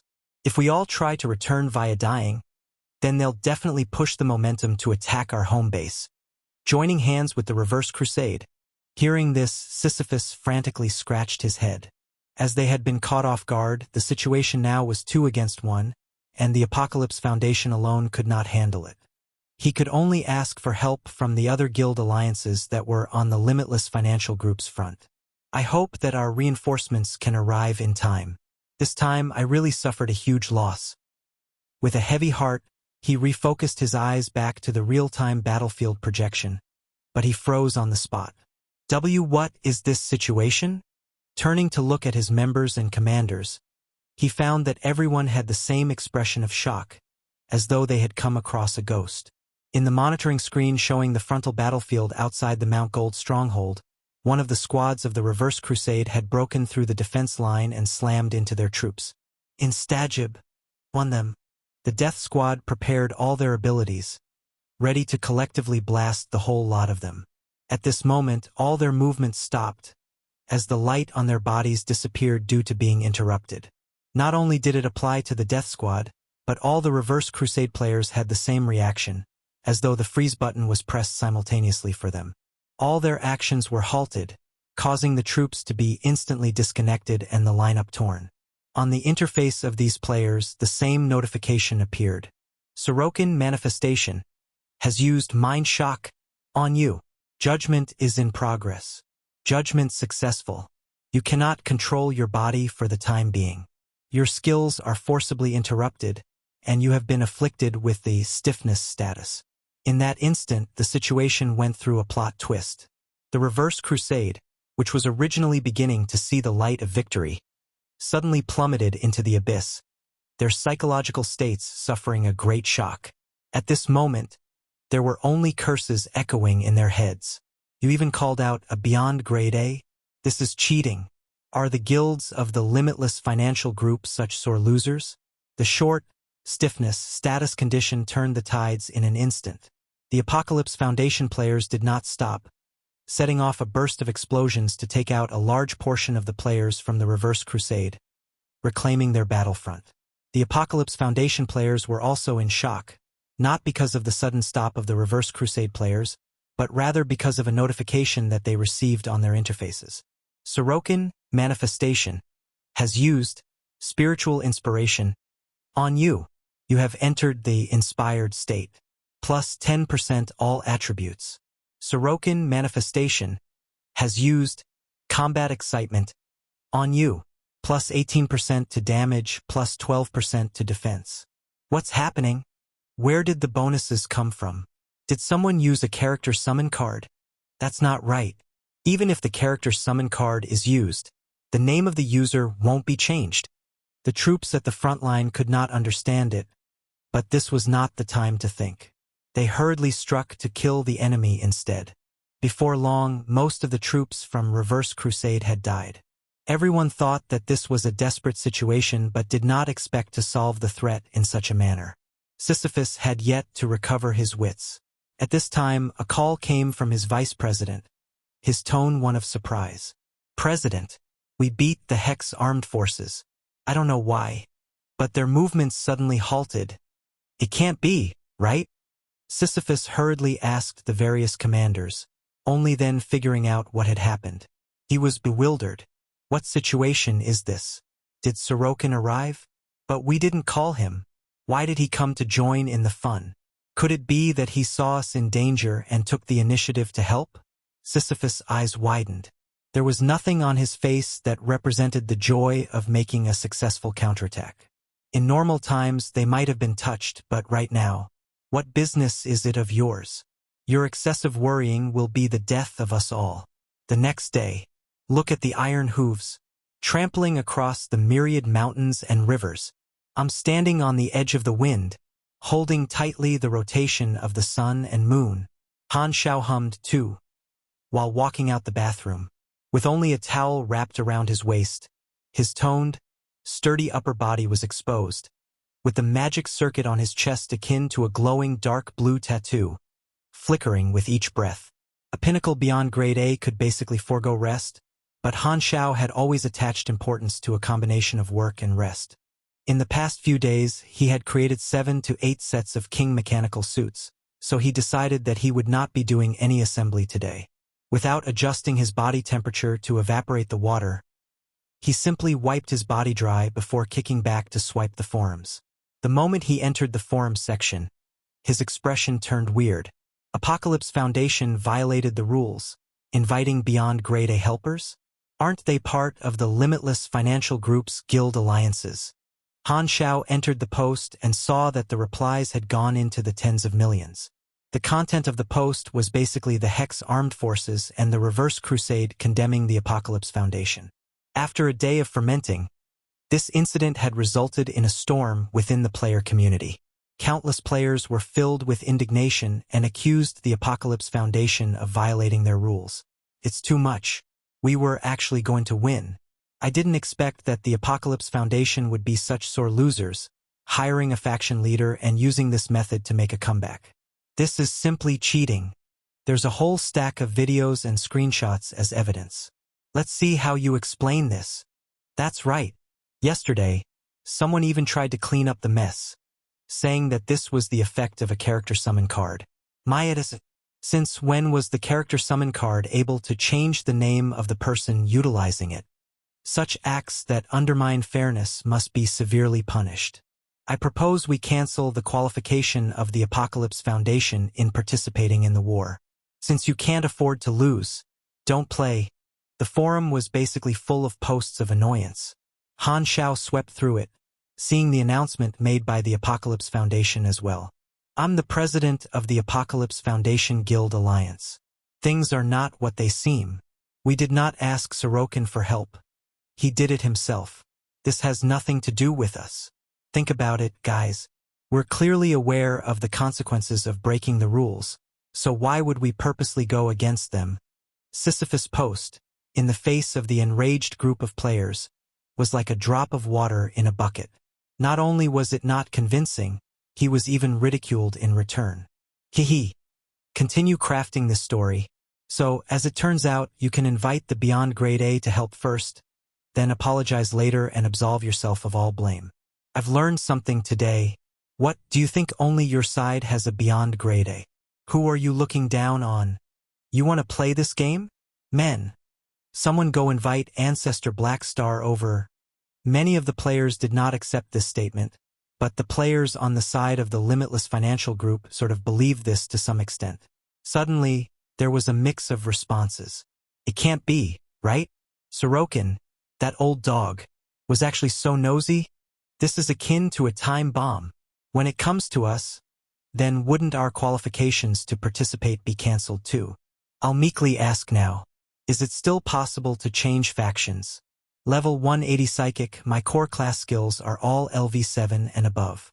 Begging for a guild to accept me, Sorokin's actions completely scared off all the players from the Limitless Financial Group. In order to continue participating in the war, the players even wished to switch camps. They did not dare stay any longer in this organization that could backfire on them at any time. After reading the post, Han Shao finally figured out what was going on. The guilds shouldn't be lying, so this was likely done of Sorokin's own initiative. As for his goal, well, he has always been keen on recruiting players, so he probably summarized some rules from watching me and thought of how to increase the attractiveness of his faction. After realizing the whole picture, Han Shao guessed Sorokin's logic before bursting into laughter. So it's like this.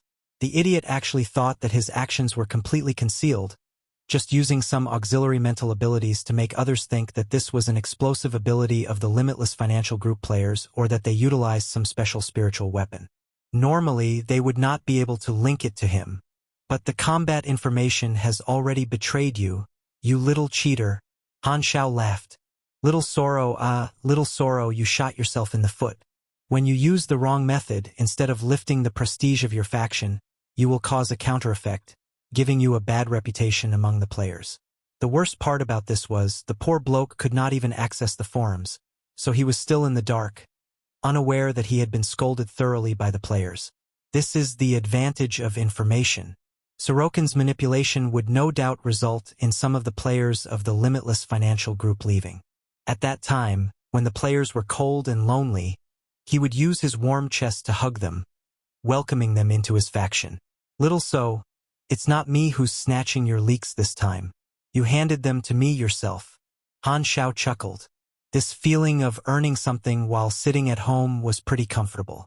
Since his intervention yesterday, Sorokin had been paying attention to the subsequent development, but he could not help but feel puzzled when he did not see the situation he expected. Based on his reasoning, the Apocalypse Foundation had launched a successful counterattack with his help. The other immortals would now be amazed by the strength of the Limitless Financial Group, so why did they not show any response? It was not until the next day that he saw the Apocalypse Foundation reacting. It was not the pursuit of their victory as he expected but them abandoning their base and leaving the planet on a battleship. Strange. What's this reaction? In his office, Sorokin gazed at the live broadcast of the news media covering the front lines, and he frowned.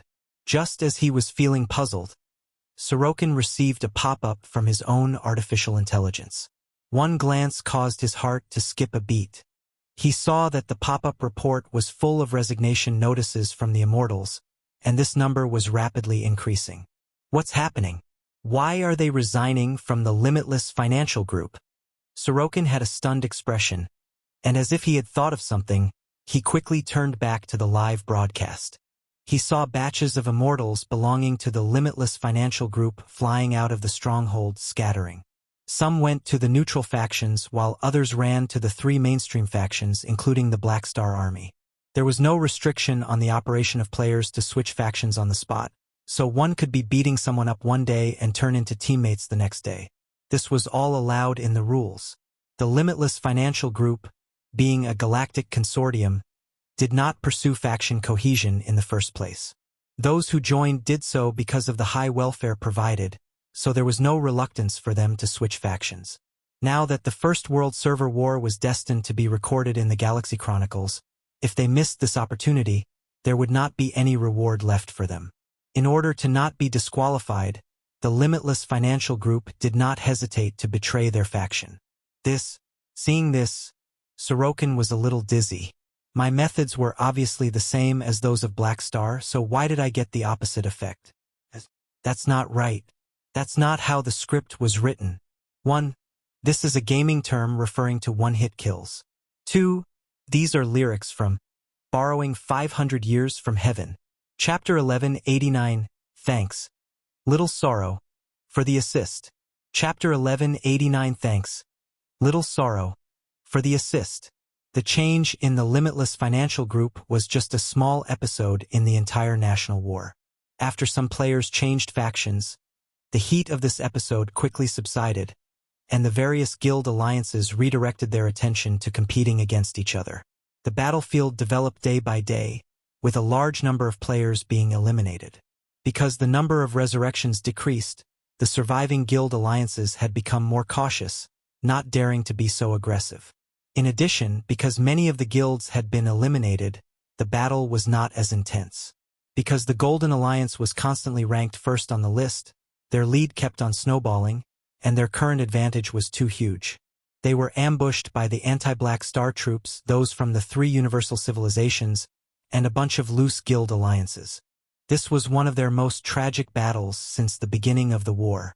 While the Golden Alliance had an advantage in terms of strength and number of resurrections, they also suffered from a loss in numbers and could not continue to maintain an excellent battle-loss ratio. Their average number of deaths jumped from 5.89 to 7.38. However, the advantages accumulated by the Golden Alliance were too solid, allowing them to maintain their position at the top despite the losses they sustained in this battle. The Golden Alliance's average deaths did not exceed 6 before this battle, while the averages for the other guild alliances were too high. For example, in second place, the September Council belonging to the three universal civilizations saw their average deaths rising from 6.71 to 7.68 after the battle, which was a net win for them, but overall did not allow them to beat the Golden Alliance. According to the forums, the analysis of average death ratio was at 9 points. Any value higher than that meant that the troops had lost their combat capabilities, and right now many of the major guild alliances were approaching this number. Thus, on the sixth day, those who had yet to be eliminated did not wish to rashly start a war. They seemed to tacitly agree to refresh their number of resurrections on the day. Thus, Planet Milton suddenly became quite deserted, with only sporadic battles taking place. However, when it came to nighttime, the scene suddenly got lively. The various guild alliances began to fight wildly, exploiting the loophole in time.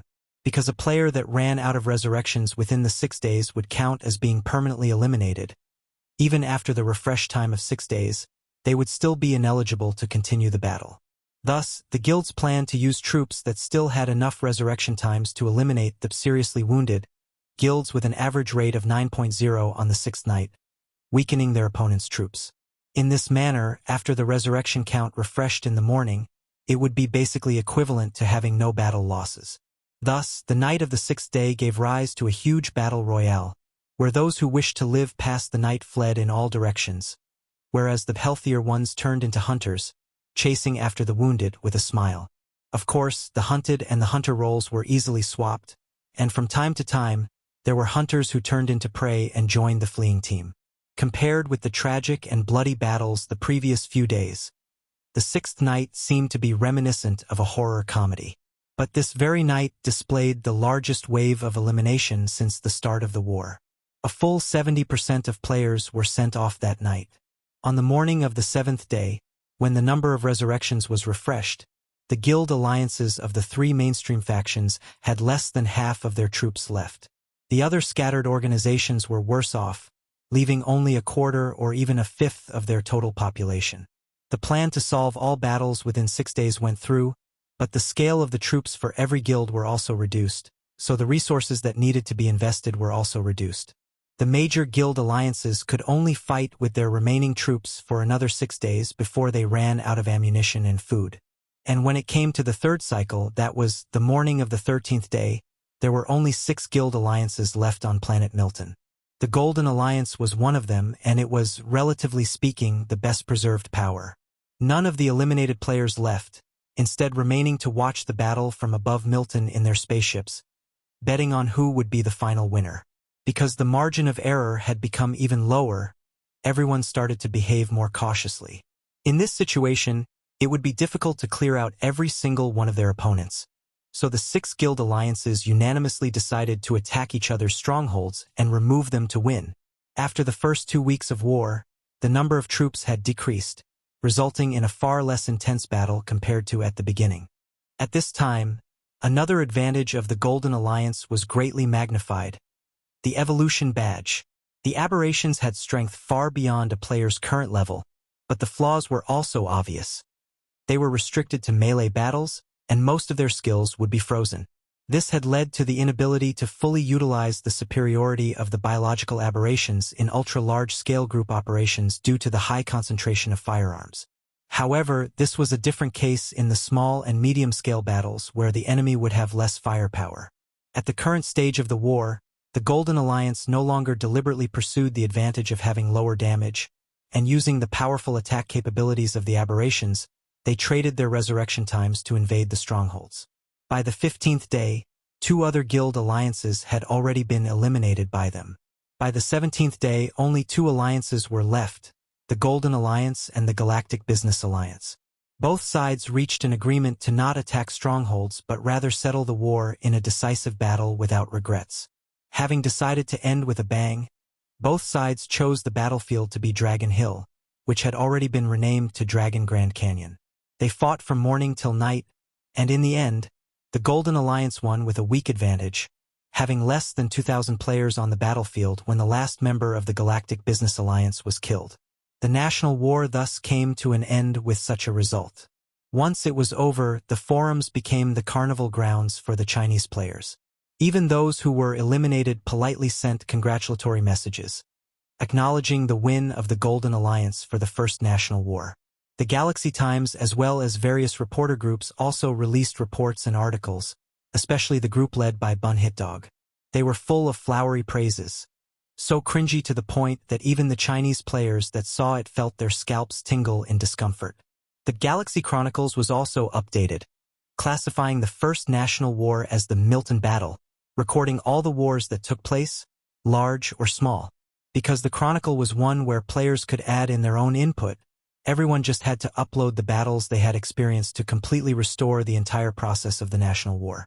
Even after the National War ended, the players did not leave, but rather reluctantly returned to planet Milton, treating the environment and using their engineering machines to transform their strongholds into cities.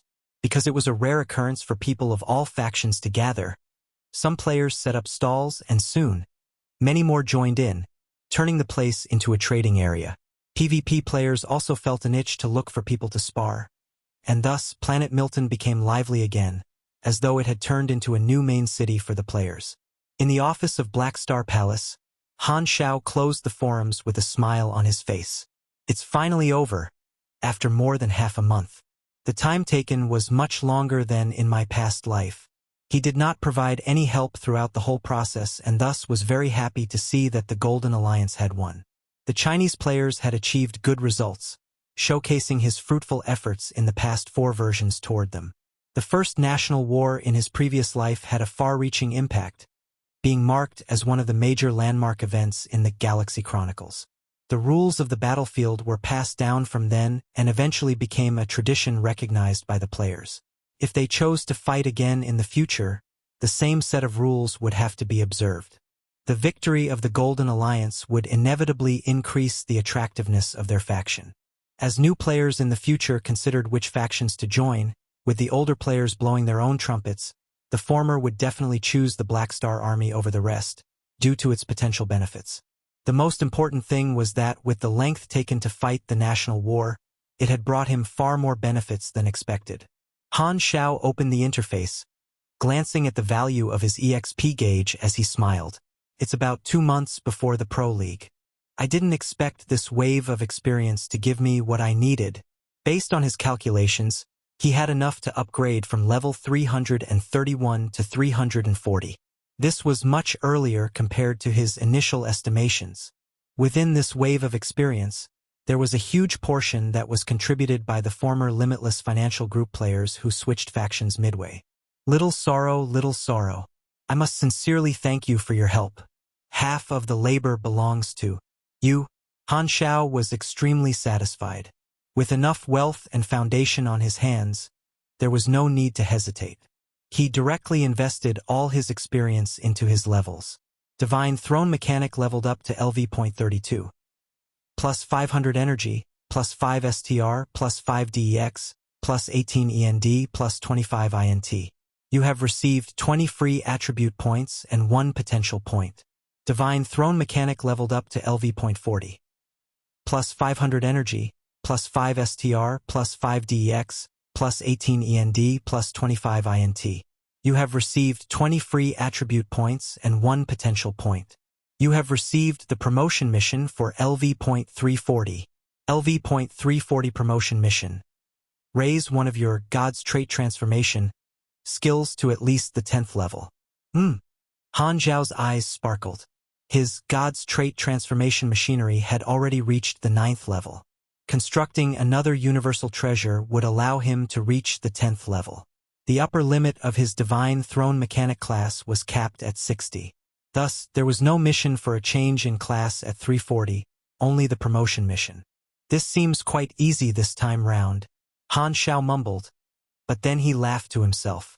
It's not that the mission is easy, but rather, I'm too good. He was originally intending to use a mission completion card for his promotion, but he now dispelled the thought. Regardless, he had to increase his God's trait transformation skill, so there was no need to waste a mission completion card on it. After the Intelligent Plague disaster, the dynasty had opened up a gold-grade blueprint exchange channel for him. As long as he had enough faction contribution points, he could redeem a blueprint and craft it. He had the patience to wait for a while.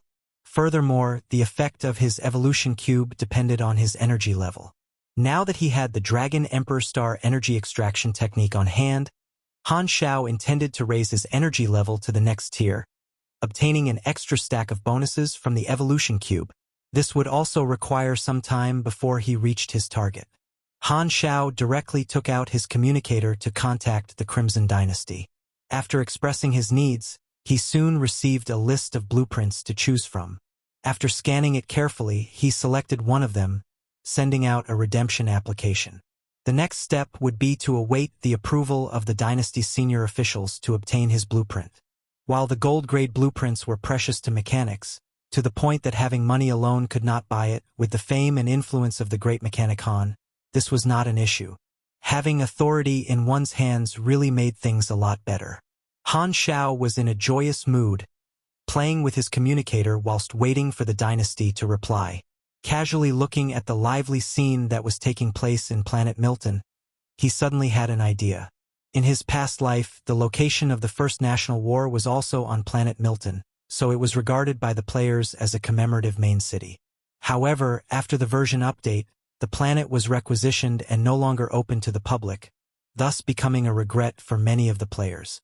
When the fight between the three universal civilizations and the Superstar Cluster Alliance is over, officially concluding the fourth exploration phase, I'll buy Planet Milton and the several surrounding planets to give them to the Golden Alliance. Han Zhao's eyes sparkled.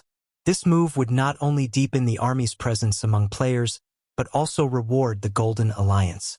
The excellent results of the Golden Alliance have brought us huge benefits. Though it's an internal matter of the players, I should not be too stingy and make a statement to deepen the sense of belonging for the army players. Isn't it just a few planets? Just this paltry sum, I can buy it directly. Chapter 1190 Promotion. Chapter 1190 Promotion.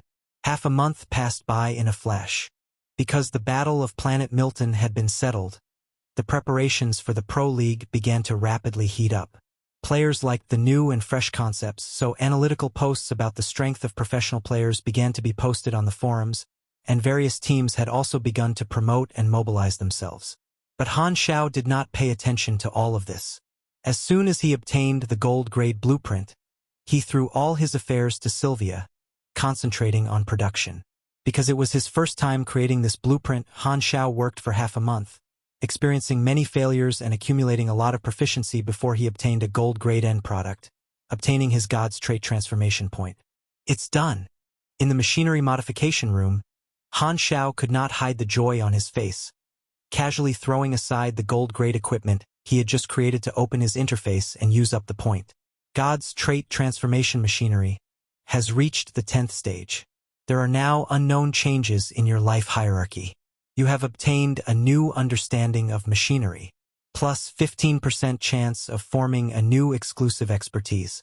The skill Universal Simulation has obtained a sublimation. You have begun to perceive part of the power of the transformation route. Talent unknown.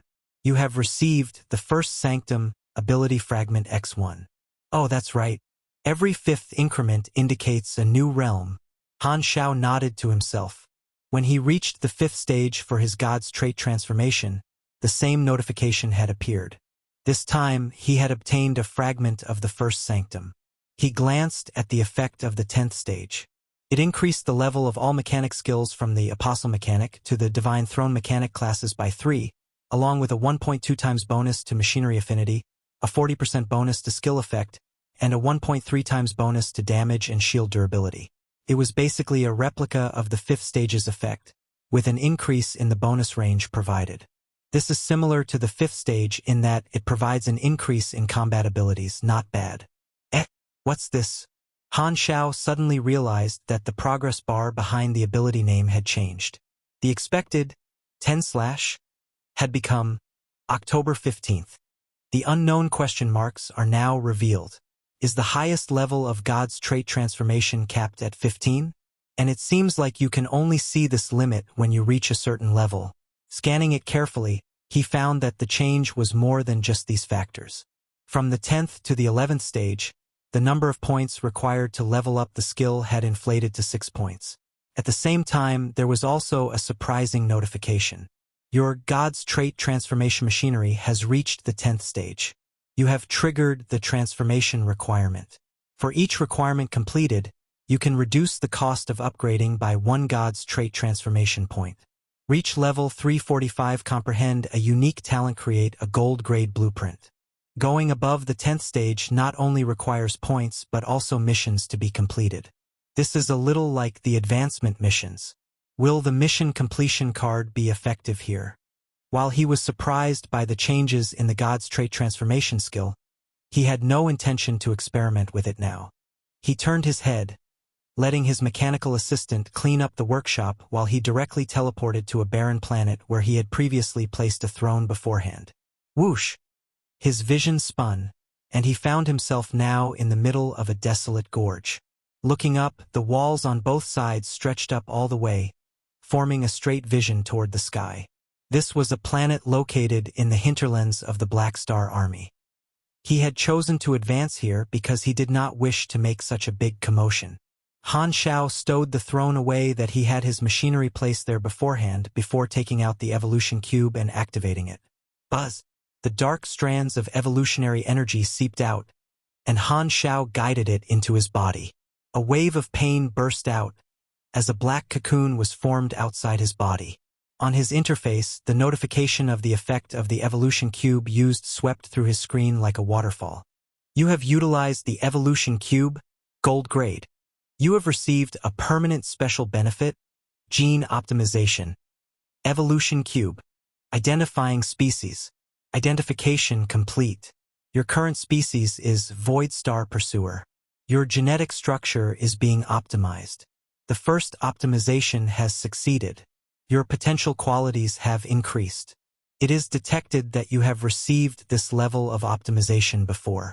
You have received plus OSTR, plus ODEX, plus 1 END, plus 2 INT, plus OMYS, plus OCHA, and plus 3 energy.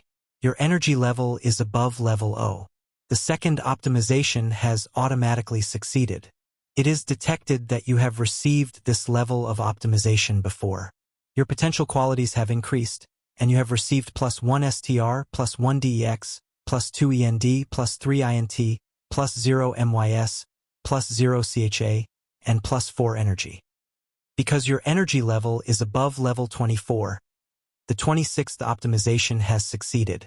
Your potential qualities have increased, and you have received plus 85 STR, plus 90 DEX, plus 113 END, plus 148 INT, plus 76 MYS, plus 60 CHA, and plus 560 energy. During this period, he had taken the time to learn the Dragon Emperor Star energy extraction technique, and just yesterday he had broken into the 24th level for his energy realm. The first time he used the evolution cube, his energy level was only at 14. Thus, the first 16 levels of the gene optimization had been triggered previously, and the effect of repeated use was far worse than before. But the effects from the 17th to 26th optimizations were normal because it was being triggered for the first time. In total, his strength and dexterity had increased about 700 points, endurance by almost 900, and intellect over 1,100. Mystery and charm had also increased by around 500, giving him a total of almost 4,500 attribute points. His energy had also gone up by around 4,000 points. The effect is pretty good, with a greater increase than when was used for the first time. This is probably because of the higher level bonuses. Han Xiao scrolled to the back of the notifications and was startled. You have obtained 26 rounds of gene optimization, plus 40% experience needed to level up. Lasts for 26 months. You have fulfilled a special condition. Possess a racial talent and obtain more than 20 levels in gene optimization. You have triggered a special effect. The next time you undergo a race evolution, you will receive plus 30% to your attribute balancing, and your racial talent will also be additionally strengthened. Gene optimization has ended. With a cracking sound, the black cocoon shattered, and the evolutionary energy returned to the evolution cube. The pain caused by genetic optimization slowly faded. Han Zhao's nerves were now extremely tough, and this sort of pain could not even distract him. He only stared at the notification on the interface with joy. He only thought that the evolution cube would give a bonus for the first 10 energy levels. The additional effect for the 20th was something he did not expect. No player had ever reached this level back in his previous life. The last time provided me an additional opportunity for race evolution, and this time it will increase my attributes in race evolution. Wonderful. Han Zhao's eyes sparkled. At his level 300 race evolution, there had already appeared the option of Void Archangel.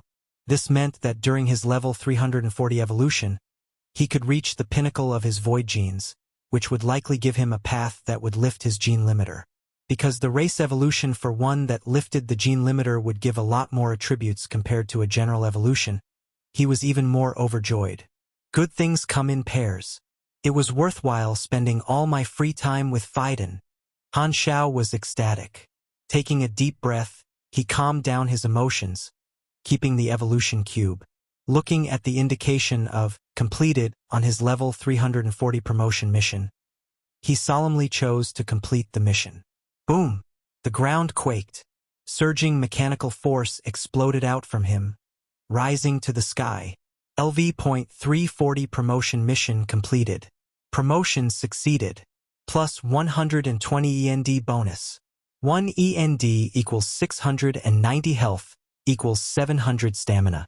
On the road of evolution, you have taken yet another step forward. Race detected. Black Star Race. Specialty Race. Unchangeable. Randomly selecting 5 suitable evolutionary directions. Extraction complete.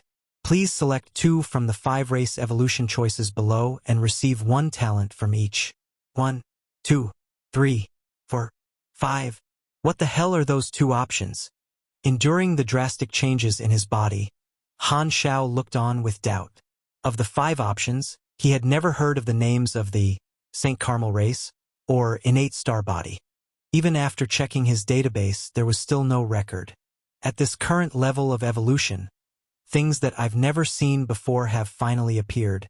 While Han Xiao was curious, since he had already walked on his void evolutionary pathway to this point, there would naturally be no meaning in changing it. The 2 options provided unknown abilities, so he did not wish to take the risk. As for the Void World Worm, he was aware that it was a symbiotic life born within the Void Dimension, forming an important part of the natural cycle in the Void Dimension. It fed on void energy and the chaotic space stream to form materialized excrement, which was one of the sources that made up the Void Dimension. Both the Void Deity and Ancestor of the Void were the pinnacle form of the Void evolutionary route, and both had the effect of lifting the gene limiter. Han Xiao did not hesitate, choosing these 2 races directly. You have received the talent, Gene Limiter Removal. You have received the talent, Void Control. Gene Limiter Removal. Your physical strength breaks through the limit of your species, greatly liberating your potential. You will obtain a huge number of attribute points and have a chance to raise related attributes when you perform your daily activities. Void Control. You can control the Void Dimension to a certain extent, including but not limited to borrowing void energy to strengthen yourself, high-speed absorption within the Void Dimension, transform void energy into energy, summoning the Void Dimension to descend at your location. Void Control. Kasui definitely has a similar ability, or else his recovery speed would not be so terrifying. Han Xiao nodded secretly to himself. This ability was the most valuable talent, equivalent to obtaining permissions to operate a part of the Void Dimension. Scrolling down, he noticed that the talent of the Black Star Race had also been strengthened. Your Black Star Race talent, Mechanical Genius, has been upgraded. Mechanical Genius. Your machinery affinity bonus has increased from X 1.28 to X 1.38. Machinery creation performance increased from 44% to 54%, and +1 to all mechanic class skills levels. Gene Optimization Evolution Cube. S effect has been triggered. Your Black Star Race talent, Mechanical Genius, has been upgraded. Mechanical Genius. Your machinery affinity bonus has increased from X 1.38 to X 1.48. Machinery creation performance increased from 54% to 64%, and +2 to all mechanic class skills levels. Molecular structure is improved, organ structure strengthened, metabolism changed. Black Star Race potential upgraded. You have received bonus attributes, +410 STR, +384 DEX, +561 END, +901 INT, +659 MYS, +347 CHA, and +10,000 energy. Energy level bonus attributes have been changed. Gene limiter removal has taken effect. According to your current life level, race potential, and current attributes, you will obtain additional attributes. You have received plus 1,876 STR, plus 1,670 DEX, plus 2,348 END, plus 3,971 INT, plus 1,350 MYS, plus 966 CHA, and plus 23,400 energy. Gene Optimization Evolution Cube, S effect has been triggered. Your attribute replenishment effect is increased by 30%. Plus 685 STR, plus 616 DEX, plus 872 END, plus 1,491 INT, plus 602 MYS, plus 393 CHA, plus 10,020 energy. What the? Han Zhao's eyes grew wide. This attribute point replenishment was by far the greatest he had seen.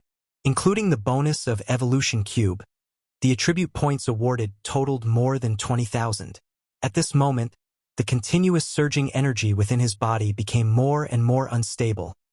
Han Zhao's body exuded a dazzling light as though it had become a planet core. The energy rushed around his body, as though looking for an exit.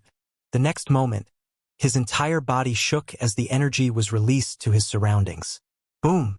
With Han Zhao's energy as the epicenter, oppressive energy burst out. The earth shattered and melted instantly, turning into an ocean of magma. This barren planet was akin to an egg, exploding into pieces as though it had been smashed on the floor. Han Zhao only had a single thought in his mind at this moment. Thank goodness I didn't advance in the base, or else this daddy would have lost his home. 1 Saint Carmel race. 2 Void deity human form. 3 innate star body. 4 ancestor of the Void new human form. 5 Void world worm. Chapter 1191 Skyrocketing Attributes. Chapter 1191 Skyrocketing Attributes. Warning! Warning! The 4th sector is showing a high energy response. The specific coordinates. An alarm sounded in the C0075D space monitoring system within the Fenrir star system, and the staff hurried over to the radar screens. All of their uniforms carried the emblem of the Black Star Army. The army had built a large number of space stations in the territory under their jurisdiction, which would monitor the situation within. They were mostly handled by artificial intelligence and supplemented by a small number of staff as insurance. At this moment, a dazzling spot of light suddenly lit up on the real-time monitoring star map. The staff hurriedly operated the ultra-long-distance astronomical observation device, enlarging the field of view for the location of the energy burst. The barren planet originally in this position had vanished, replaced by a cloud of golden energy that was constantly expanding, as though a dying fixed star was turning into a red giant. Brilliant arcs of lightning surged around it constantly.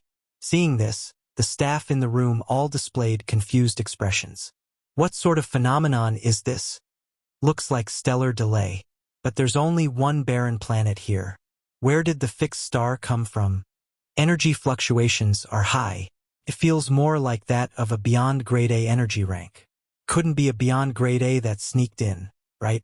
Everyone spoke before unanimously deciding to conduct a field survey in accordance with the provisions of the operation manual. An unmanned spaceship flew out of the space station, soon arriving at the planet's location. They saw that the golden energy was still expanding, its volume overwhelming at this point. The unmanned spaceship could not approach but only cruise around to collect data. This continued for a period of time before the golden energy stopped expanding, shrinking hundreds to thousands of times smaller before suddenly exploding out in a shock wave. The observation screen turned blank from the shock wave. The shield of the unmanned spaceship flickered, and the durability plummeted. Fortunately, it was far enough that even though it was damaged, it was not destroyed. When the spaceship finally stabilized, the staff far away in the space station hurriedly looked at the location of the explosion.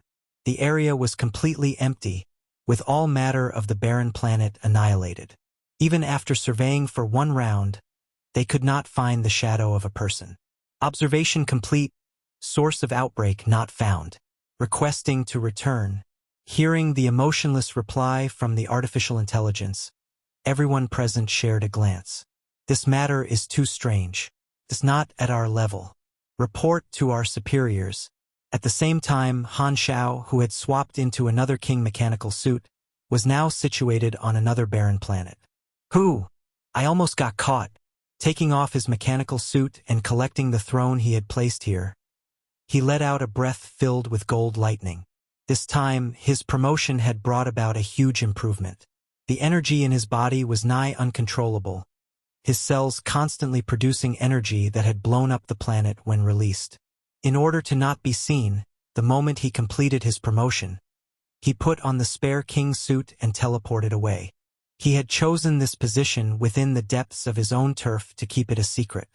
His current strength had already made the various major organizations jealous, so if the outside world learned that he had improved yet again in such a short period of time, they would not show jealousy but fear. This might backfire on him, so he chose to keep it a secret, not wanting others to know about it for the moment. Master Hum. The command center of the Fenrir star system has reported the high-energy response you triggered. They do not know the reason. How do I reply, Hum? Philip's voice sounded in his mind. So fast? Not bad, you can reply as usual. Send some exploration troops there for a symbolic stroll. Han Shao shook his head and chuckled. Looking past this small episode, Han Shao reopened his interface. The notification of the completion of his promotion had popped up. Rubbing his hands in excitement, he observed the changes. Total level, 324. Main class, Mechanic. Race, Black Star Race. Attributes, 15,914 STR, 15,423 DEX, 27,010 END, 56,460 INT, 13,107 MYS, 6,430 CHA, OLUK. Free attribute points, 135. Awakening point, 9. Health, 41,039,094. Stamina, 31,662,700. Energy, 293,475. LV.25 energy bonus stat, plus 6,620 STR, plus 7,745 DEX, plus 10,308 END, plus 14,187 INT, plus 6,060 MYS, plus 4,382,600 stamina limit, plus 9,806% machinery affinity energy rank, 98,510 grade. SS. Grade SS bonuses. Plus 150 END. Plus 45% all resistances. Plus 40% to highest attribute. Plus 25% other attributes. Awarded additional 750 free attribute points and 50 potential points. Remark. The door to an even higher realm is slowly being opened for you. Hiss. Han Shao took a deep breath. The effect of his promotion this time was astounding. All his attributes had increased tremendously, by almost a third compared to before his advancement. Except his luck. It had fallen back to 0 when his attributes were washed during the creation of his last universal treasure, and he had yet to place it back. Compared to his current attributes, they were much stronger compared to when he first entered the Beyond Grade realm. In particular, energy would showcase its strength in the later stages, each level giving a stronger increase. The bonus provided by the level 25 energy was much higher compared to when it was level 15. Sure enough, suppressing his energy was the best way to boost himself. The increase in his attributes brought about by his race evolution was equivalent to getting the bonus from level 21 to 25 for his energy. The increase was huge, especially with his current HP. Let alone the enemy. Han Zhao's own tankiness made him wish to vomit when he saw it. He had an impulse to imitate Wei Yan from the Three Kingdoms, screaming out loud, "Who can kill me? Even if I don't use machinery, and just rely on my body to fight beyond grade as below the energy rank of 52,000, I could probably still defeat them. And with my current intellect attributes, plus the various bonuses, the state of my machinery is now terrifying." Han Shao clenched his fists, feeling the explosive power surging in his body. He could not hold back his smile. With his current strength, even without his skill, virtual purification, restore, he would not be scared of Manison bringing out the felons. As long as he dared to appear using his true body, Han Shao would use him as training. Right now, within this era of pinnacle beyond grade, as the only one that could threaten him would probably be God's chosen Wernos, who was unfathomable. The more one's energy rank increased, the greater the span between each point. To be unable to achieve 100,000 this time made Han Shao feel a bit of a pity. After all, this was like a threshold, so he had thought that maybe something would have been triggered. However, considering that the entry to Beyond Grade A was not a whole number, the value of 100,000 did not carry any meaning at all. His grade did not change, and Han Shao thought that Grade SS should be the peak of the Beyond Grade A realm. The next tier should be the realm that the ES God was always searching for, which would give one a qualitative change in their life form, just like from the Calamity grade to the Beyond grade. The free attribute points given from level 331 to 340 had been left untouched. Han Shao threw a point into luck before assigning the rest to intellect. Taking a look at the experience needed to upgrade, the amount had once again skyrocketed. It was such an astronomical figure that it even made a leak expert like himself speechless. After admiring his new attributes for a few more moments, Han Shao finally dragged his gaze away, pulling up the ability section. Because he was busy with his promotions before, he did not have the time to observe the changes in his God's trait transformation. This time, his promotion met all 5 conditions of the God's trait transformation, and he obtained 5 points. However, God's trait transformation machinery required 6 points to reach the 11th stage, more than what he currently had. He decided to see if the mission completion card could work on the skill as well to reduce the cost. Theoretically speaking, the mission completion card should work since it is usable for promotion missions. Muttering to himself, Han Shao took out the mission completion card, selecting the requirement of self-developing a gold-grade blueprint before looking at the interface. You have used a mission completion card. Mission completion card has taken effect. You have completed one of the upgrade requirements of God's trait transformation machinery. Points required to upgrade have been reduced by 1. You currently need 5 points. Oh, it works. Han Zhao's eyes sparkled. Over the years, he had obtained many random reward draw chances and had accumulated quite a few mission completion cards. They now had another purpose being used for his God's trait transformation skill. Although this is good news, I don't know if the requirements for each upgrade will increase. It's better to still save them and try to complete the upgrade requirements on my own. There's no harm in raising my strength anyways. However, he still decided to prioritize his upgrade of God's trait transformation machinery. If the limit was still, he might have switched to the God's trait transformation void route, but now that the upper limit was not far away, he intended to try to complete the God's trait transformation machinery first to find out what would happen if one of the routes was maxed out. Right at this moment, his communicator rang. Beep, beep, beep. Kasui's washbasin-sized face appeared on his screen. Black Star, are you done with your stuff? When shall we depart? Han Shao had previously agreed to Kasui's request to team up, but he had been delayed by the affairs of the Modo Civilization. After the Modo Civilization was dealt with, Kasui would send out a request every few days, but Han Shao had replied to ask him to wait due to his promotion mission. Alright, such a coincidence. My business has just finished. Let me know when you want to go, Han Shao helplessly said. Kasui finally revealed a smile. Right now? Such a hurry? Han Shao was surprised. That's right. Do you have time? I do have time, but I don't know where to go. What sort of preparations are needed? There's no problem. We can meet up in the Void Dimension first before I brief you. Kasui did not even wait for Han Shao to reply before hanging up. Han Shao toyed with the communicator, his curiosity increasing. He had agreed to Kasui's invite initially purely out of their friendship, but now he was getting more interested about this matter. What sort of event would make Kasui so desperate? It was not known how long he would be gone this time round. Han Shao thought about it before sending word to Sylvia. I'll be going to the secondary dimension world. It's unknown when I'll come back, so I'll leave you in charge for the time being. Han Shao quickly got back a reply. You might as well not come back. Han Xiao felt helpless. It seemed like Sylvia had been working overtime endlessly all this while, and thus, she was a little resentful. He would not argue with someone whose hairline was in danger of receding.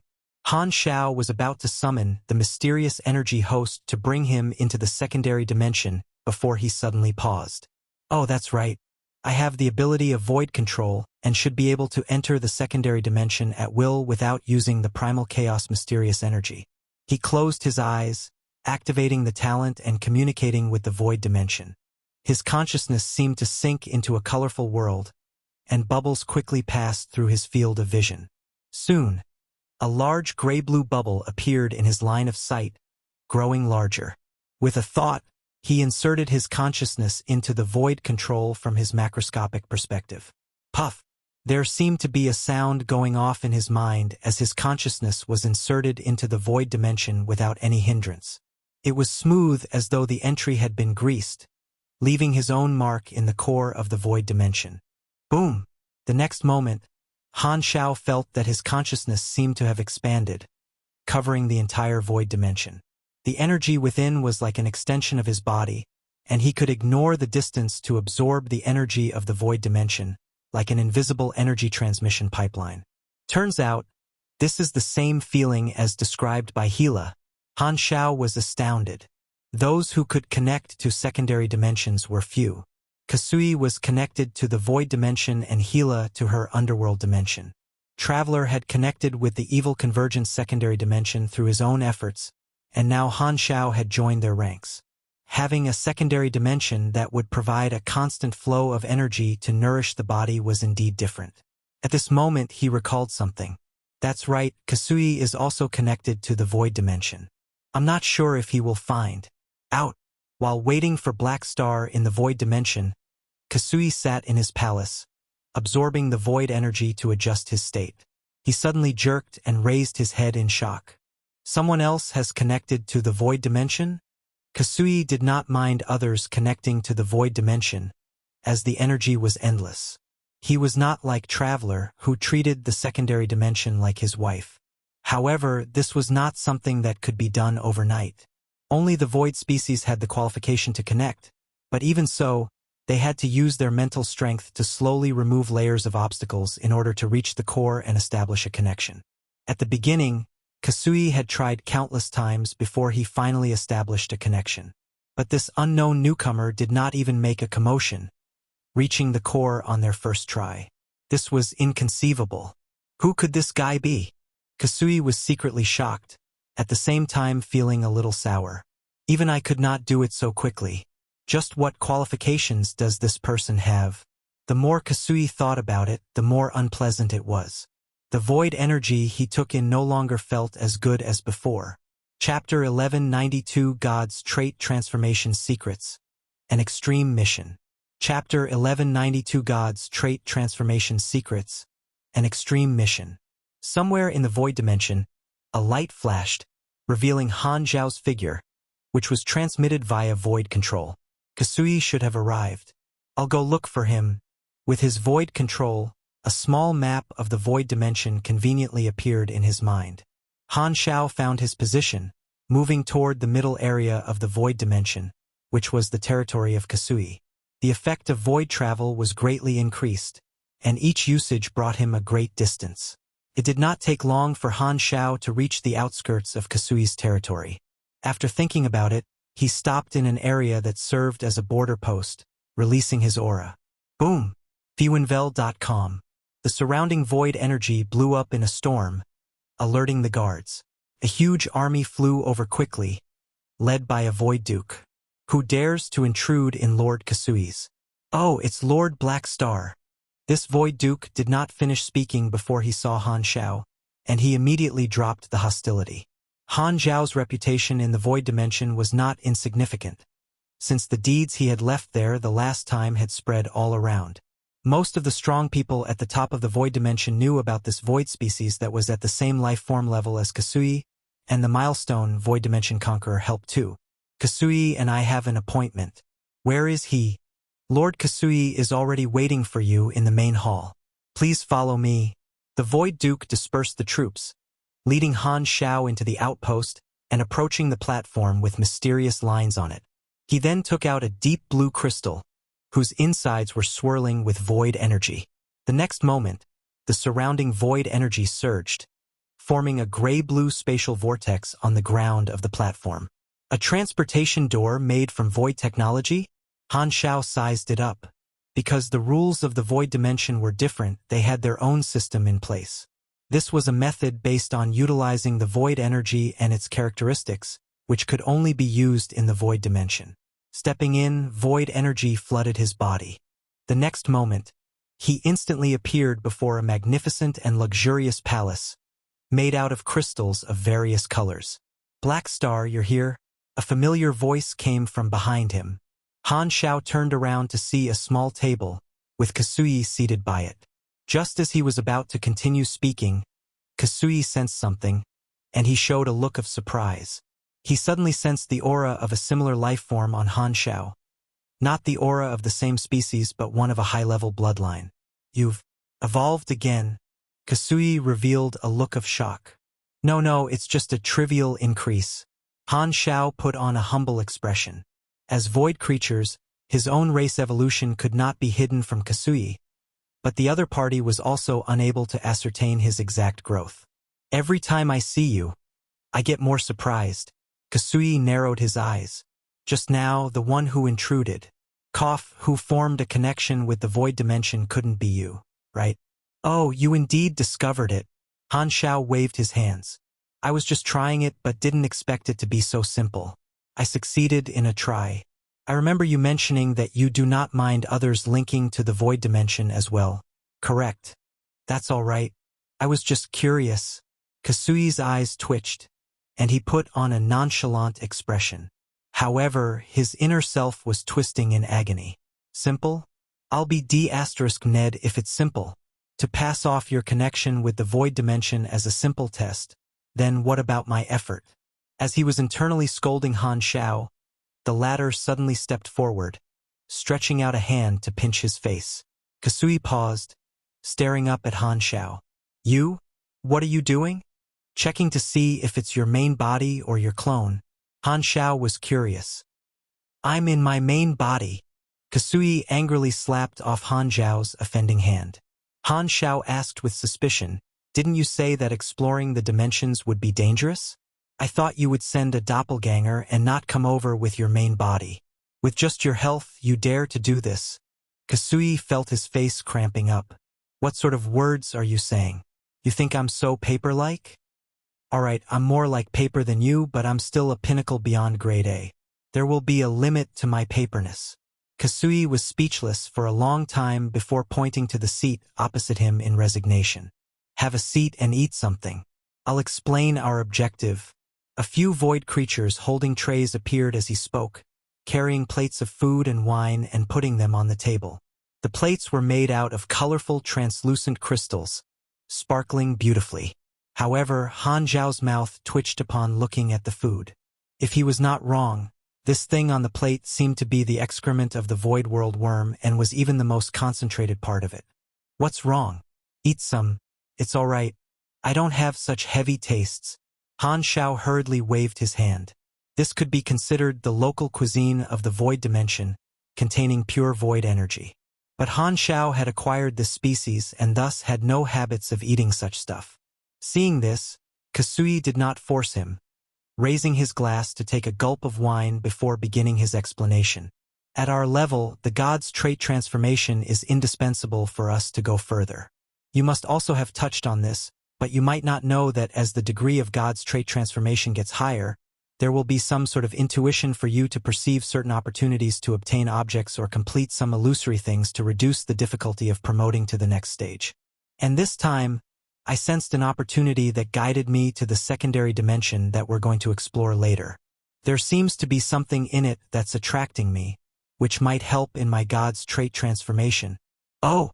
Han Xiao suddenly had a thought. "Opportunity for transformation? This is similar to the prerequisites that appeared when my God's trait transformation reached the 10th level.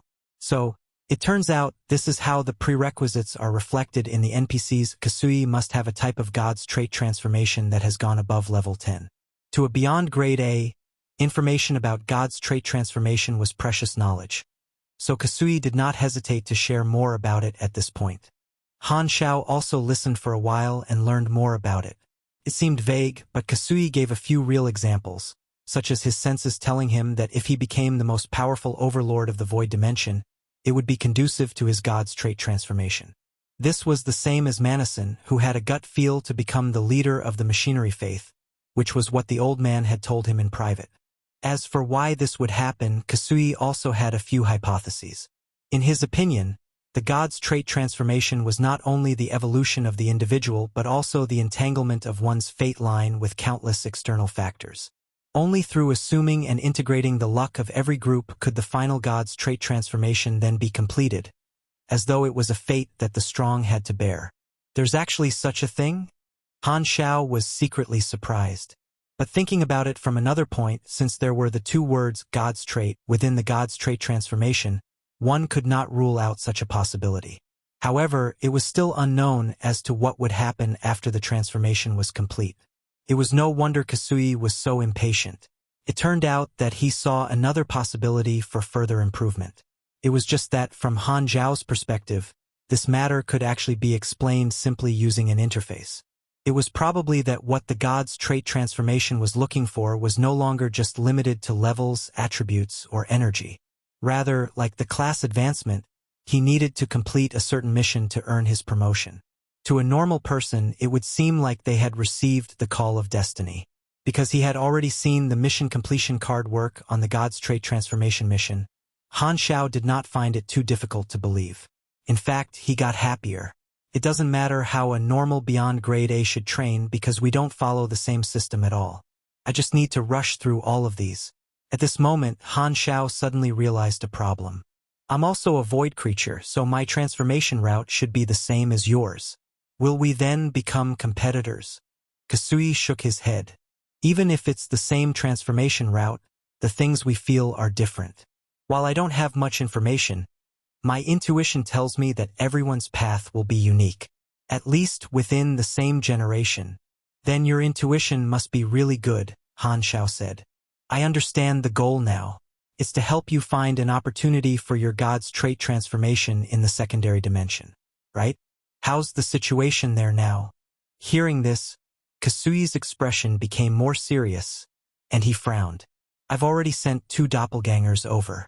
This area is within the deepest parts of the secondary dimension, and the space there is very chaotic, the environment dangerous. This is not the main issue, however. There's a group of powerful creatures guarding that area, and my doppelgangers have been repelled twice. Han Xiao narrowed his eyes. To be able to repel Kasui's clones meant that the total combat power of these creatures could be compared to a pinnacle beyond grade A. This was undoubtedly the most dangerous place in the secondary dimensions. A beyond grade A would likely not be able to survive. Have you tried talking to them? Their memories were empty, having no valuable information, and they seemed to also have no self-awareness.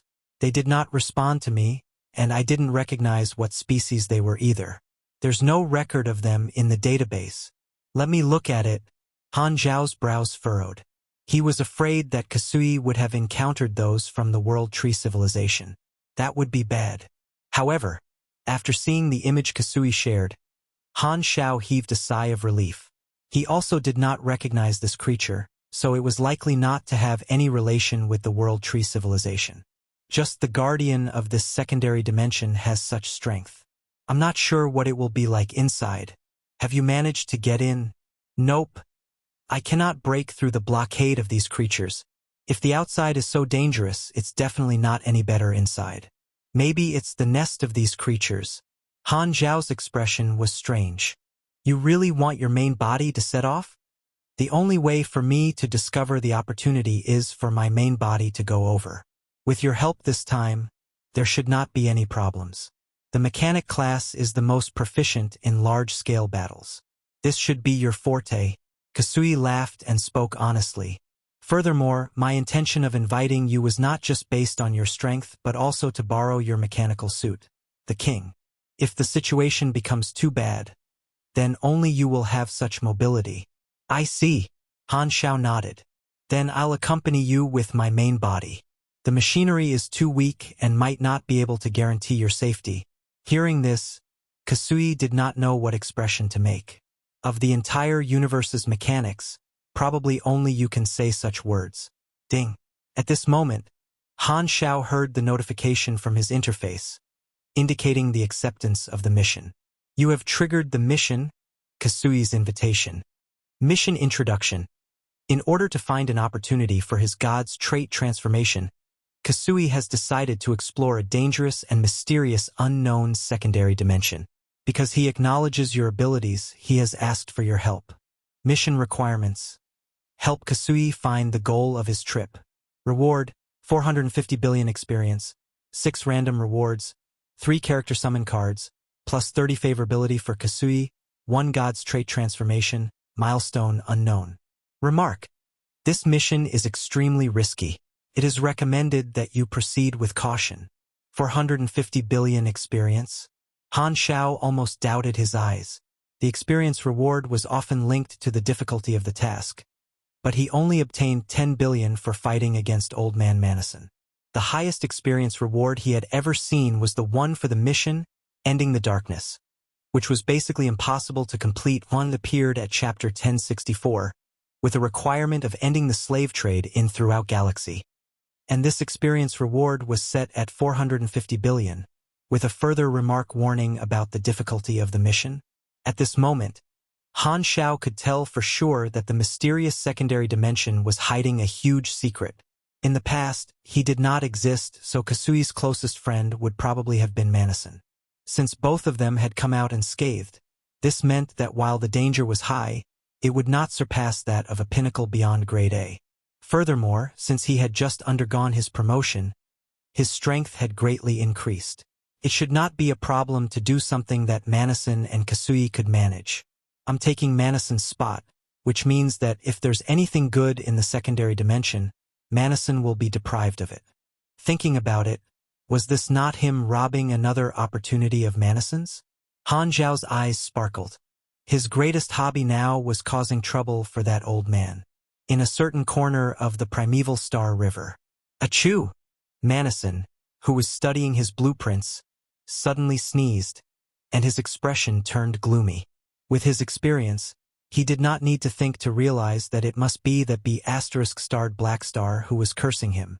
In case anyone needs a refresher, the mission Ending the Darkness. Chapter 1193, A Strange Dimension. Chapter 1193, A Strange Dimension. In the chaotic space that resembled a thunderstorm, a silver prismatic spaceship cut through the waves at a high speed, like a small boat traversing the open seas, experiencing endless turbulence. Han Xiao and Kasui were inside the cockpit, observing the map model of the secondary dimension. We're going deeper. Han Xiao looked at the jumping coordinates, smacking his lips. Are you sure we didn't go the wrong way? The direction my senses are telling me has not changed. Based on my experience, we should be almost there. Kasui nodded. Because Kasui had never managed to enter the secondary dimension of his target, he did not have any anchored coordinates, so he could only travel through the known secondary dimensions first to shorten the distance as much as possible before they barged through the chaotic space stream.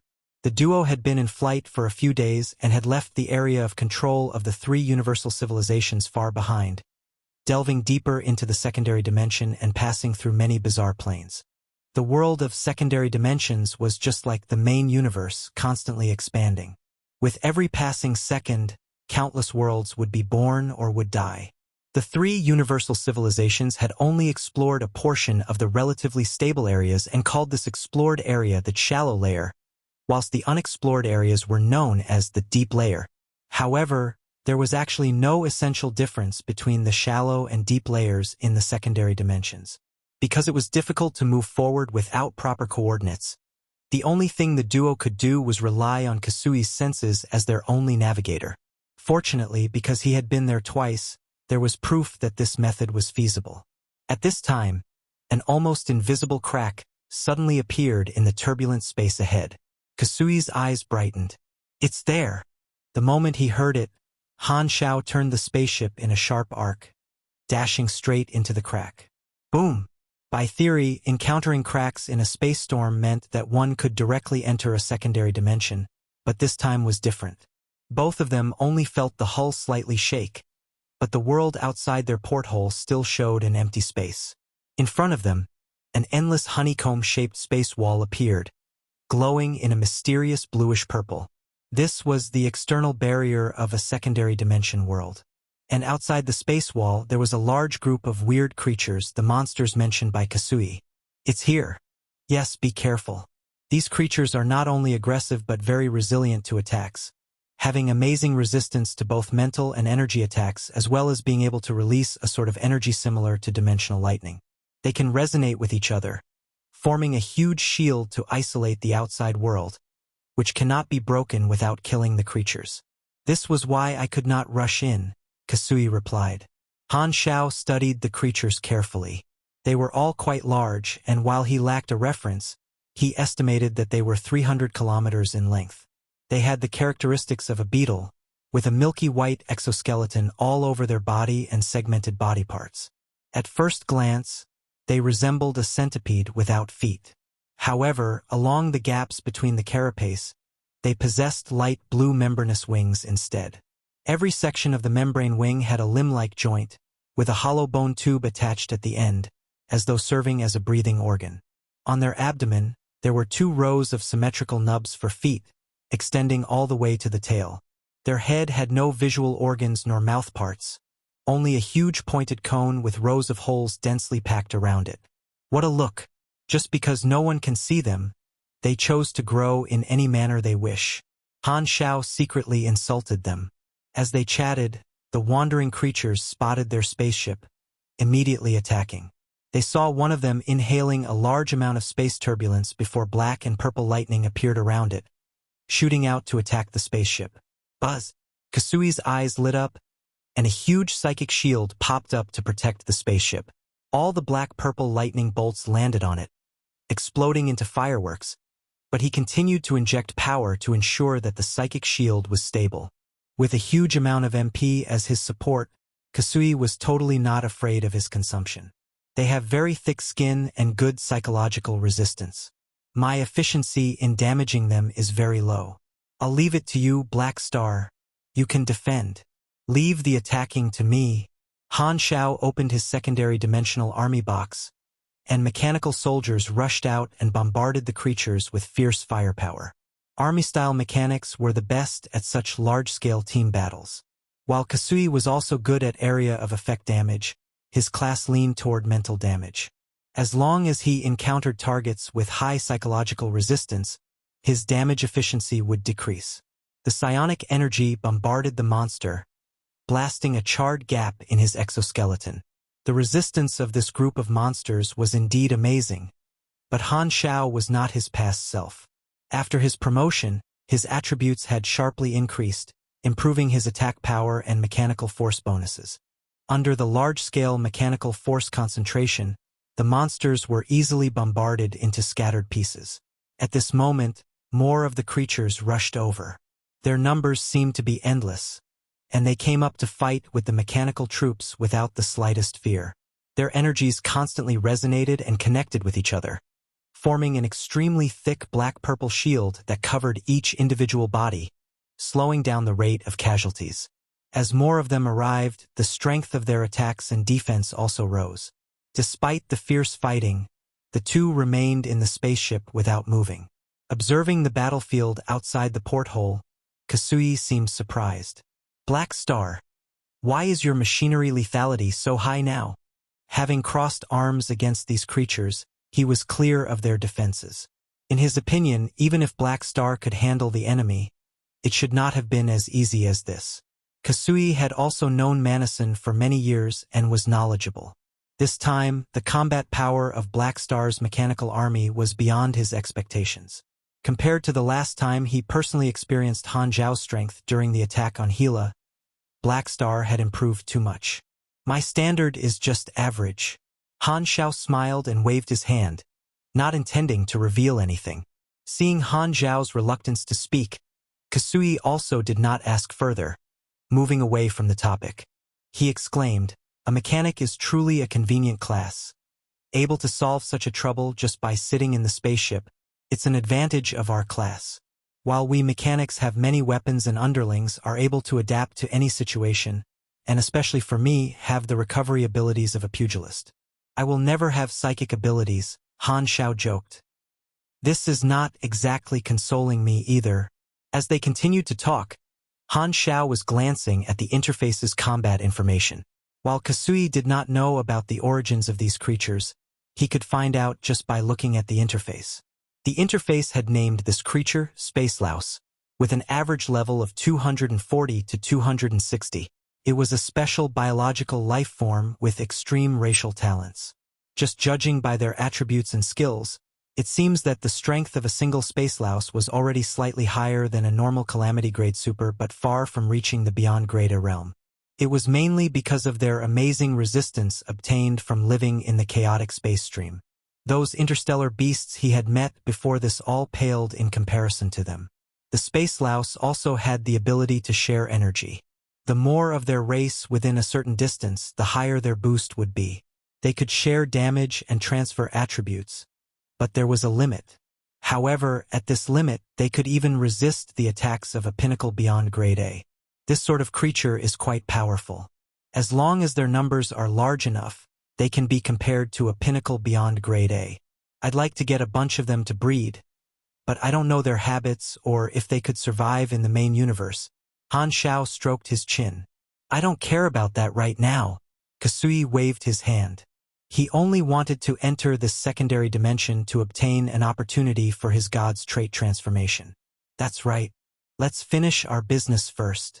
Han Xiao nodded and was about to command his machinery to fire and blow up a portion of the Space Louse group to create a channel into the secondary dimension. At this moment, boom! A tyrannical energy wave erupted in the distance, quickly approaching. Sensing the fluctuations, Han Xiao and Kasui's expressions changed. This energy, Kasui had a solemn expression. This is a real pinnacle beyond grade A. His realm is probably no lower than you or me. Han Xiao frowned. In their perception range, the source of this energy was fast approaching them, bringing about a strong sense of threat.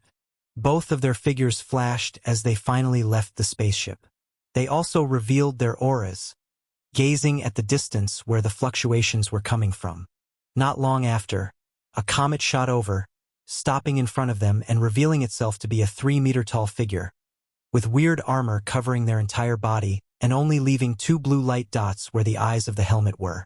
Han Xiao and Kasui sized up the visitor, quietly exchanging a glance before communicating mentally. Did you see this person the last 2 times? Nope. His aura is foreign to me. Could this person be someone who hid in the secondary dimension his whole life, cultivating until he reached the pinnacle beyond grade A realm? It's possible. I'll try conversing with him. The two quickly reached a consensus. Kasui immediately released friendly mental signals, sending a spiritual message to attempt to communicate. Han Xiao did not intervene in the exchange between them, but after a few seconds, he saw Kasui's expression turning ugly. What did he say? No matter what I say, his replies were exactly the same, asking us to leave, otherwise they will kill us invaders. He called us invaders? Han Xiao was full of surprise. Could this secondary dimension be his territory? Considering the difficulty of the mission, Han Xiao had known that the mission would not be easy from the beginning, but he had only thought that this secondary dimension was a nest of the space lice. Now it seemed like they were wrong. Furthermore, the space lice around did not attack the mysterious newcomer, as though they were bred, so the truth was not so simple anymore. How would I know? It seems like there's nothing to talk about anymore. Get ready to do it. Kasui narrowed his eyes. He had to obtain his opportunity for his god's trait transformation, and it was impossible to compromise. Alright, but there's no need to fight him. We just need him to retreat, and we can directly enter the secondary dimension to see what's going on inside, Han Xiao suggested. Kasui nodded, and without warning, a sudden violent mental attack burst out from him, shattering the surrounding chaotic space stream. The mysterious person instantly attacked, surging blue energy gushing out to collide against Kasui's psychic energies. Boom! The violent energies exploded, clearing the entire area of the machinery and space slice. Kasui's MP was nigh infinite, so his style was aggressive. However, his opponent was not stingy with their energy either. Both of their energies clashed to a stalemate in midair, radiating outward as shockwaves. However, the strength of the mysterious person was actually as impressive as Kasui's. Seeing this, Han Xiao immediately joined the battle, fighting 2 against 1 as his mechanical force dragged the countless soldiers toward him. The next moment, a small-scale mechanical deity descended on him, throwing out a slash from his blade. Because the other party's combat power has undoubtedly reached the SS rank, the effect of Fearless Heart was immediately activated. Swoosh! The celestial punishment edge cut through like a hot knife through butter, slashing away the energy that the mysterious person was using as a shield and striking him backwards so quickly that he turned into a comet, disappearing in their field of vision. Kasui's psychic energy suddenly had no resistance left, and he could hardly react in time. He spoke in a stunned tone. "You knocked him flying? Isn't that too quick?" Kasui was in a delicate mood. He felt that Black Star seemed to be far stronger than he expected. There was a huge error in his impression on the strength that Black Star had. "All right, cut the extra talk. I only knocked him away. If he returns, we'll have to continue fighting him. Let's just enter and check the place out." Han Xiao personally took action, manipulating his mechanical deity to lead the way using his blade and smashing open a route through the space slice. He exploded the shield formed by the energy resonance of the space slice, exposing the space wall of the secondary dimension. Seeing this, Kasui did not have time to question Han Zhao's strength. He hurriedly followed him as they rushed into the secondary dimension with a large wave of machinery. At this moment, the mysterious person finally flew back. Looking at the gradually closing space wall, the blue light spots at the position of his eyes flickered rapidly, suddenly turning red. Intruders succeeded in breaking through the second line of defense, immediately adopting the third set of response plans. Changing operation mode. Change completed. Current mode. Pursue and kill. Han Xiao had just entered the space wall, and seeing the chaotic space stream of blue and purple colors, along with the feeling of suffocation, he got a big surprise. This feeling seems to be different from when I've entered other secondary dimensions. Before he could even sense the scene carefully, his sight took an abrupt change. Seeing the new scene, he paused in astonishment. He was situated high above the sky, with an extremely prosperous galactic city facing him. The city had tall buildings and bright lights, along with countless flying vehicles and an endless flow of people on the street, all of which were a race he had never seen before. What's the situation here? By the side, Kasui was also shocked. He did not expect the inside to look like this. Han Xiao now remembered that the combat information about the mysterious person was termed Supreme Guardian. So, the object of the person's protection was this civilization? Looking behind them, they got a shock once again. What appeared was not the space wall of the secondary dimension, but rather a sky full of galaxies like the main universe. Just as the two were puzzled, a sudden change occurred. Woo woo woo woo. Emergency evacuation. Emergency evacuation. A harsh alarm suddenly sounded in the entire city, and the ground shook, with the steel surfaces sliding away to reveal various refuge entrances. The countless pedestrians and flying vehicles seemed to have practiced this thousands of times, hurriedly flying into the shelters. At the same time, turrets with weird forms protruded from the ground, aiming at the two. "Hey, we're being treated as invaders now. What is this?" Before Han Xiao could finish, he sensed the aura fluctuations of 6 beyond grade and his eyes widened. In the distance, 6 figures rose into the sky from all directions of the city, rushing toward the duo. Seeing this, Han Xiao and Kasui shared a glance, their eyes brimming with surprise. In addition to the previous pinnacle beyond grade A outside, there were now at least 7 beyond grade as in this secondary dimension. What the hell is this place? Luckily, the 6 of them are only at the beyond grade A level. We should be able to handle them. Ha! Kasui suddenly stopped mid-sentence, his expression turning unsightly. What's wrong? My connection with the void dimension. Seems to be disconnected. Kasui's eyes got wider as he spoke. Han Xiao frowned, secretly feeling it before realizing that he too could no longer connect to the void dimension. Opening his interface, he checked if he was suffering from any abnormal state, but his status was as usual, not affected by any space interference device. But as he scrolled down, he found something strange. Not only did his talents related to the void dimension turn gray, but even his secondary dimensional army box and dimension factory were frozen, unable to be activated. What's going on? Han Xiao was confused, feeling that this secondary dimension was revealing an indescribable weirdness. Chapter 1194 Mobile War System. Chapter 1194 Mobile War System. Just as the duo were caught unawares, the six beyond grade as had already arrived and encircled them. The one who seemed to be the leader spoke loudly, but neither Han Xiao nor Kasui understood the other party. They were using an unfamiliar language, and it was not in the general translator's database. Kasui squinted before releasing his psychic waves to communicate, pulling Han Xiao into the chat channel. Seeing this scene, the leader was stunned for a moment before he received the mental connection. The moment he connected, he immediately asked, "You guys, where did you come from? Why do you not understand the common language? Where is this place?" Kasui replied with a question. Tudor province capital, a colonial planet under the Caliste civilization. I'm the captain of the Protectorate team, Farlight. I request you to explain your origins and identity immediately as to why you appeared out of thin air over the city. Please answer. Hearing this, both Kasui and Han Xiao shared a glance, sensing each other's doubts through the mental link. Caliste civilization. They had never heard of it before. Looking from the history of the exploration era up till now, there were no records of such a civilization. Could it be that this was a civilization born in the secondary dimension that had never appeared in the main universe? While they did not know their level of technology, just the six beyond grade as could already occupy a place in the main universe. Seeing that the two of them did not respond, Farlight intensified his tone and shouted, "This is the period of martial law in the entire universe. You've violated the ban set by the Celestial Star Alliance, visiting the colonial planets of other civilizations without permission and showing your power at will.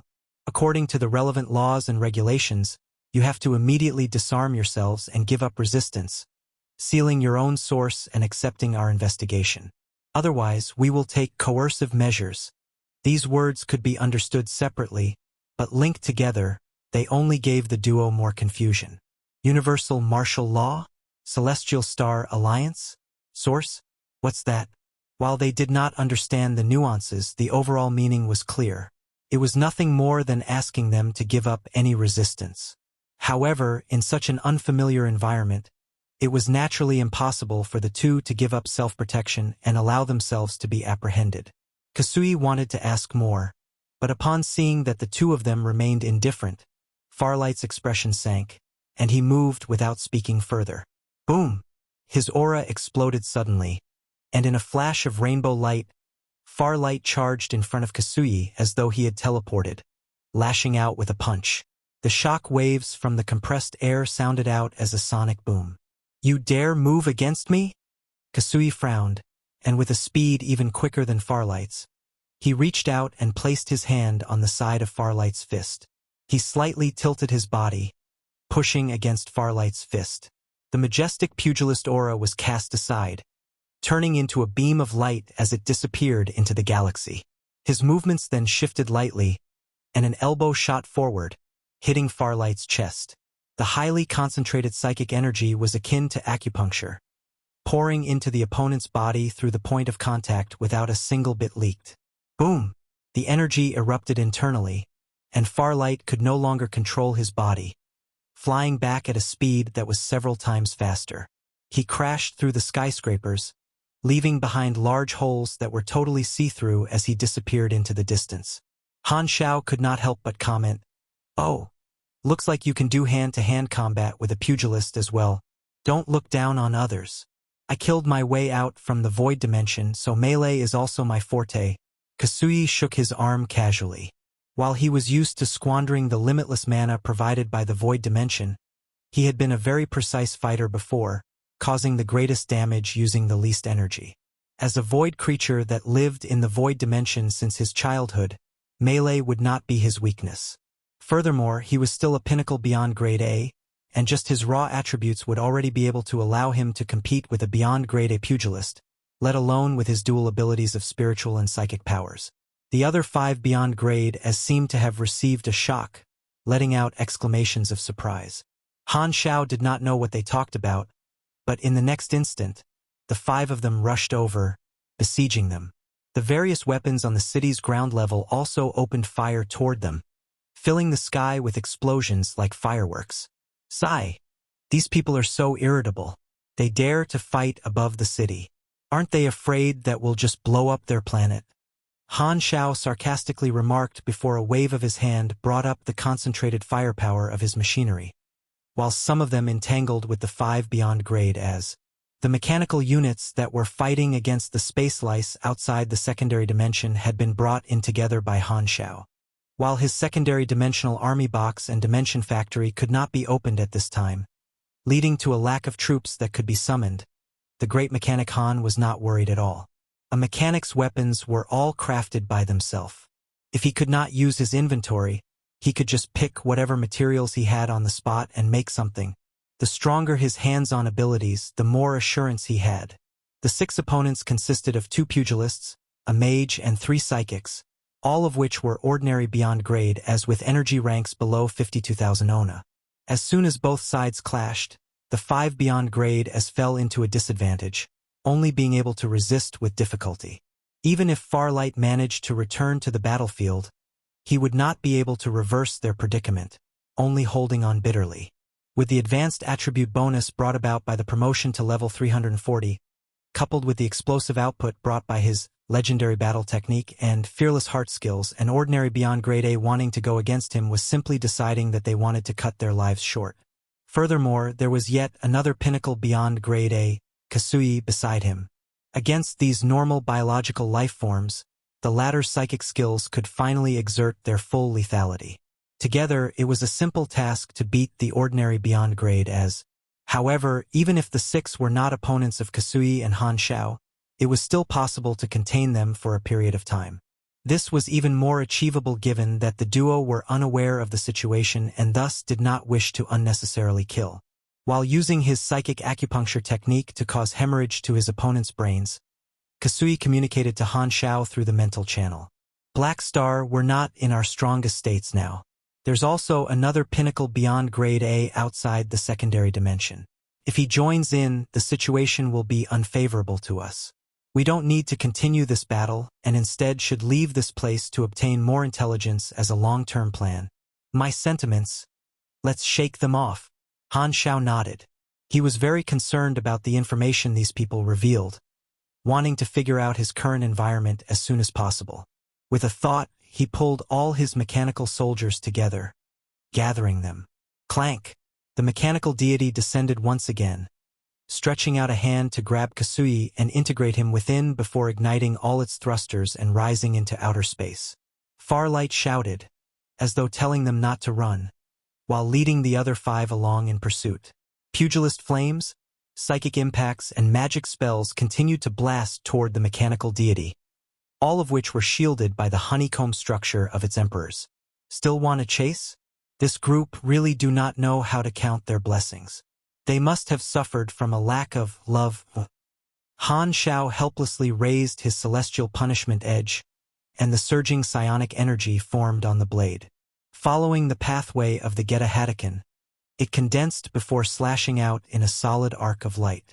The faint blue light blade shredded the space around it, leaving cracks as it flew forward. The strength behind this blade caused the expressions of the 6 to drastically change, and they hurriedly utilized their strongest defensive skills to go against it. Boom! The resulting frenzied shock wave spread out in all directions from the impact point, turning the atmosphere around it into a cloudless area. Arg! Tragic screams sounded from afar as the 6 of them were smashed downward from the force of the blow. A large area of tall buildings shattered and collapsed. Looking from outer space, it seemed that 6 mushroom clouds had suddenly grown on the surface. You didn't kill them, right? Kasui was worried. I didn't even use my strength. How could this sort of attack kill anyone? Han Xiao did not put much thought into it. Kasui immediately rolled his eyes. He had already realized that Black Star had obviously made some significant improvement, and yet he deliberately pretended to be modest and hid it. Did he think that everyone around him was blind? The mechanical deity turned around and flew off, crossing the starry sky and moving away from the planet. At this moment, Farlight and company crawled out from the rubble on the ground. Everyone was wounded, and as they watched the mechanical deity disappear from their vision, they could not help but feel a lingering fear. The blade just now had given them the feeling of an extremely terrifying threat to their lives, and they almost thought that it would be the end of them. The group surveyed their surroundings, and upon seeing that the city they were guarding had turned into ruins, they could not help but burst into anger. "What do we do now?" someone asked. "The two of them are supreme, ranked experts and are not people we can deal with," Farlight said angrily. "Their appearance is just too weird. I suspect that they will interfere with the World Reset Plan. Immediately report up to the Celestial Star Alliance Superpower Security Department. Ask them to send a hunting team and issue a universal arrest warrant." The secondary dimensions were strange and had their own laws of operation. But this secondary dimension was similar to the environment in the main universe, with a boundless galaxy that was rare even in the secondary dimension world. While this dimension had the environment of the universe, the star map of the main universe could not be used at all.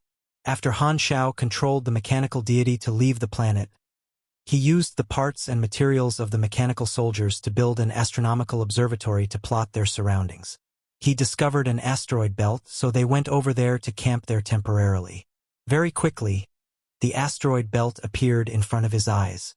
Han Xiao released the mechanical deity, turning it back into soldiers to guard his surroundings, while he boarded one of the asteroids with Kasui to discuss their next countermeasures. "This secondary dimension is too exaggerated. I don't even know where the end is." "What about you?" Kasui frowned. "Same here. This feels like an actual universe." Han Xiao opened his hands. Kasui paced as he thought aloud. Could it be that the secondary dimension is actually a giant wormhole that transferred us to an area of the universe not controlled by the three universal civilizations? Could we have come to another corner of the universe? "I doubt that's the case." Han Xiao shook his head. "My dimension factory is locked, as is the void dimension. This sort of unique characteristic is not like returning to the main universe." "That's true." Kasui suddenly thought of something. "Your dimension factory can't be opened? Then it means we're trapped here, since you cannot retrieve your mechanical suit." "You don't have to worry about that." Han Xiao fiddled with the compressed orbs hanging on his neck. "I have a habit of carrying spares. There's enough to get us both out." Spacetime anchors naturally restrained his secondary dimensional army box, so he would not be unprepared. He would always leave some of the more critical machinery on his body for quick access. "Then I'm relieved." Kasui breathed out.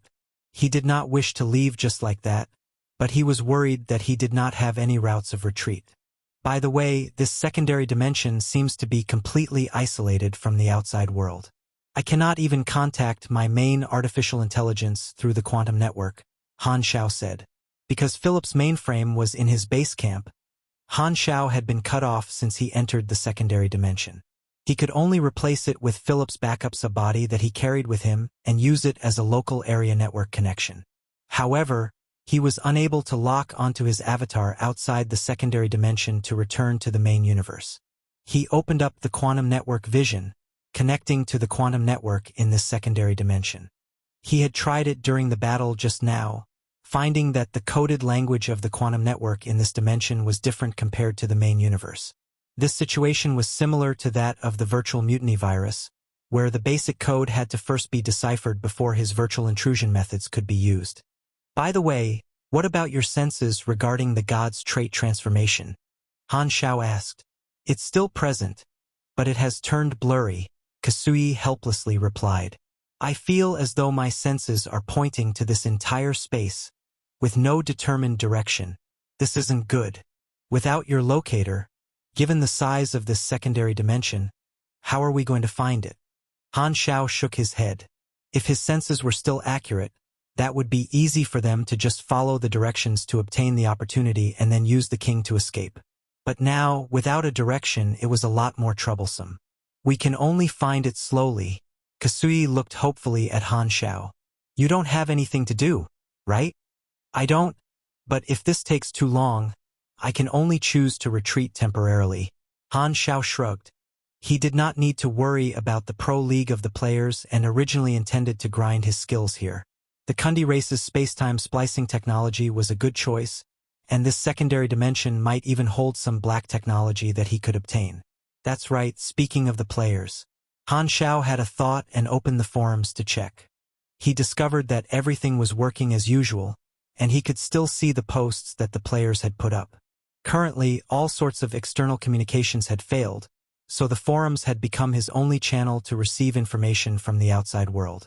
Kasui paced back and forth as he pondered. Black Star. What's your next step?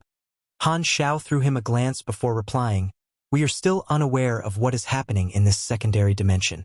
I recommend we treat it as another universe for now. We're outsiders and thus have to collect information.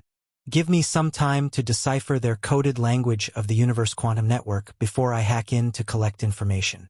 Before that, though, we need a temporary star map. I'll just draw this. The observatory can solve this problem. In addition, the degree of danger is unknown. I'll expand the current machines to find some resource-rich planets, establish temporary strongholds, and make engineering equipment to collect various materials, creating a new assembly line. Han Xiao rattled off a series of plans. Since his dimension factory was frozen, he planned to open up a base in the secondary dimension, copying a set of military factories to solve the problems of combat, logistics, detection, and concealment. Kasui listened for a long time before he could not help but ask, "What do I need to do?" "You." Han Xiao stroked his chin as he sized up Kasui before saying with confidence, "Just don't cause trouble." Hearing this, Kasui could not help but let out a bitter smile.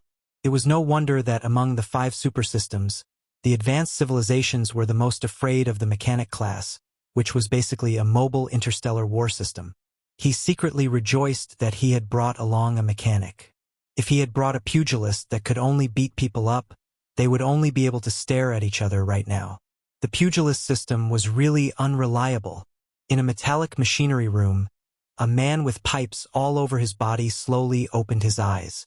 He had 2 pairs of green eyes, a pair larger than the other, which were symmetrically distributed on the left and right of his face. A vertical scar ran along the left side of his face, only leaving the 2 eyes on the right side of his face open. His breathing was labored, and only after a long while did a deep mutter sound through the room. There's finally another outsider. This person had better be of use this time. 1. There's this saying that scolding means I care. Beating you means I love you. It's mainly used to describe the hidden care of the parents toward the child. Chapter 1195, Unbelievable Discovery, S-Ranked Hidden Mission. Chapter 1195, Unbelievable Discovery, S-Ranked Hidden Mission. The Khalees civilization sent over an anomaly report, claiming that 2 unfamiliar experts at the supreme level had violated the ban, appearing out of thin air in the capital of Tudor province. They refused to obey the handling, and after a fierce battle, both of them fled into space, disappearing without a trace. This is the image data they recorded. The huge conference room designed like stairs was filled full of people. Everyone was watching the video on the virtual screen carefully. What was displayed on the screen was Han Xiao and Kasui's battle with the Guardians of Tudor Province. The video duration was not long, and it soon ended with the shocking blow delivered by the mechanical deity. The screen went black, and the room was enveloped in silence for a while before discussions heated up. There's no doubt. Both of them are at the supreme level. The database does not hold their information at all. They are of unknown origins, identity, and ethnicity, and there's no recorded activities on them. That's strange. Even for our Minister of Superpower Security, people with such strength will get the authority to head a department. To think such experts would actually be willing to endure loneliness and be obscure, well, they've been concealing themselves up till this point, so their intentions for the big picture are probably huge. Could it be related to the world reset plan? Otherwise, why would they only appear at this crucial point? This matter has to be taken seriously.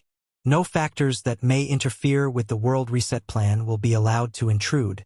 At this moment, a senior executive who seemed to be a department head knocked on the table to interrupt the discussion. He spoke in an indisputable tone. This matter will be handled by the 5th, 7th, and 11th divisions. Directors of these divisions, please arrest these two and carefully review their origins. 3 of the executives stood up, nodding slightly to accept the mission. The department head slowly nodded as he said, "This is a pressing time. There's no time to play hide and seek with them. To end this quickly, I approve the use of the Cosmic Treasure Positioning Star Map to lock in on their coordinates." Hearing this, everyone on scene let out a faint smile. The Positioning Star Map was the trump card of the Superpower Security Division.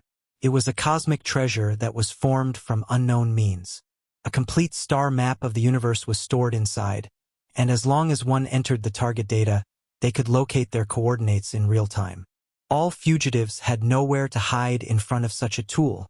Couple of days later, on a certain gray, barren planet, the underground had been transformed into a temporary base by Han Shao. There was automated mining equipment that went deep into the veins of the planet to collect various resources, transporting them to undergo material processing through assembly lines. The refined ores were made into various raw materials and then put on the production line. Because of the current shortage of materials, Han Shao only assembled the basic assembly line, of which the majority were collection and assistant machinery to expand his initial production capacity. In the central control room of his temporary base, Han Shao sat in a simple quantum network view magnifier, surrounded by dense virtual screens. Amazing data streams flashed through the screens constantly. He had spent several days deciphering the coded language for this quantum network. Kasui sat on the alloy bench beside him, leaning back against the rock wall as he watched Han Shao in boredom. With Black Star doing all the work, Kasui had nothing to do, and he could only give moral encouragement and eye power.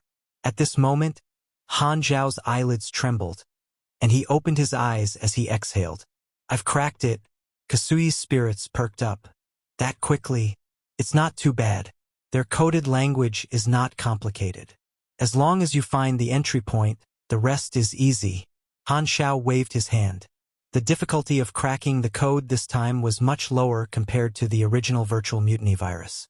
The domino virus was a weapon that contained multiple keys, with no reference target. One could only utilize trial and error to succeed. In contrast, the quantum network shared similarities with the network of the main universe, and because it was open source, there were many references.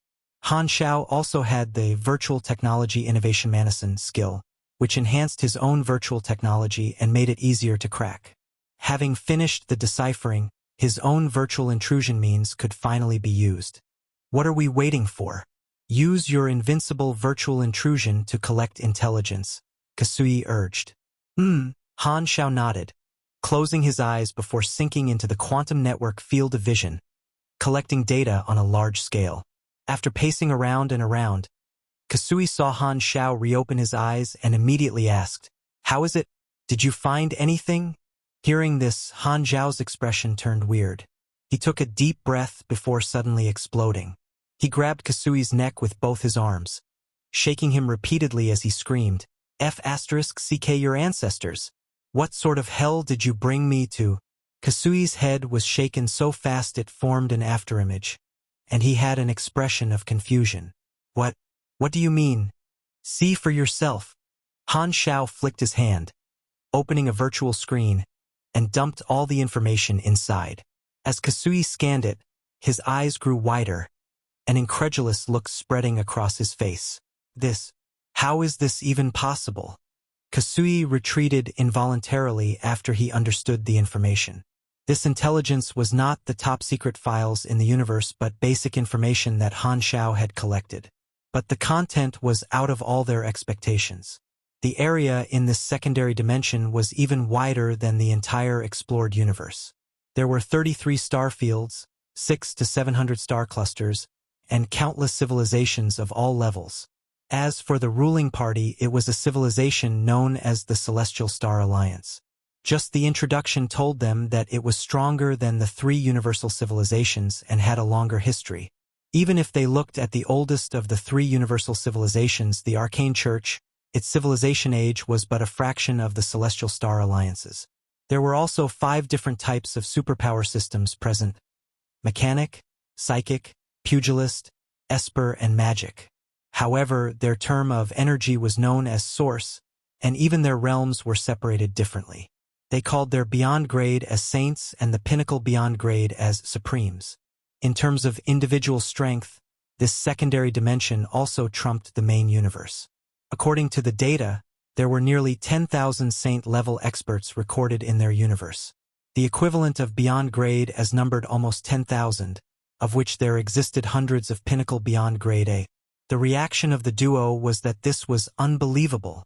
What did this mean? Although beyond grade as had long lifespans, most people still grew old and died. To have nearly 10,000 living beyond grade as, how long exactly had this secondary dimension existed? The two of them had thought that this secondary dimension was at best a universe that had managed to develop itself, but they did not expect that there was actually a civilization many times stronger than the three universal civilizations. Black Star, are you joking with me? You made this material up, right? Kasui had a look of shock. Why would I joke with you at this time? All of this was picked from their web, and it's all the most fundamental intelligence you can find. Han Xiao had frowned the first time he saw all this material online. He had actually doubted its veracity, but after repeated searches, he had discovered that it was all true. Phoebnovel.com. Could this secondary dimension actually be stronger than the main universe itself? Was the Celestial Star Alliance stronger than the three universal civilizations? This was too exaggerated. How could there be such a freak in this secondary dimension? Or could this actually be an unexplored area of the main universe? Then how did Kasui and Manasan go back the moment they arrived there? Han Zhao's mind ran quickly. Because the information from his past life was limited, he did not know what was going on for a while. Kasui had not recovered from his shock at this point. He was murmuring to himself, if the people in this secondary dimension run out into the main universe, then, hearing this, Han Zhao's eyes gleamed, and he hurriedly went back online. He decided to scan the internet to search if this universe had any information regarding secondary dimensions. If the Celestial Star Alliance truly existed within the secondary dimensions, then it would be impossible that they had never explored the outside world. Han Xiao soon found what he wanted, but the result surprised him yet again. This universe had no secondary dimensions. There was no division between the main universe and the secondary dimension. All they had was a single cosmic plane, without any outside in which they could explore. They too were unaware about the space lice swarm and the Supreme Guardian that was stationed outside. Strange. This is too strange. Han Zhao's curiosity grew stronger. By the way, when we first came in, those 6 beyond grade as seemed to say something about martial law in the universe. Let's see what's that about. Han Xiao hurriedly entered the keywords, and his vision was soon replaced with a headline. World Reset Project. The announcement stated that this was a universal-level plan launched by the Celestial Star Alliance. This was a special measure to prevent any future disasters that could not be solved. The intelligence Han Xiao discovered was all from announcements and news, and it only provided a general outline. It seemed as though the Celestial Star Alliance was planning to utilize a sort of new information form technology to reproduce the data of the entire universe as a data library, treating it as Tinder. If there would be an irresistible disaster in the future, they would restart the universe based on the Tinder data library. This re-engraving process was during the period of martial law throughout the universe. The Celestial Star Alliance required everyone to stay in one place and not move around, to prevent interference with the construction of the Tinder library. Thus, the interstellar area was deserted without any spaceships. As for the specific plan, the Celestial Star Alliance did not disclose it to the public, so Han Xiao was still unaware of the details. I have a feeling that this plan is not some insurance. Han Xiao muttered before going up to knock on Kasui, seeing him still stunned. What shall we do now? The space in this area exceeds your imagination. Your senses are also malfunctioning, So even after hundreds of years, you might not find your so-called opportunity. In his opinion, this should be the reason the difficulty of the mission was expressed through the astronomical sum of 450 billion experience. Kasui came back to his senses, but his expression was uncertain, and he did not speak for quite a while. Seeing his reaction, Han Xiao also sighed to himself. It was all right for him since he had a different growth system and also knew about the existence of the world tree. Thus, while shocked, he felt nothing else. But Kasui was different. It had taken him countless years to finally become a hegemon that had reached the pinnacle of the universe, but he suddenly discovered that there were many more people outside his world that were as strong as him. It was no wonder that his mentality would be shaken up. Han Xiao thought about it before consoling him. Old Ka, don't be depressed. We don't even know how long this secondary dimension has existed. This number of beyond grade as has been accumulated over so many years. There's nothing to envy. If you want to be jealous, why not be jealous of me? It only took me a few decades to reach this point, surpassing your accumulation of thousands of years. How hateful is that? Are you really trying to console me?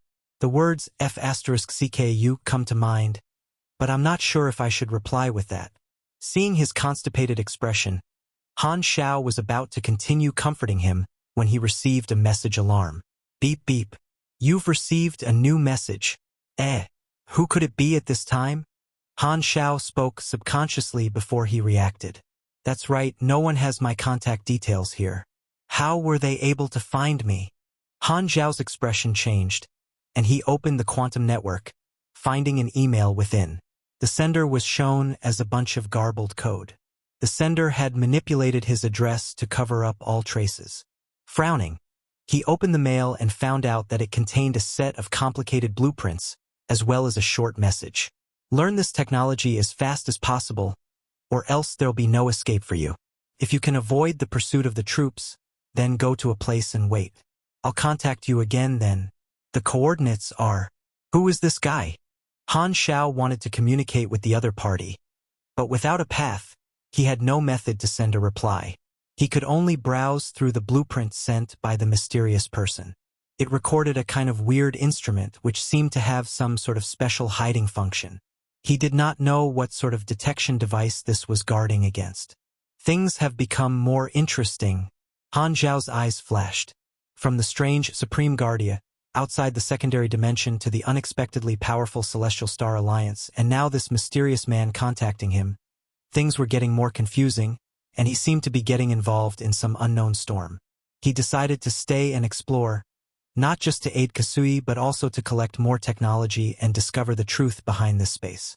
Otherwise, not just Han Xiao, the entire explored universe would also remain uneasy. However, this trip to the secondary dimension was always out of his control. He was lacking in intelligence, and he was only receiving poor information, only able to see the surface level. Ding! At this time, a notification popped up on the interface. You have triggered an S-ranked hidden mission. A relay across iterations. This mission is part of a chain mission. This is currently the first of many parts. Requirements. Escape from the hunting team and succeed in meeting the mysterious person who sent this message. Failure condition. The mysterious person dies. Reward. 100 billion experience, unlocking of the next mission. Warning. This mission may result in unpredictable effects. Please choose carefully. Chapter 1196, The Pursuing Soldiers. Chapter 1196, The Pursuing Soldiers. This mission. Han Xiao was shocked. Not only was it an S-rank hidden mission, it was even a chain mission. The experience reward in just the first mission already matched with what Old Man Manison gave, so the overall difficulty might really be through the sky. In the absence of any intelligence, the mission guidance was one of the few reliable sources of information, especially since the name of the mission was quite intriguing. No matter what, this mysterious person took the initiative to contact me. He seems to have some special information in his hand. That will require us to meet. As for the hunter team in the mission introduction, Han Xiao's eyes gleamed. While he was searching online previously, he had discovered a wanted order issued by the Celestial Star Alliance Superpower Security Department, offering a reward for the two wanted people. Their bounty was worth 300 million units of their common currency, its name different from the term, Aina, used in their main universe. Since his whereabouts were a secret and he had yet to encounter any alarms or detection device scanning, it was logically difficult for them to discover their location. However, the mission reminder as well as the content of the mysterious person's message seemed to imply that the pursuing team would definitely locate him. Upon thinking of the weird concealment device left by the mysterious person, Han Xiao guessed that the pursuers might have a precise remote location detecting method, including but not limited to the possibility of prediction, technological means, or even universal treasures. The mysterious person sent me a blueprint but did not explain in detail what sort of methods the soldiers would use. This feels more like a test. Han Xiao stroked his chin and fell into thought. This technology had to be studied, but Han Xiao did not intend to put it to use immediately. He wanted to test whether they could be found by the pursuers first. If that was confirmed, then he would utilize the device again in order to verify whether the device really had the effect of concealing its target. As a mechanic, he believed more in the results of experimentation rather than what people told him. On the other hand, Han Xiao wished to contact their pursuers, obtaining information from them. Of course, while he was confident in his own strength, he would still arrange some insurance to stabilize any rough waves that might appear. Currently, both of them were illegal immigrants, and they did not even possess an account in the intergalactic bank, let alone the universal currency. They suddenly fell from being the wealthiest in the universe to abject poverty. Han Xiao could only resort to collecting the resources himself, and for the time being, he could not scrape up enough materials to make a new king mechanical suit. Thus, he could only resort to using the king that he had brought with him. He had already placed some of the corresponding thrones on different coordinates in the universe, acting as fixed-point transporters, while some of his king mechanical suits still had the thrones with them, ready to be positioned at any time.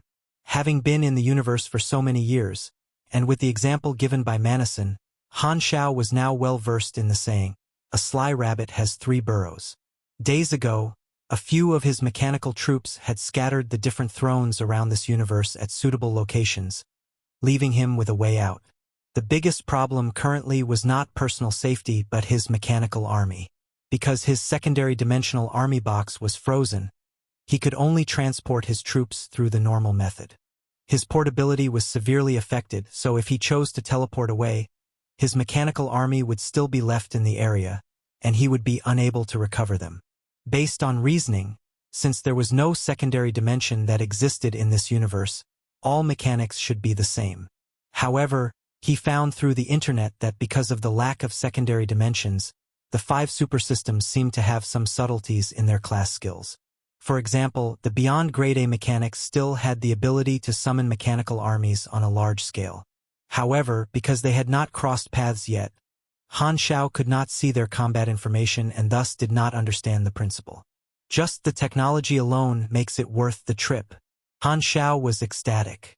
In his opinion, this place was akin to a huge material library, stocked with endless new technology and different applications and development paths for one's class-related skills. These were all extremely valuable resources. The Manison of his previous life must have learned quite a bit when he came over, further increasing his own power. And now, this rare learning opportunity had been taken away by himself. Rest in peace, old man. I'll study hard on your behalf. Han Xiao had a solemn expression. The destroyed mentality of Kasui had finally recovered from Han Zhao's comforting blow. Seeing this, Han Xiao explained the situation and his plan. Kasui was surprised, and after hearing everything, he said, "You mean, we're now waiting for our pursuers to come knocking before we negotiate? If not, we'll fight." "That's right. This is in order for us to obtain more information. Don't be scared by the number of beyond grade as here. I've checked the cases from the Superpower Security Department over the years, and the majority of them consist of teams formed by 3 to 5 beyond grade as. There are dozens to hundreds of people there, but they are responsible for a large area, and thus manpower is limited. Furthermore, I've also arranged a path of retreat in case things go awry," Han Xiao said. Old Ka was his only companion here, and it could be said that they could only truly depend on each other. While the other party did not have his limitless MP any longer, he was still a pinnacle beyond grade A and was a great source of combat power. "All right, Then don't bother me during this period of time. I'll prepare an ace in the hole and strive to heavily injure a pinnacle beyond grade A, Kasui solemnly said. Han Xiao was startled. He sized him up before curiously asking, I really didn't expect that. But you have such ability? Kasui immediately rolled his eyes. Who are you looking down on? At our level, who doesn't have a trump card or two in their hands? When I was roaming the universe, your grandfather had probably yet to be born. In the pitch-black universe, a wormhole suddenly opened, and 3 spaceships appeared as they exited the hyperdrive. All 3 were special spaceships that belonged to the Superpower Security Department, led by 3 Supreme-level directors to capture the offenders. The positioning star map at the headquarters shows that the 2 targets have been stationed on the target planet and have not left in the past few days. We are still unaware of the intentions of these 2 people. Do not lower your vigilance. Milton stood in front of the porthole, listening to the communication channel. His face had nary a smile on it, and his entire person exuded a serious vibe. He was the director of the 5th team from the Superpower Security Department and the temporary captain of this special pursuit team. Every established division would consist of 1 supreme-level director, 4 deputy directors of the Saint level, and a large number of middle-tier officers. Milton had brought 2 deputy directors with him this time, and the other 2 directors used the same configuration. Thus, there were 9 people at the beyond grade A level.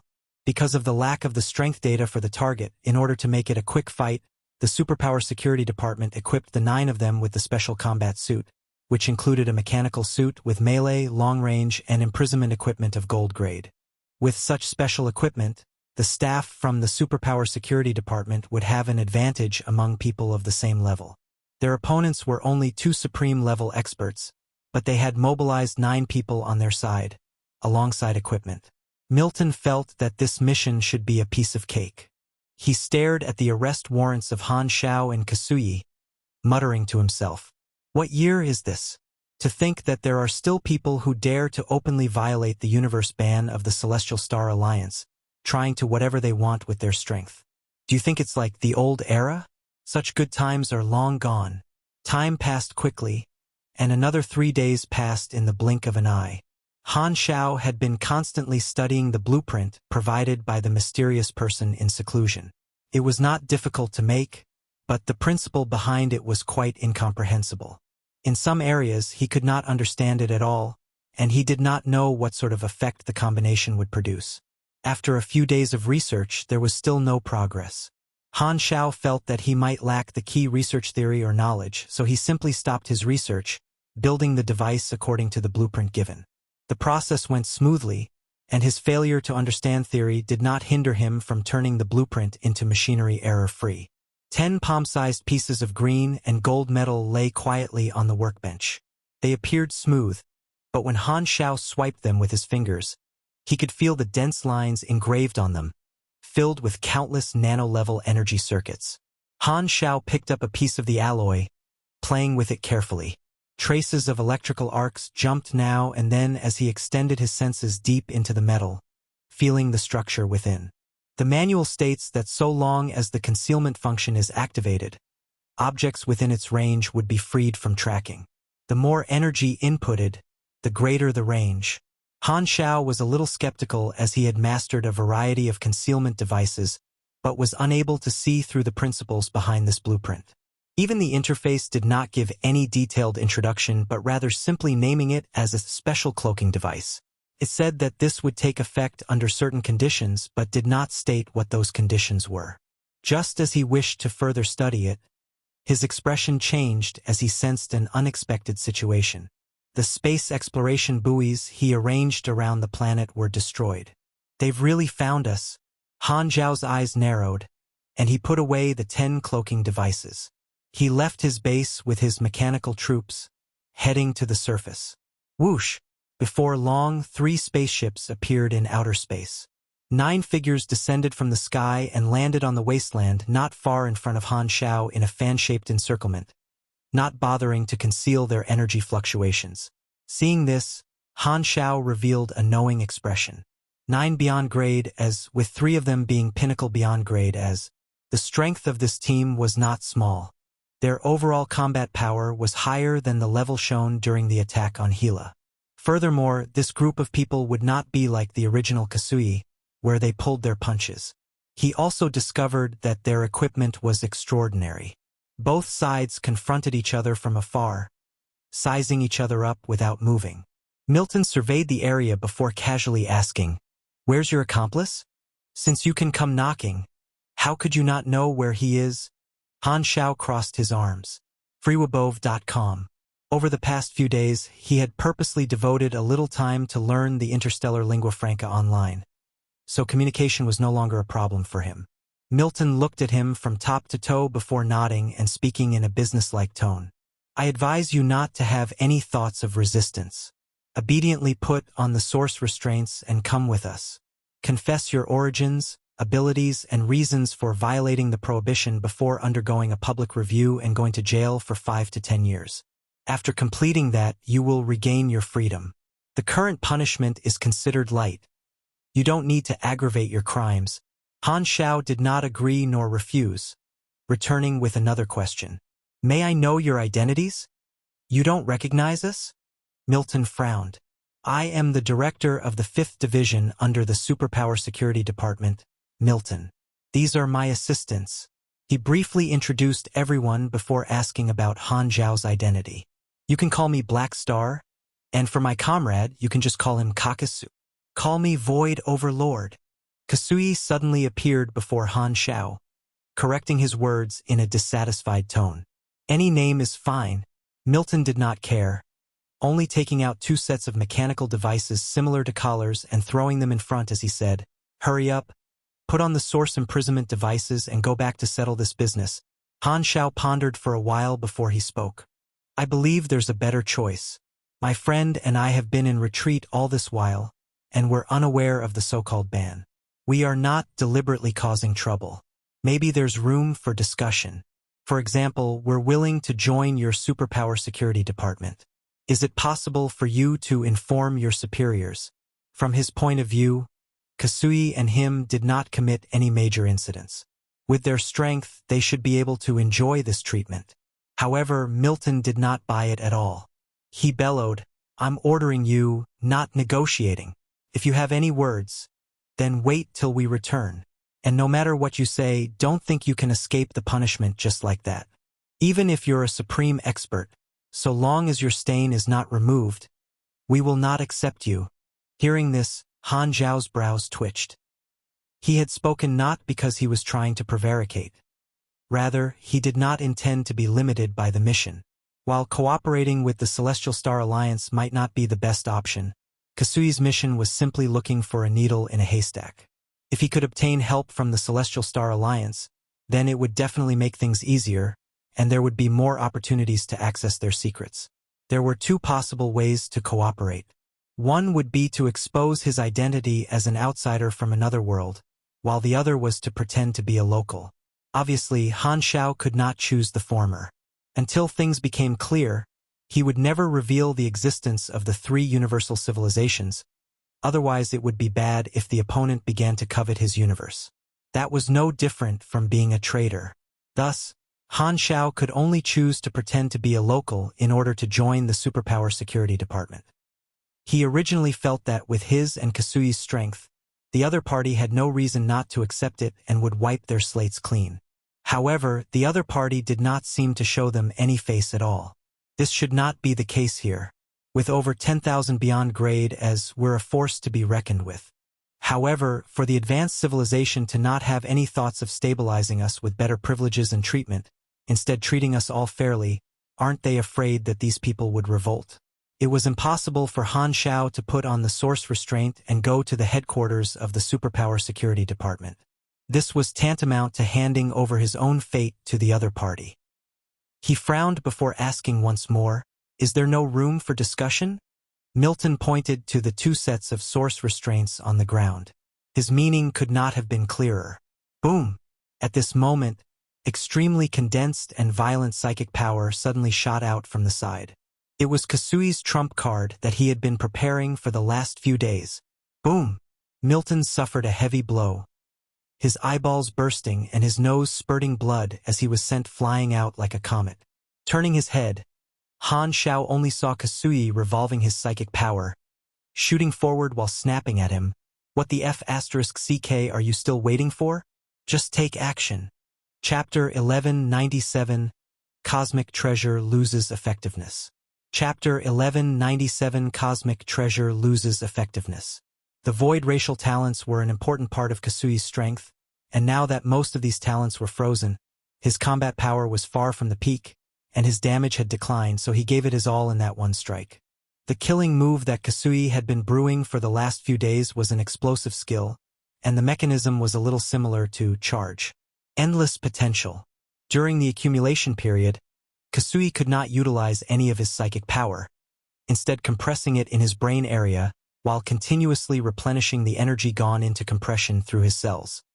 He would then use his psychic power to dam up the compressed area before releasing the floor when he faced an enemy. It was akin to constipating for a few days before releasing everything in one go, and it boasted a high attack coefficient bonus. This single blow not only brought high damage but also various forms of negative statuses, which could induce a state of soul weakness in the opponent, reducing their attributes by a percentage. Depending on the target's strength, it would last for several hours to several years. Because Milton was ambushed and hit hard, his aura weakened in an instant, and could only show a part of his strength. Kasui came prepared, and under his calculation, he weakened the opponent's overall combat power. As this violent Kasui hit the opponent's leader, the other 8 were furious, immediately counterattacking. Various forms of beyond grade A attacks smashed toward Kasui's head and face, including pugilist flames, magic, energy cannons, and Esper abilities. Seeing this, Han Xiao sighed, and his body flashed as he stood in front of Kasui. When the duo was first sighted, the natives had already come to the conclusion that Han Xiao was basically there as a meat shield. How could Kasui's delicate body be able to withstand the ravages of 8 strong men? He still had to rely on Han Xiao's unplowed field to be the tank. All sorts of weird thoughts flashed by, and in the next instant the tyrannical attacks of the 8 fell on him. Boom! The various energies exploded, instantly swelling up into a giant ball of light. The earth collapsed, and matter was annihilated and evaporated. The entire planet now resembled a fruit that had been bitten. A huge pit appeared in the field, extremely deep and wide, and the underground base they had created naturally collapsed. However, Han Xiao had already relocated his troops when he was spouting his excuses, so what was destroyed at this time was only a shell. As the smoke and dust quickly settled, Han Xiao was seen hovering in the same place. He patted the dust on his body casually. This strength won't do. You've all got to practice more. The 8 who were preparing to pursue their advantage stood stunned with incredulous expressions. They had witnessed their opponent taking the firepower of 8 people and felt that even if they were not dead, they would still probably be seriously injured. At the very least, they would be injured and embarrassed. However, they never expected this guy called Black Star to be able to casually take on such a round and still appear unscathed. How was this possible? The information showed that this guy was a mechanic. This could not be blamed on them. The explored universe was aware of Han Zhao's ability, but this was the first time they had encountered the indestructible body. Even while they were shocked silly, Kasui's actions did not stop in the slightest. After using Black Star as a shield to block out the firepower, Kasui's psychic power was like wave after wave of floods, exerting an AoE effect as it smashed into the 8 of them. It infiltrated their mental realms, outputting tons of damage and blasting out 3 of the slightly weaker Saint experts. He was long accustomed to Black Star's fleshiness and did not take it to heart. He naturally would focus all his attention on this window of opportunity, immediately reversing the attack onto his enemies. At this moment, Han Xiao also controlled his mechanical soldiers through mechanical force. The overwhelming number of soldiers wandered around the horizon like a swarm of locusts, continuously providing covering firepower. The huge lethality continuously bound the enemy's hands and feet, putting them in a dangerous spot. Furthermore, there was even a milestone that Han Xiao did not expect would come in handy at this time. Load Hairs, Civilization Leader Slayer. The defenses and various resistance of all enemies would be reduced by 3 to 7%, making them weaker. I never expected that I would become a wanted criminal. This ability will come in handy now though. Han Xiao felt helpless. While the process of fighting between both sides seemed to be quite long, with the speed of a beyond grade A, from negotiation to war was merely the span of a few seconds. A fierce battle broke out in an instant. While the 9 led by Milton had the advantage in numbers and overall combat power, they lost the initiative from the beginning and failed to obtain any benefits in the hands of Han Xiao and Kasui. However, they still had their gold-grade equipment, so the two sides were quite evened out, unable to distinguish a winning party early. I feel that the strength of these people seems to be a little weaker. Han Xiao multitasked, gazing at the combat information shown in his interface. The 3 supreme powerhouses were supposed to be equivalent to the pinnacle beyond grade A in their universe, but it did not mean that these 3 had the same number of God's trait transformation layers. In fact, out of all of them, only Milton had activated the God's trait transformation route. Earlier on, when Han Xiao had advanced to level 300, he had already entered the pinnacle beyond grade A level.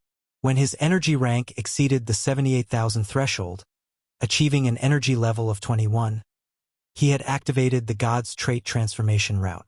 There was a barrier to entry, so not all pinnacle beyond grade A would be able to activate this God's trait transformation. While Han Xiao did not know what Kasui's energy rank was, he conservatively estimated it to be above 90,000, with his God's trait transformation at least being at the 10th layer. Milton, the strongest party in the enemy team, probably only had an energy rank of close to 80,000. Thus, even with their extra beyond grade as the combat power advantage they held was not as high as imagined. As for the other 6 Saint-class powerhouses, Han Xiao only saw 2 people who were grade S+ with energy rank above 52,000, while the rest were little kids with energy ranks below 50,000. The quantity is quite ridiculous, but as for the quality, Han Xiao shook his head. Thinking about it, it made sense. He and Kasui were people who were standing at the peak of the strongest in the explored universe, among even those pinnacle beyond grade as there was no need to belittle themselves. Of course, the Celestial Star Alliance had nearly 10,000 beyond grade as, and there would naturally be people who were comparable to them. However, whether such people would be willing to work in the Superpower Security Department was questionable, and even if they were, they would not easily be deployed. After all, the 2 of them did not show much strength previously, so the other party imagined that sending out 9 beyond grade as would be overkill. Who? One of the Saint Pugilists suddenly rushed in, coming right in front of Han Xiao before lifting up a gold-grade blood-red halberd and piercing it toward his eyes. Han Xiao was calm, slightly tilting his head to avoid it, and the light reflecting off the blade illuminated his eyes, filling him with nostalgia. It had been so many years since someone tried to smash his face. He had almost forgotten what it felt like. He even had the chance to spare a glance toward his opponent. The next moment, he brought up his arm so quickly it left an afterimage, counterattacking the pugilist. His strength and dexterity made this attack even surpass the speed of the pugilist. Boom! This powerful fist slammed into his opponent's head, and the person felt as though a symphony had gone off in his mind. He shot off as though he was a baseball that had been hit hard by the batter, flying out of Han Xiao's sight in the blink of an eye. Seeing this, Han Xiao lightly nodded. It seems like even in this place, the life of a pugilist is still pretty difficult. They had only exchanged blows for a short period of time, but Han Xiao had already concluded that this pursuer team could not pose a substantive threat. Thus, he leisurely observed the opponent to collect intelligence. The opponent's team consisted of 2 espers, 3 pugilists, 2 mages, a mechanic, and a psychic. This team configuration was quite complete, with all 5 systems present. The bulk of Han Xiao's attention was focused on the only mechanic of his opponent, a supreme expert. Because there was no secondary dimension present, the class abilities and skills of the 5 major superpower systems changed accordingly. While there were some alternative abilities as a result, their strength in general was not as strong as that of the main universe, such as the utilization of certain special energies only found within the secondary dimensions. Because there were no secondary dimensional army boxes, Han Xiao was wondering what sort of method the mechanics would use to summon their machinery on a large scale. After careful observation, and with the information given by the combat information, he quickly came to a conclusion. Their compression technology has undergone some innovation, giving out some special mechanical force vigor resonance. After which, an ability similar to machinery apostolization is carried out, giving the mechanical force new characteristics to alter a portion of one's cells and transform it into an empty space akin to the army boxes. The mechanical force blessing allows the compressed orbs to be further compressed and stored in the body, providing an effect similar to that of the secondary dimensional army box. However, this ability has a limitation, which is the same drawback as the machinery apostolization. The more the machinery stored, the higher one's load, which will reduce the upper limit of one's lifespan and energy. This was a feasible method. The idea could not be said to be novel, but there were also merits. The main problem was that the mechanical force conversion skills were complicated, most likely automatically obtained through promotion or class advancement. Due to the difference between the systems of their universes, the abilities generated during class advancement would be different. This could be described as a situation where they existed as different branches of the same system. However, the secondary dimensional army boxes and dimension factories were better for usage, as there was no need to bear any load as well as a lack of limit on the troops stored, which made it far superior. However, this method of storing troops in one's body also had an advantage, which was not being affected by any sort of spatial interference devices. Understanding the opponent's method did not mean that Han Shao had cracked the principles. He had yet to be able to learn this technique. Both sides fought fiercely, not caring about the aftermath. The planet was soon crushing into a stream of dust within the universe, and their battlefield moved toward outer space. Just as Han Shao was busy observing the rest, Kasui's voice rang out in his mind. "Black Star, why are you not activating your mechanical deity? Quickly, we need to get rid of one of two more. What are you anxious about? Aren't we maintaining the stalemate well? Let me gather more intelligence first." "I'm out of energy," Kasui replied. "Are you kidding me?" This thought subconsciously floated past Han Zhao's mind. But he quickly reacted. This time, Kasui might really be out of MP. Of course, because this battle only lasted for a short time, it was an exaggeration to be out of MP. But from a long-term view, Kasui had limited skills to allow him to recover his MP, and his current MP reserves would not allow him to fight against 9 opponents. If they fought a war of attrition, they would fall into a disadvantage soon, so he did not want Han Shao to continue wasting time. He decided to get some results whilst he was still able to fight, shaving off the enemy's strength. "Fine, since you've asked." Han Shao did not think much. Just as he was about to activate his mechanical deity, everything changed. The 9 of them suddenly stopped attacking, retreating quickly with complex and exquisite blue magic patterns illuminating on their mechanical suits. Whoosh! The next instant, the figures of the 9 disappeared without a trace. Han Zhao's movements stalled. He swept the surroundings with his senses, but he did not find a trace of their targets. With the disappearance of their opponents, Kasui also paused and scanned the area with his psychic powers, but his search yielded no results. The 9 experts that came to hunt them down suddenly seemed to have activated some teleportation magic runes to run away. Both of them shared a glance in confusion. What? They couldn't have run away, right? The great mechanic Han was dumbfounded. Wait, I haven't even tried. The opponents had no casualties, basically retaining their complete combat strength. It was just a slight disadvantage, so how could they run away so decisively? Could it be that the beyond grade, as there were the people only heard of in stories, that would only fight if they were guaranteed victory? Kasui also left his mouth agape, totally speechless. This group of pursuers had come in an aggressive manner, letting them think that they would stop at nothing to achieve their goals. They did not expect them to escape so skillfully. They did not even leave any final words.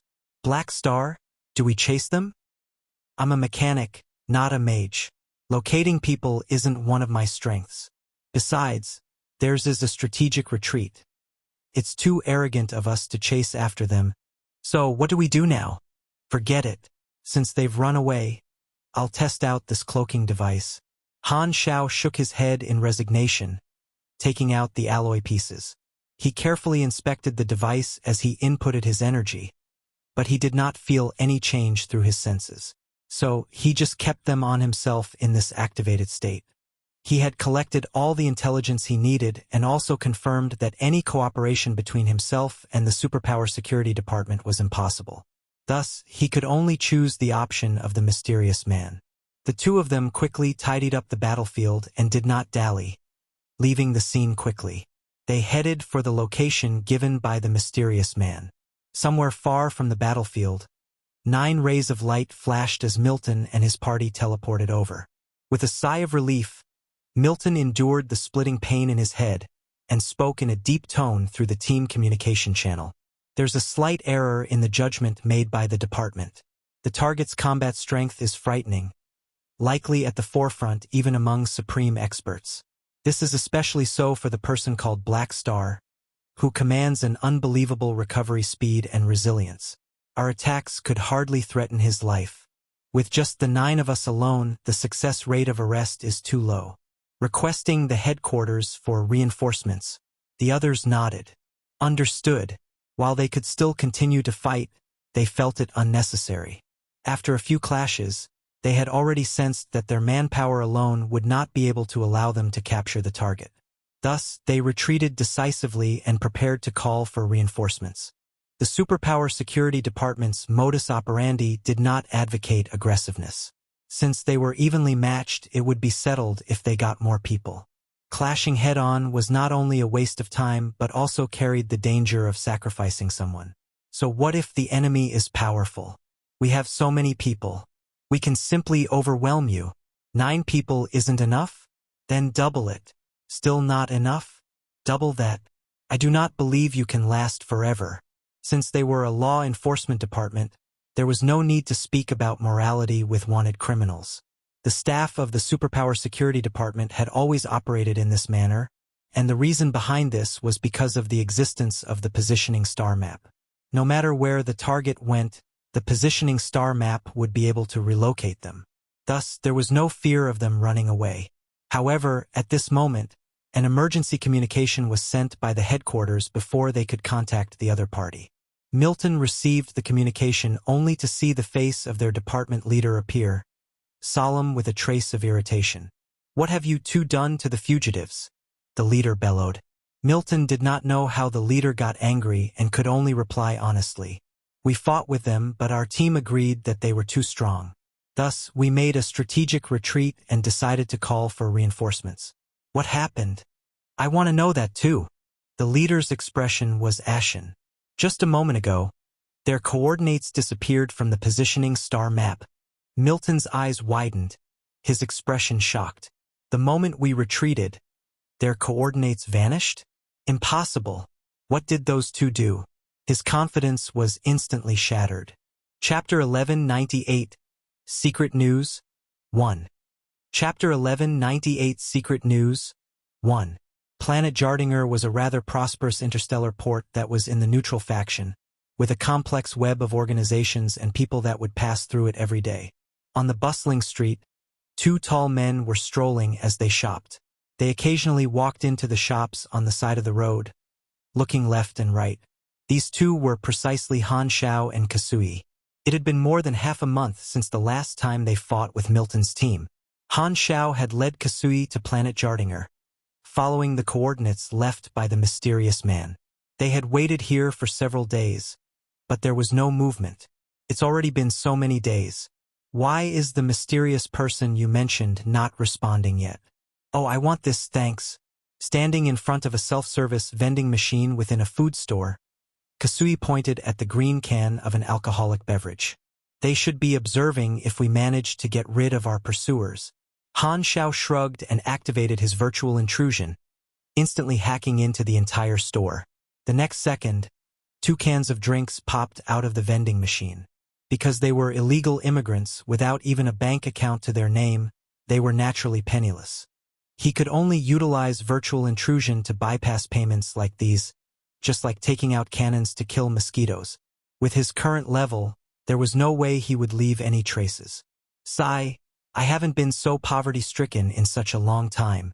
To think I'm reduced to drinking such inferior wine."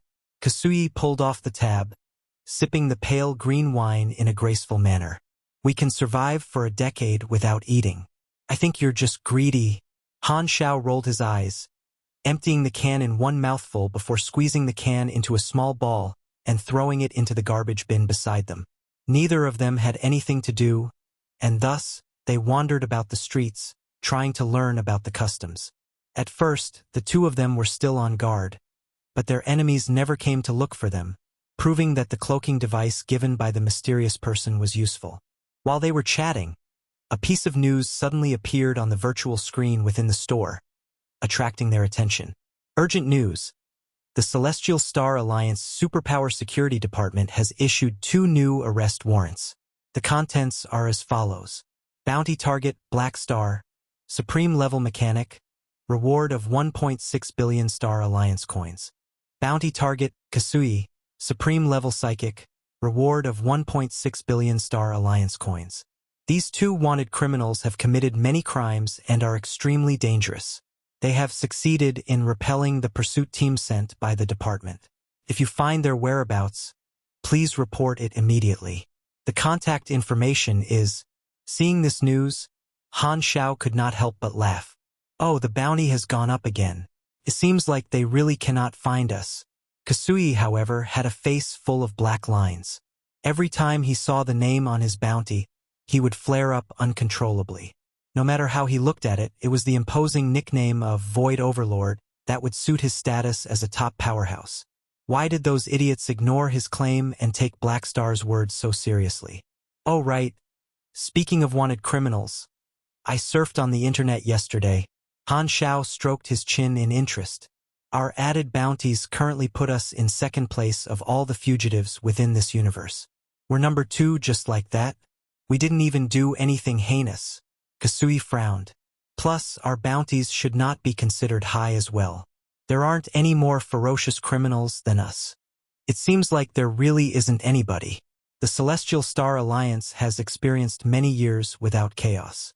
Not only is their governance stable, most of the beyond grade as here are like obedient babies. We're anomalies." Han Xiao waved his hand. "Then who's at the top of the bounty list?" "It's an organization named Eye of Insight, with a $6 billion bounty. However, I couldn't find what sort of criminal record they had online." Han Xiao shook his head. The 2 of them walked out of the shop as they chatted. Before long, they came across a store that was full of liveliness and clamoring, causing them to head over in curiosity. The interior was shaped a little like a board game cafeteria, but everyone was playing the same game, a card game known as Myriad Souls Card. It seemed like an event was currently ongoing, with 4 people each seated at a game table, playing against each other while the spectators crowded around them. In the middle of the room was an exhibition cabinet with 3 exquisitely made cards floating.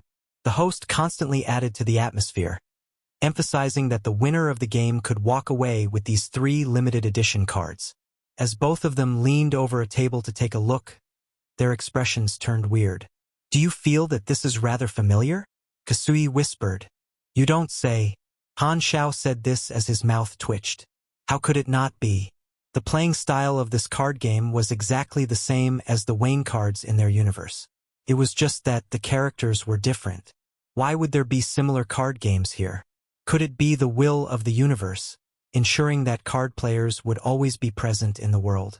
At this moment, the senses of the 2 picked up something. Turning their heads at the same time, they discovered a person staring at them from among the crowd, his gaze indeterminate. Seeing them look at him, the man put his hand into his pocket, slowly taking out a piece of green metal to shake it before leaving. That was the device given by the mysterious person. Han Xiao recognized it immediately before exchanging a glance with Kasui. They stepped up to follow. The person walked and stopped along the way, glancing back as though leading the way. They walked along the streets, soon coming into a slightly older docking terminal. The guide opened a hangar, which revealed a plain, general-purpose spaceship. He then opened the hatch, turning back to look at the 2 as though inviting them up. Seeing this, Han Xiao and Kasui scanned the spaceship with their senses. Finding no abnormalities, they stepped onto the gangway, entering the spaceship. Very quickly, The hull vibrated slightly before moving off. The view of planet Jardinger from the porthole slowly shrank. Han Shao finally retracted his gaze, turning back to look at the silent guide before taking out a similar piece of green-gold alloy as he asked, "Can you explain who you are exactly? Why did you bring us on board?" Hearing this, the guide straightened his clothes before slowly speaking. "Let me introduce myself. I'm a senior officer under the Eye of Insight, Lucidia's. It was my leader that asked me to meet up with you. Eye of Insight. Isn't that the wanted organization with the highest bounty?" Kasui glanced at Han Shao meaningfully. Han Zhao's eyes flashed, and he replied, "In that case, it means that your leader was the one who sent me the anonymous messages. Right? My job is only to escort the two of you. I was told that as long as I showed the heaven-concealing apparatus, you would follow me. As for the rest, I'm also unaware." Lucidius shook his head. "Heaven-concealing apparatus?" Han Shao raised the alloy piece on his hand. "You mean this?" "That's right. It is the core technology of our Eye of Insight." Lucidius nodded. "What exactly does your Eye of Insight do?" Han Shao was curious. "Apologies, but without express permission from our leader, I cannot disclose too much information. If you have any questions, please direct them to our leader." Lucidius refused to answer, diverting it to his boss. Seeing that he could not dig out more intelligence, Han Shao also stopped asking, beginning to come out with his own hypothesis. During this period of time, he was also guessing the identity of this mysterious person. In the original message sent, it was revealed by the mysterious person vaguely that he was aware of their identities as outsiders. In view of the fact that this place was isolated from the outside universe, Han Shao felt that the mysterious man might have been someone who had accidentally trespassed into this secondary dimension as well. As for why he was looking for them, it could be because he was trapped here and thus needed more helpers. Since the Celestial Star Alliance was still unaware of the existence of the outside universe, then this mysterious person probably did not reveal anything about the main universe, instead lurking around, creating this organization in secret. The more Han Shao thought about it, the higher he felt the likelihood of that. In his theory, the only suspicious point was the Eye of Insight, as there was little information about them on the web. But looking back, it seemed like the Eye of Insight had existed for a long time and did not seem to be created by an intruder. Since the mission prompt has connected me to this mysterious person, the other party will probably be a friend, not an enemy. It is useless for me to overthink right now. It will be more convenient to ask things directly later. The spaceship traveled for over 10 days before reaching the destination. They arrived at a huge mothership resembling an asteroid, which maintained its stealth as it wandered through outer space. Swoosh! As the hatch opened, the two followed Lucidius to step into the mothership. They passed through various areas, seeing a large number of staff and mechanical guards. The entire mothership was heavily guarded. The group passed through authorization certifications one after another, going deeper into the core area of the mothership before finally arriving at a huge metal door. The leader is waiting inside. He wishes to see the two of you only, so I won't be entering. Lucidius suddenly stopped walking. Kasui and Han Shao exchanged looks before stepping forward. The metal door automatically swung open, allowing them to enter. Once they entered, the door closed behind them. Freebnovel.com. Han Shao sized up the layout of the room. Pipes protruded from the ground and the walls, connecting to a figure in the center of the room. This figure was tall, but his shape scrawny and shriveled, with tubes inserted all around him. He had 2 pairs of green eyes, one pair larger than the other. There was also a scar running through his face, blinding the eyes on his left. Upon seeing the two, the person slowly spoke. His voice was deep and hoarse. "We finally meet. Outsiders." Han Zhao's eyes narrowed. He indeed knew that we came from the outside universe. He had anticipated this and thus did not feel surprised. Kasui was the same. "Since you have invited us here, can you explain the situation? Who are you? Why do you know about the existence of the outside universe? And what's your reason for contacting us?" During this period of time, Han Shao had suppressed too many questions. Now that he had met someone who looked like they knew something, he spewed out all his thoughts. The mysterious man listened quietly but did not answer them directly. He instead softly said, "I know that you guys have a lot of questions, but before that, I hope you can answer some of mine. What era is it outside now? Has the exploration era war ended?" Han Zhao's eyes sparkled. To actually ask about the war during the exploration era, could this person trapped here be a primordial one? As this thought flashed past, Han Zhao briefly described the ending of the exploration era war and issued his own question. "Are you a primordial one?" "No, I'm not." The person laughed. "I'm not what you call primordial ones, but I've met them." "Then who are you?" "I understand your confusion. You believe that I came in like you, but you've guessed wrongly. I belong here." The mysterious man's tone was calm. At this moment, many more possibilities appeared in Han Zhao's mind. If what the mysterious man said was true, and his source of information came from the primordial ones who had intruded here, then could his objective be to leave this world? Furthermore, where were the primordial ones that this person had once met? Why was there no record of them on the internet? Could it be that they were also taken in by the Celestial Star Alliance? At this moment, the mysterious man once again spoke, his tone solemn. "I know what you are most interested in right now. That's exactly why I invited you. I require helpers to eradicate this world and set me free. This is also the only method through which you can leave." Chapter 1199, Secret News 2. Chapter 1199, Secret News 2. Eradicate this world. Han Zhao and Kasui glanced at each other, seeing the surprise reflected. With just a few of us, to go against a behemoth like the Celestial Star Alliance. With such few side dishes, you intend to drink the whole night? Han Zhao secretly swore, but since there seemed to be a lot of hidden secrets within, he patiently said, "You mentioned that this was the only way we can leave. Please talk in detail. I know you think that this mission is impossible, but in fact, this is not as difficult as you think. However, it is not simple either," the mysterious man rasped. "I believe that when you entered this secondary dimension, you should have been very shocked. You never thought that a space similar to the universe existed here, with an extremely powerful civilization." "That's right," Han Zhao nodded. It's not just you, but every outsider also reacted in the same manner." The mysterious man slowly spoke. "I understand your troubles, but your worries are superfluous. All that you have been, the Celestial Star Alliance, the tens of thousands of Saint-class experts, including me, are all long-dead phantoms. Our world has long been annihilated." Han Zhao was taken aback and asked doubtfully, "What exactly happened?"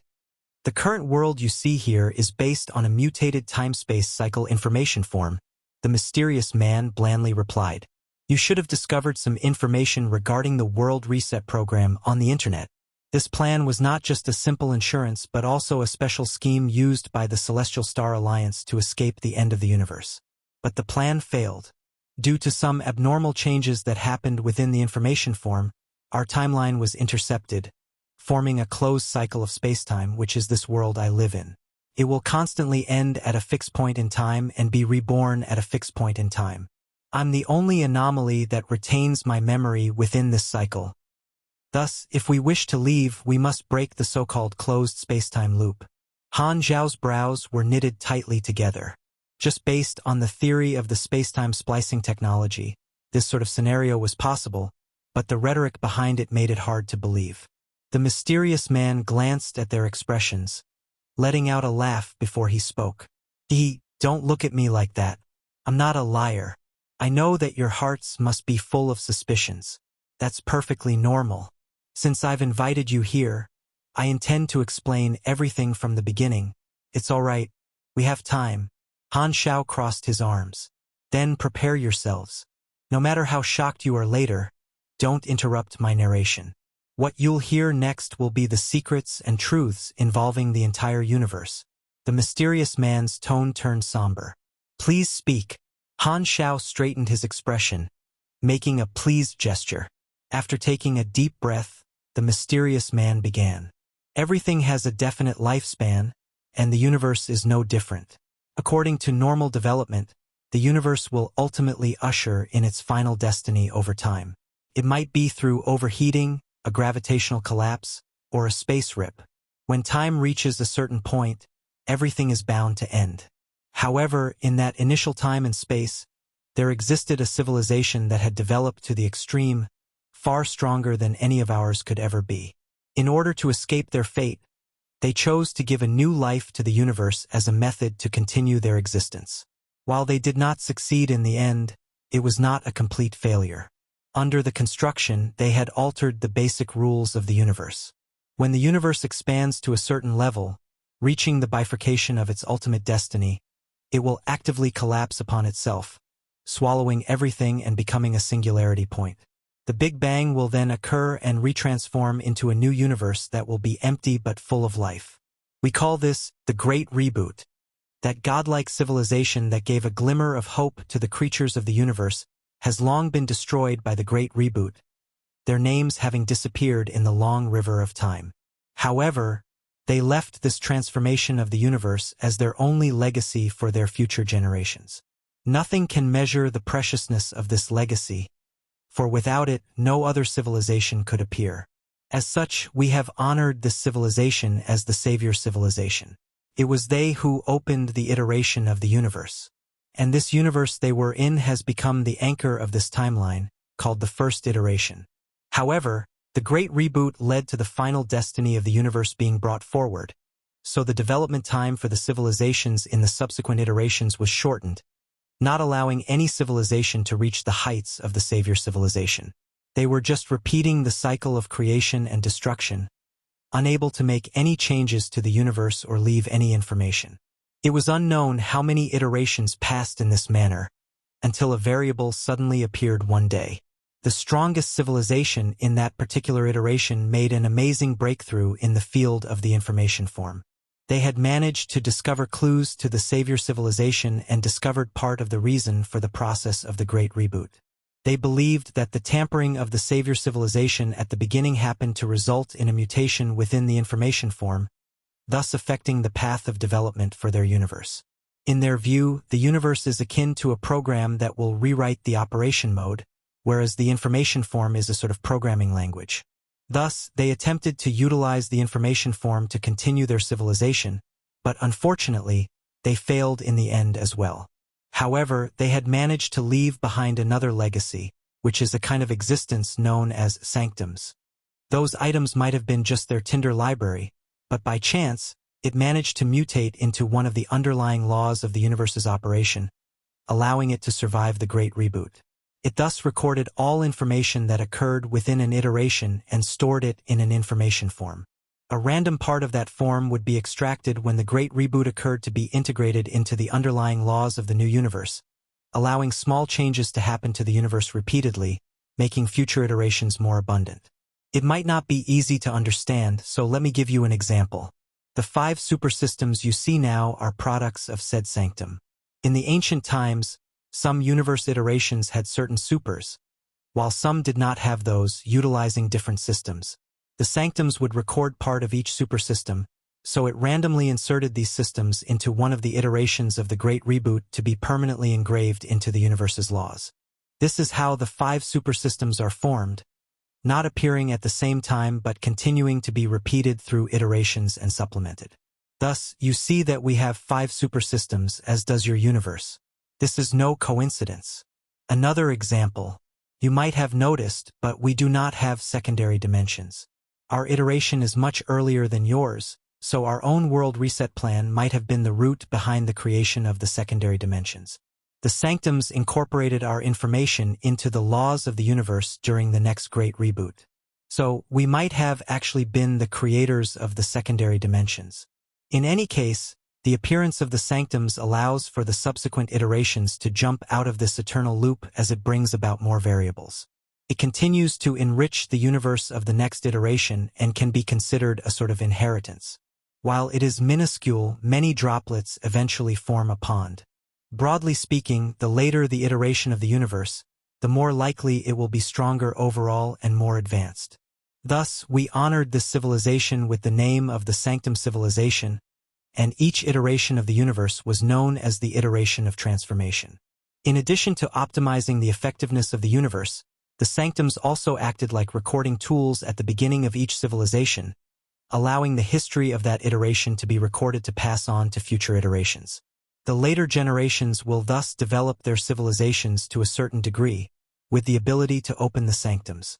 The higher their skills and strength, the more information can be obtained from it. Thus, a relay of the civilizations that cross iterations was opened.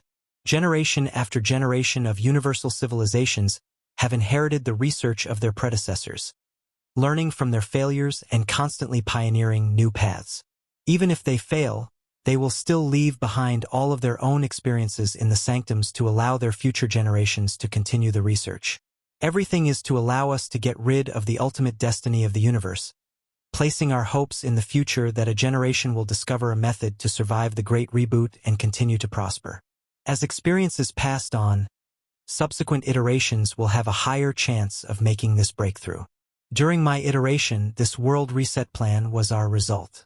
While we did not manage to allow our civilization to continue in the end, it managed to create secondary dimensions for our future generations, giving you more possibilities. And this world you see is just a short cyclic timeline toward the end of the universe where I live, a failed restart, a phantom that should have disappeared a long time ago. And we are just one link in this long chain. Finally, the mysterious man stopped talking. Han Xiao and Kasui remained frozen in place. Their eyes fully widened as waves were set off in their minds. The information contained within this tale was just too huge, so powerful that it had exceeded all of their imaginations. How true is this? Han Xiao felt that this was truly unbelievable. This story had given him a strong impact on his soul, and he could not help but doubt the veracity of this cosmic secret. There was no relevant information about this in his previous life. The three universal civilizations, as well as the World Tree civilization, had not revealed this in any manner. Could it be that the three universal civilizations had yet to be sufficiently developed, so the secret of the sanctums had not been cracked? Could it be that this was the true meaning behind the mission name, a relay across iterations? If that was true, this was truly too spectacular. The painstaking research from generation to generation continued to pass on in this manner, akin to the relay of a torch. Just thinking about it, he could feel an epic sense of history. The unyieldingness as well as the resilience of the generations before to go against the very heavens. Their dignity of not intending to leave their fates to destiny. Seeing their shock and surprise, the mysterious man did not explain further but instead calmly said, "I know that you guys are indeed suspicious of my words. After all, this has completely subverted your worldviews. However, in the future, when your universe iteration develops to the corresponding level, you will understand such things. For now, let's get back to business." All right. Han Xiao calmed himself, suppressing his turbulent emotions. Right now, there was no way for him to verify the authenticity of this statement, but he thought about Oathkeeper, who had gone to the sanctums. When he returned, Han Xiao would proceed to the Holy Accord to obtain information about the sanctums so that he could confirm if this secret was real. If this was true, he had to consider the long-term impacts. The players in his previous life were unable to reach this level, so this was the first time he had experienced this, and he did not know what to do.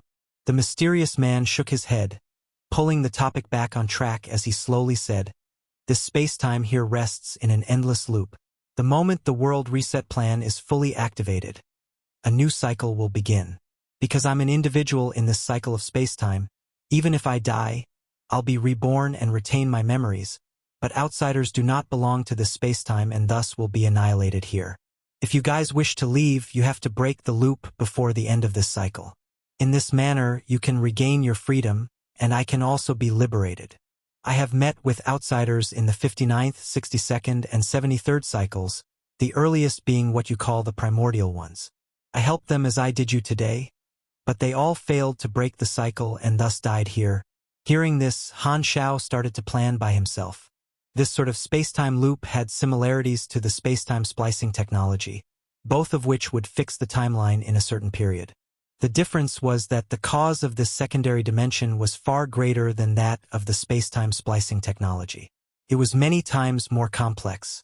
However, this was not the only method he had in his arsenal to leave this place. The teleportation function of the king suit should be able to work as it had similar functions to the multidimensional sky opening transportation device. While it was possible for him to leave, Han Xiao was more curious about the mysterious man's plan to destroy his world.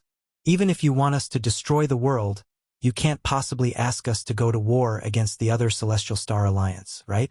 Phantoms they might be, but in this time and space, their combat power is real. Of course not.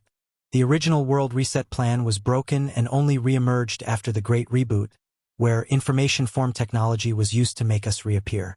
The principle is not very clear to me, and I only know that the implementation of this program is in the use of the information form technology. The artificial intelligence core, which we call the Guardian, was bound to the sanctums by the Celestial Star Alliance, allowing it to survive the destruction during the Great Reboot. But in the end, it failed and was changed. Although we reappeared, we have become phantoms and turned into a secondary dimension, trapped in a space-time loop. The artificial intelligence core became the dimensional consciousness of this secondary dimension. You should have seen its clone when you came in. Han Xiao thought about it. So, the Supreme Guardian that they encountered outside the secondary dimension was actually a clone of the dimensional consciousness entity. However, his combat information did not reveal this. It appeared like a living human. The mysterious man continued. The Guardian is the root of this space-time cycle. It has no independent thinking, only preset procedures that rigidly protect this secondary dimension from any outside invasion. As long as you kill him, you can break the cycle and only outsiders can achieve it. Because I'm part of the cycle, no matter how I flip over this world, the end result is that the cycle will restart. Thus, the Guardian will not. Urfra. There is no way for me to contact I'm as I'm inseparable from this world. But the existence of an outsider is a variable. Once you invade, the Guardian will inevitably rush in, and you have a chance to kill him here. In the program of the Guardian, there is still a portion of the information form technology from the World Reset Plan. Any outsiders who die in the cycle of reset will be captured by him, allowing him to use dimensional energy to create entities that are extremely similar to the original as clones. Thus far, 3 batches of outsiders have died, so he has several clones. The more the outsiders that die, the more beyond grade as he can manufacture. A dimensional consciousness entity actually has such a powerful skill, even though it was caused by a mutation. Han Xiao was impressed. The Celestial Star Alliance was indeed the hegemon of a previous iteration. Even a failed product was so powerful. The time for development for his 3 universal civilizations was only a fraction compared to the Celestial Star Alliance. Thus, in terms of technical levels, they were akin to a younger brother. It seems possible, but how can we make the Guardian show up? Han Xiao nodded. Because of the changes in spacetime and in order to avoid risks, the underlying logic of the Guardian states that it cannot tamper with the reset content that was coded in, which resulted in the Guardian not being able to move as freely in this world compared to the outside, can only descend near its vessels. For example, the Superpower Security Department of the Celestial Star Alliance has a cosmic treasure known as the Positioning Star Map, which is one of the automatically formed dimensional consciousness vessels, which allows it to monitor the entire dimension. I've created a sort of cloaking device that can escape its surveillance, which is why you have not been discovered. In short, as long as you're close to any vessels, the Guardian will appear and try to kill you. This is his core mechanism, and he cannot violate it. However, all these vessels are in the high-security warehouses of the Superpower Security Department. Our plan is to attack the Superpower Security Department warehouse, get to the vessel to allow the Guardian to appear, and kill it. This difficulty is not low at all. Han Xiao thought about it. I will provide help, and the resources of the Eye of Insight can also be utilized by you. Furthermore, I will not let the 2 of you work for nothing, the mysterious man replied. We are both mechanics, so I will impart a portion of my entire life's learning to you as a reward for helping me out. He paused for a moment before he added, of course, only by breaking the cycle and surviving will whatever you've learned be meaningful. Chapter 1200 Problem. Chapter 1200 Problem. Han Zhao's eyes sparkled.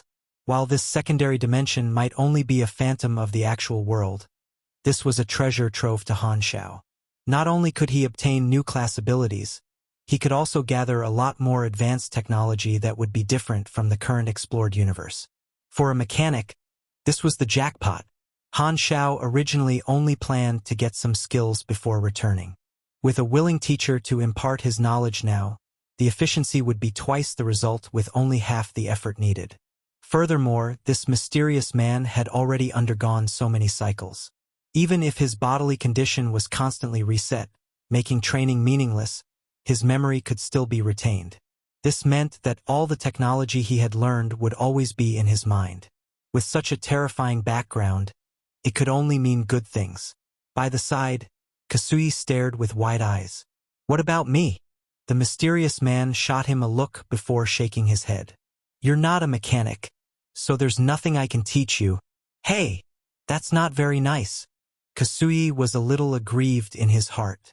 It was obviously I who came first, be it forming the team or leading the way, but the benefits all landed at Blackstar's feet instead. Why is that so? The mysterious thought about it before speaking again. If you really wish to have some technical data, it's not as though there's no way. Once the cycle is broken, everything here will vanish, and that includes any sort of material objects.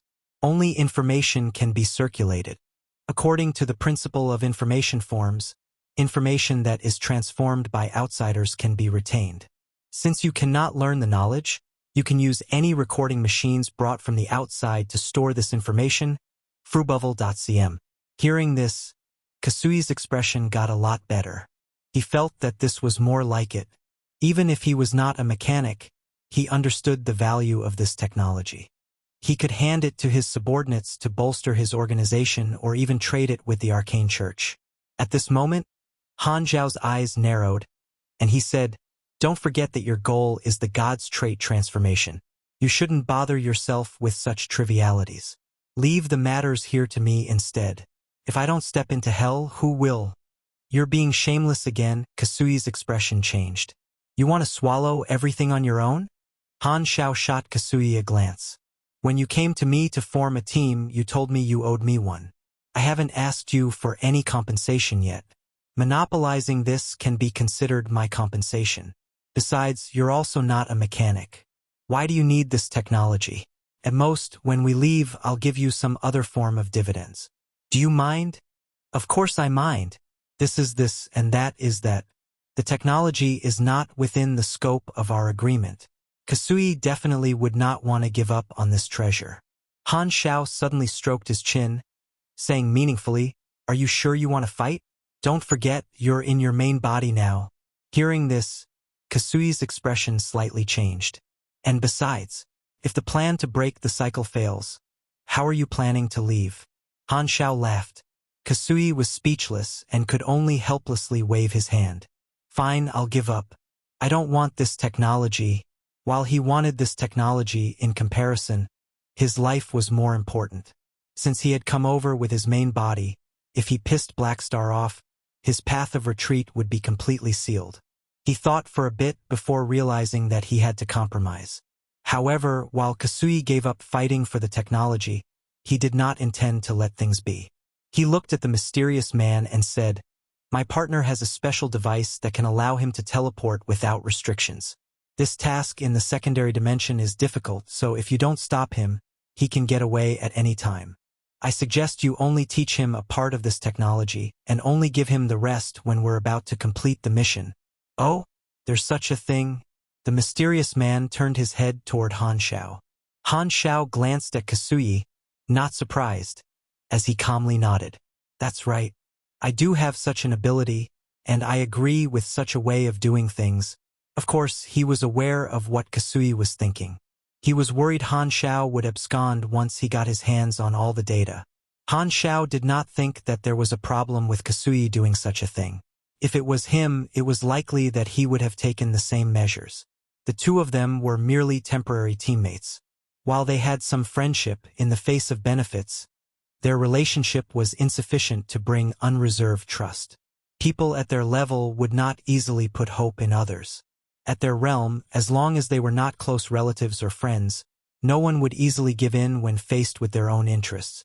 While Han Xiao was shocked to learn about the secrets of the universe, he would not change his behavior and purpose of arriving just because of that. After all, their universe iteration was just too far away, and even if he knew about it, he could not be of help for the time being. In the end, one still had to live in the present.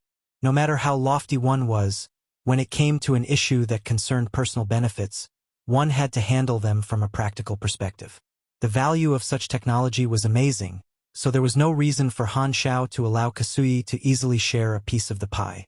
Regardless of whether he would work together with the advanced civilizations in the future, he had to take the initiative to obtain such benefits first. That was especially so since he was a mechanic. He was aware of the importance of not leaking his technology, so he did not hesitate to threaten Kasui. If the other party did not compromise, let alone mentioning their backup escape plan, he would not hesitate to attack on the spot. As for Kasui's little trick, Han Xiao thought little of it. He did not intend to only take and not give. With the technology in his hands, he would fulfill the agreement to help break the cycle. He still had his morals to some extent, and he also had to provide some insurance for Kasui. While such a method would offend the other party, if both sides compromised, the relationship could still continue. Since they were all people with statuses, few of them were actually stubborn creatures. Negotiation of one's interests was a norm, and even if one had a grudge, they would not really throw aside all pretenses. The mysterious man looked a little hesitant, but he finally said, "In that case, I'll teach you a part of the technology first. By the way, you should take advantage of this period to draft your action plan. In addition, the resources of the Eye of Insight are completely open to you. You can expand your machinery and manpower here."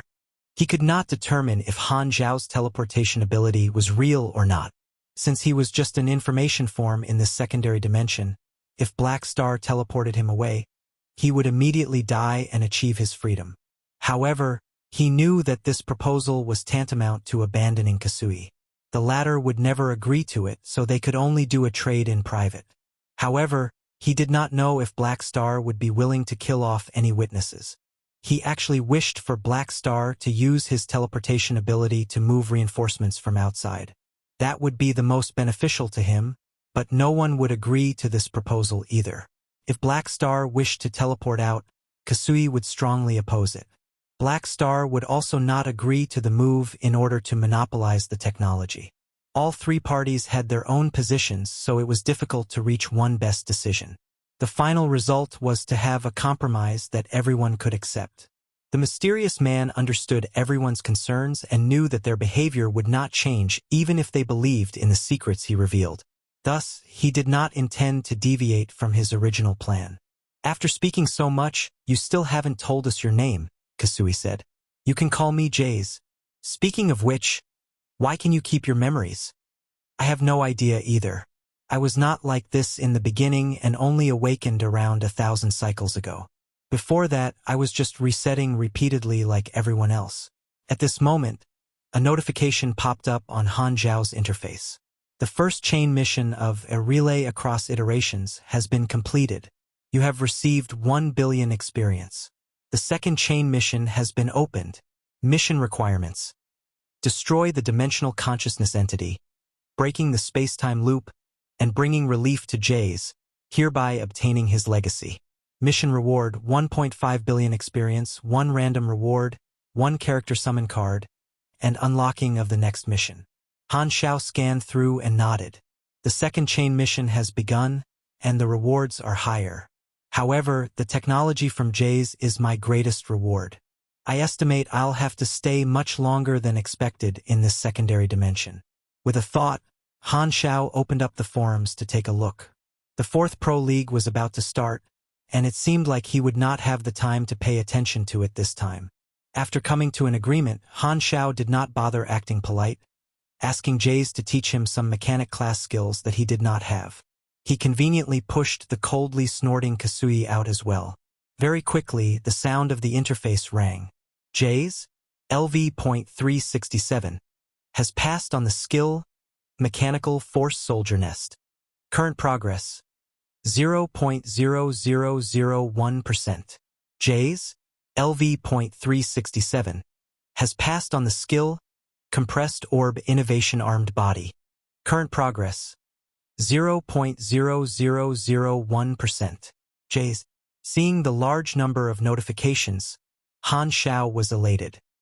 In the explored universe, somewhere in the primeval Star River. I've finally succeeded.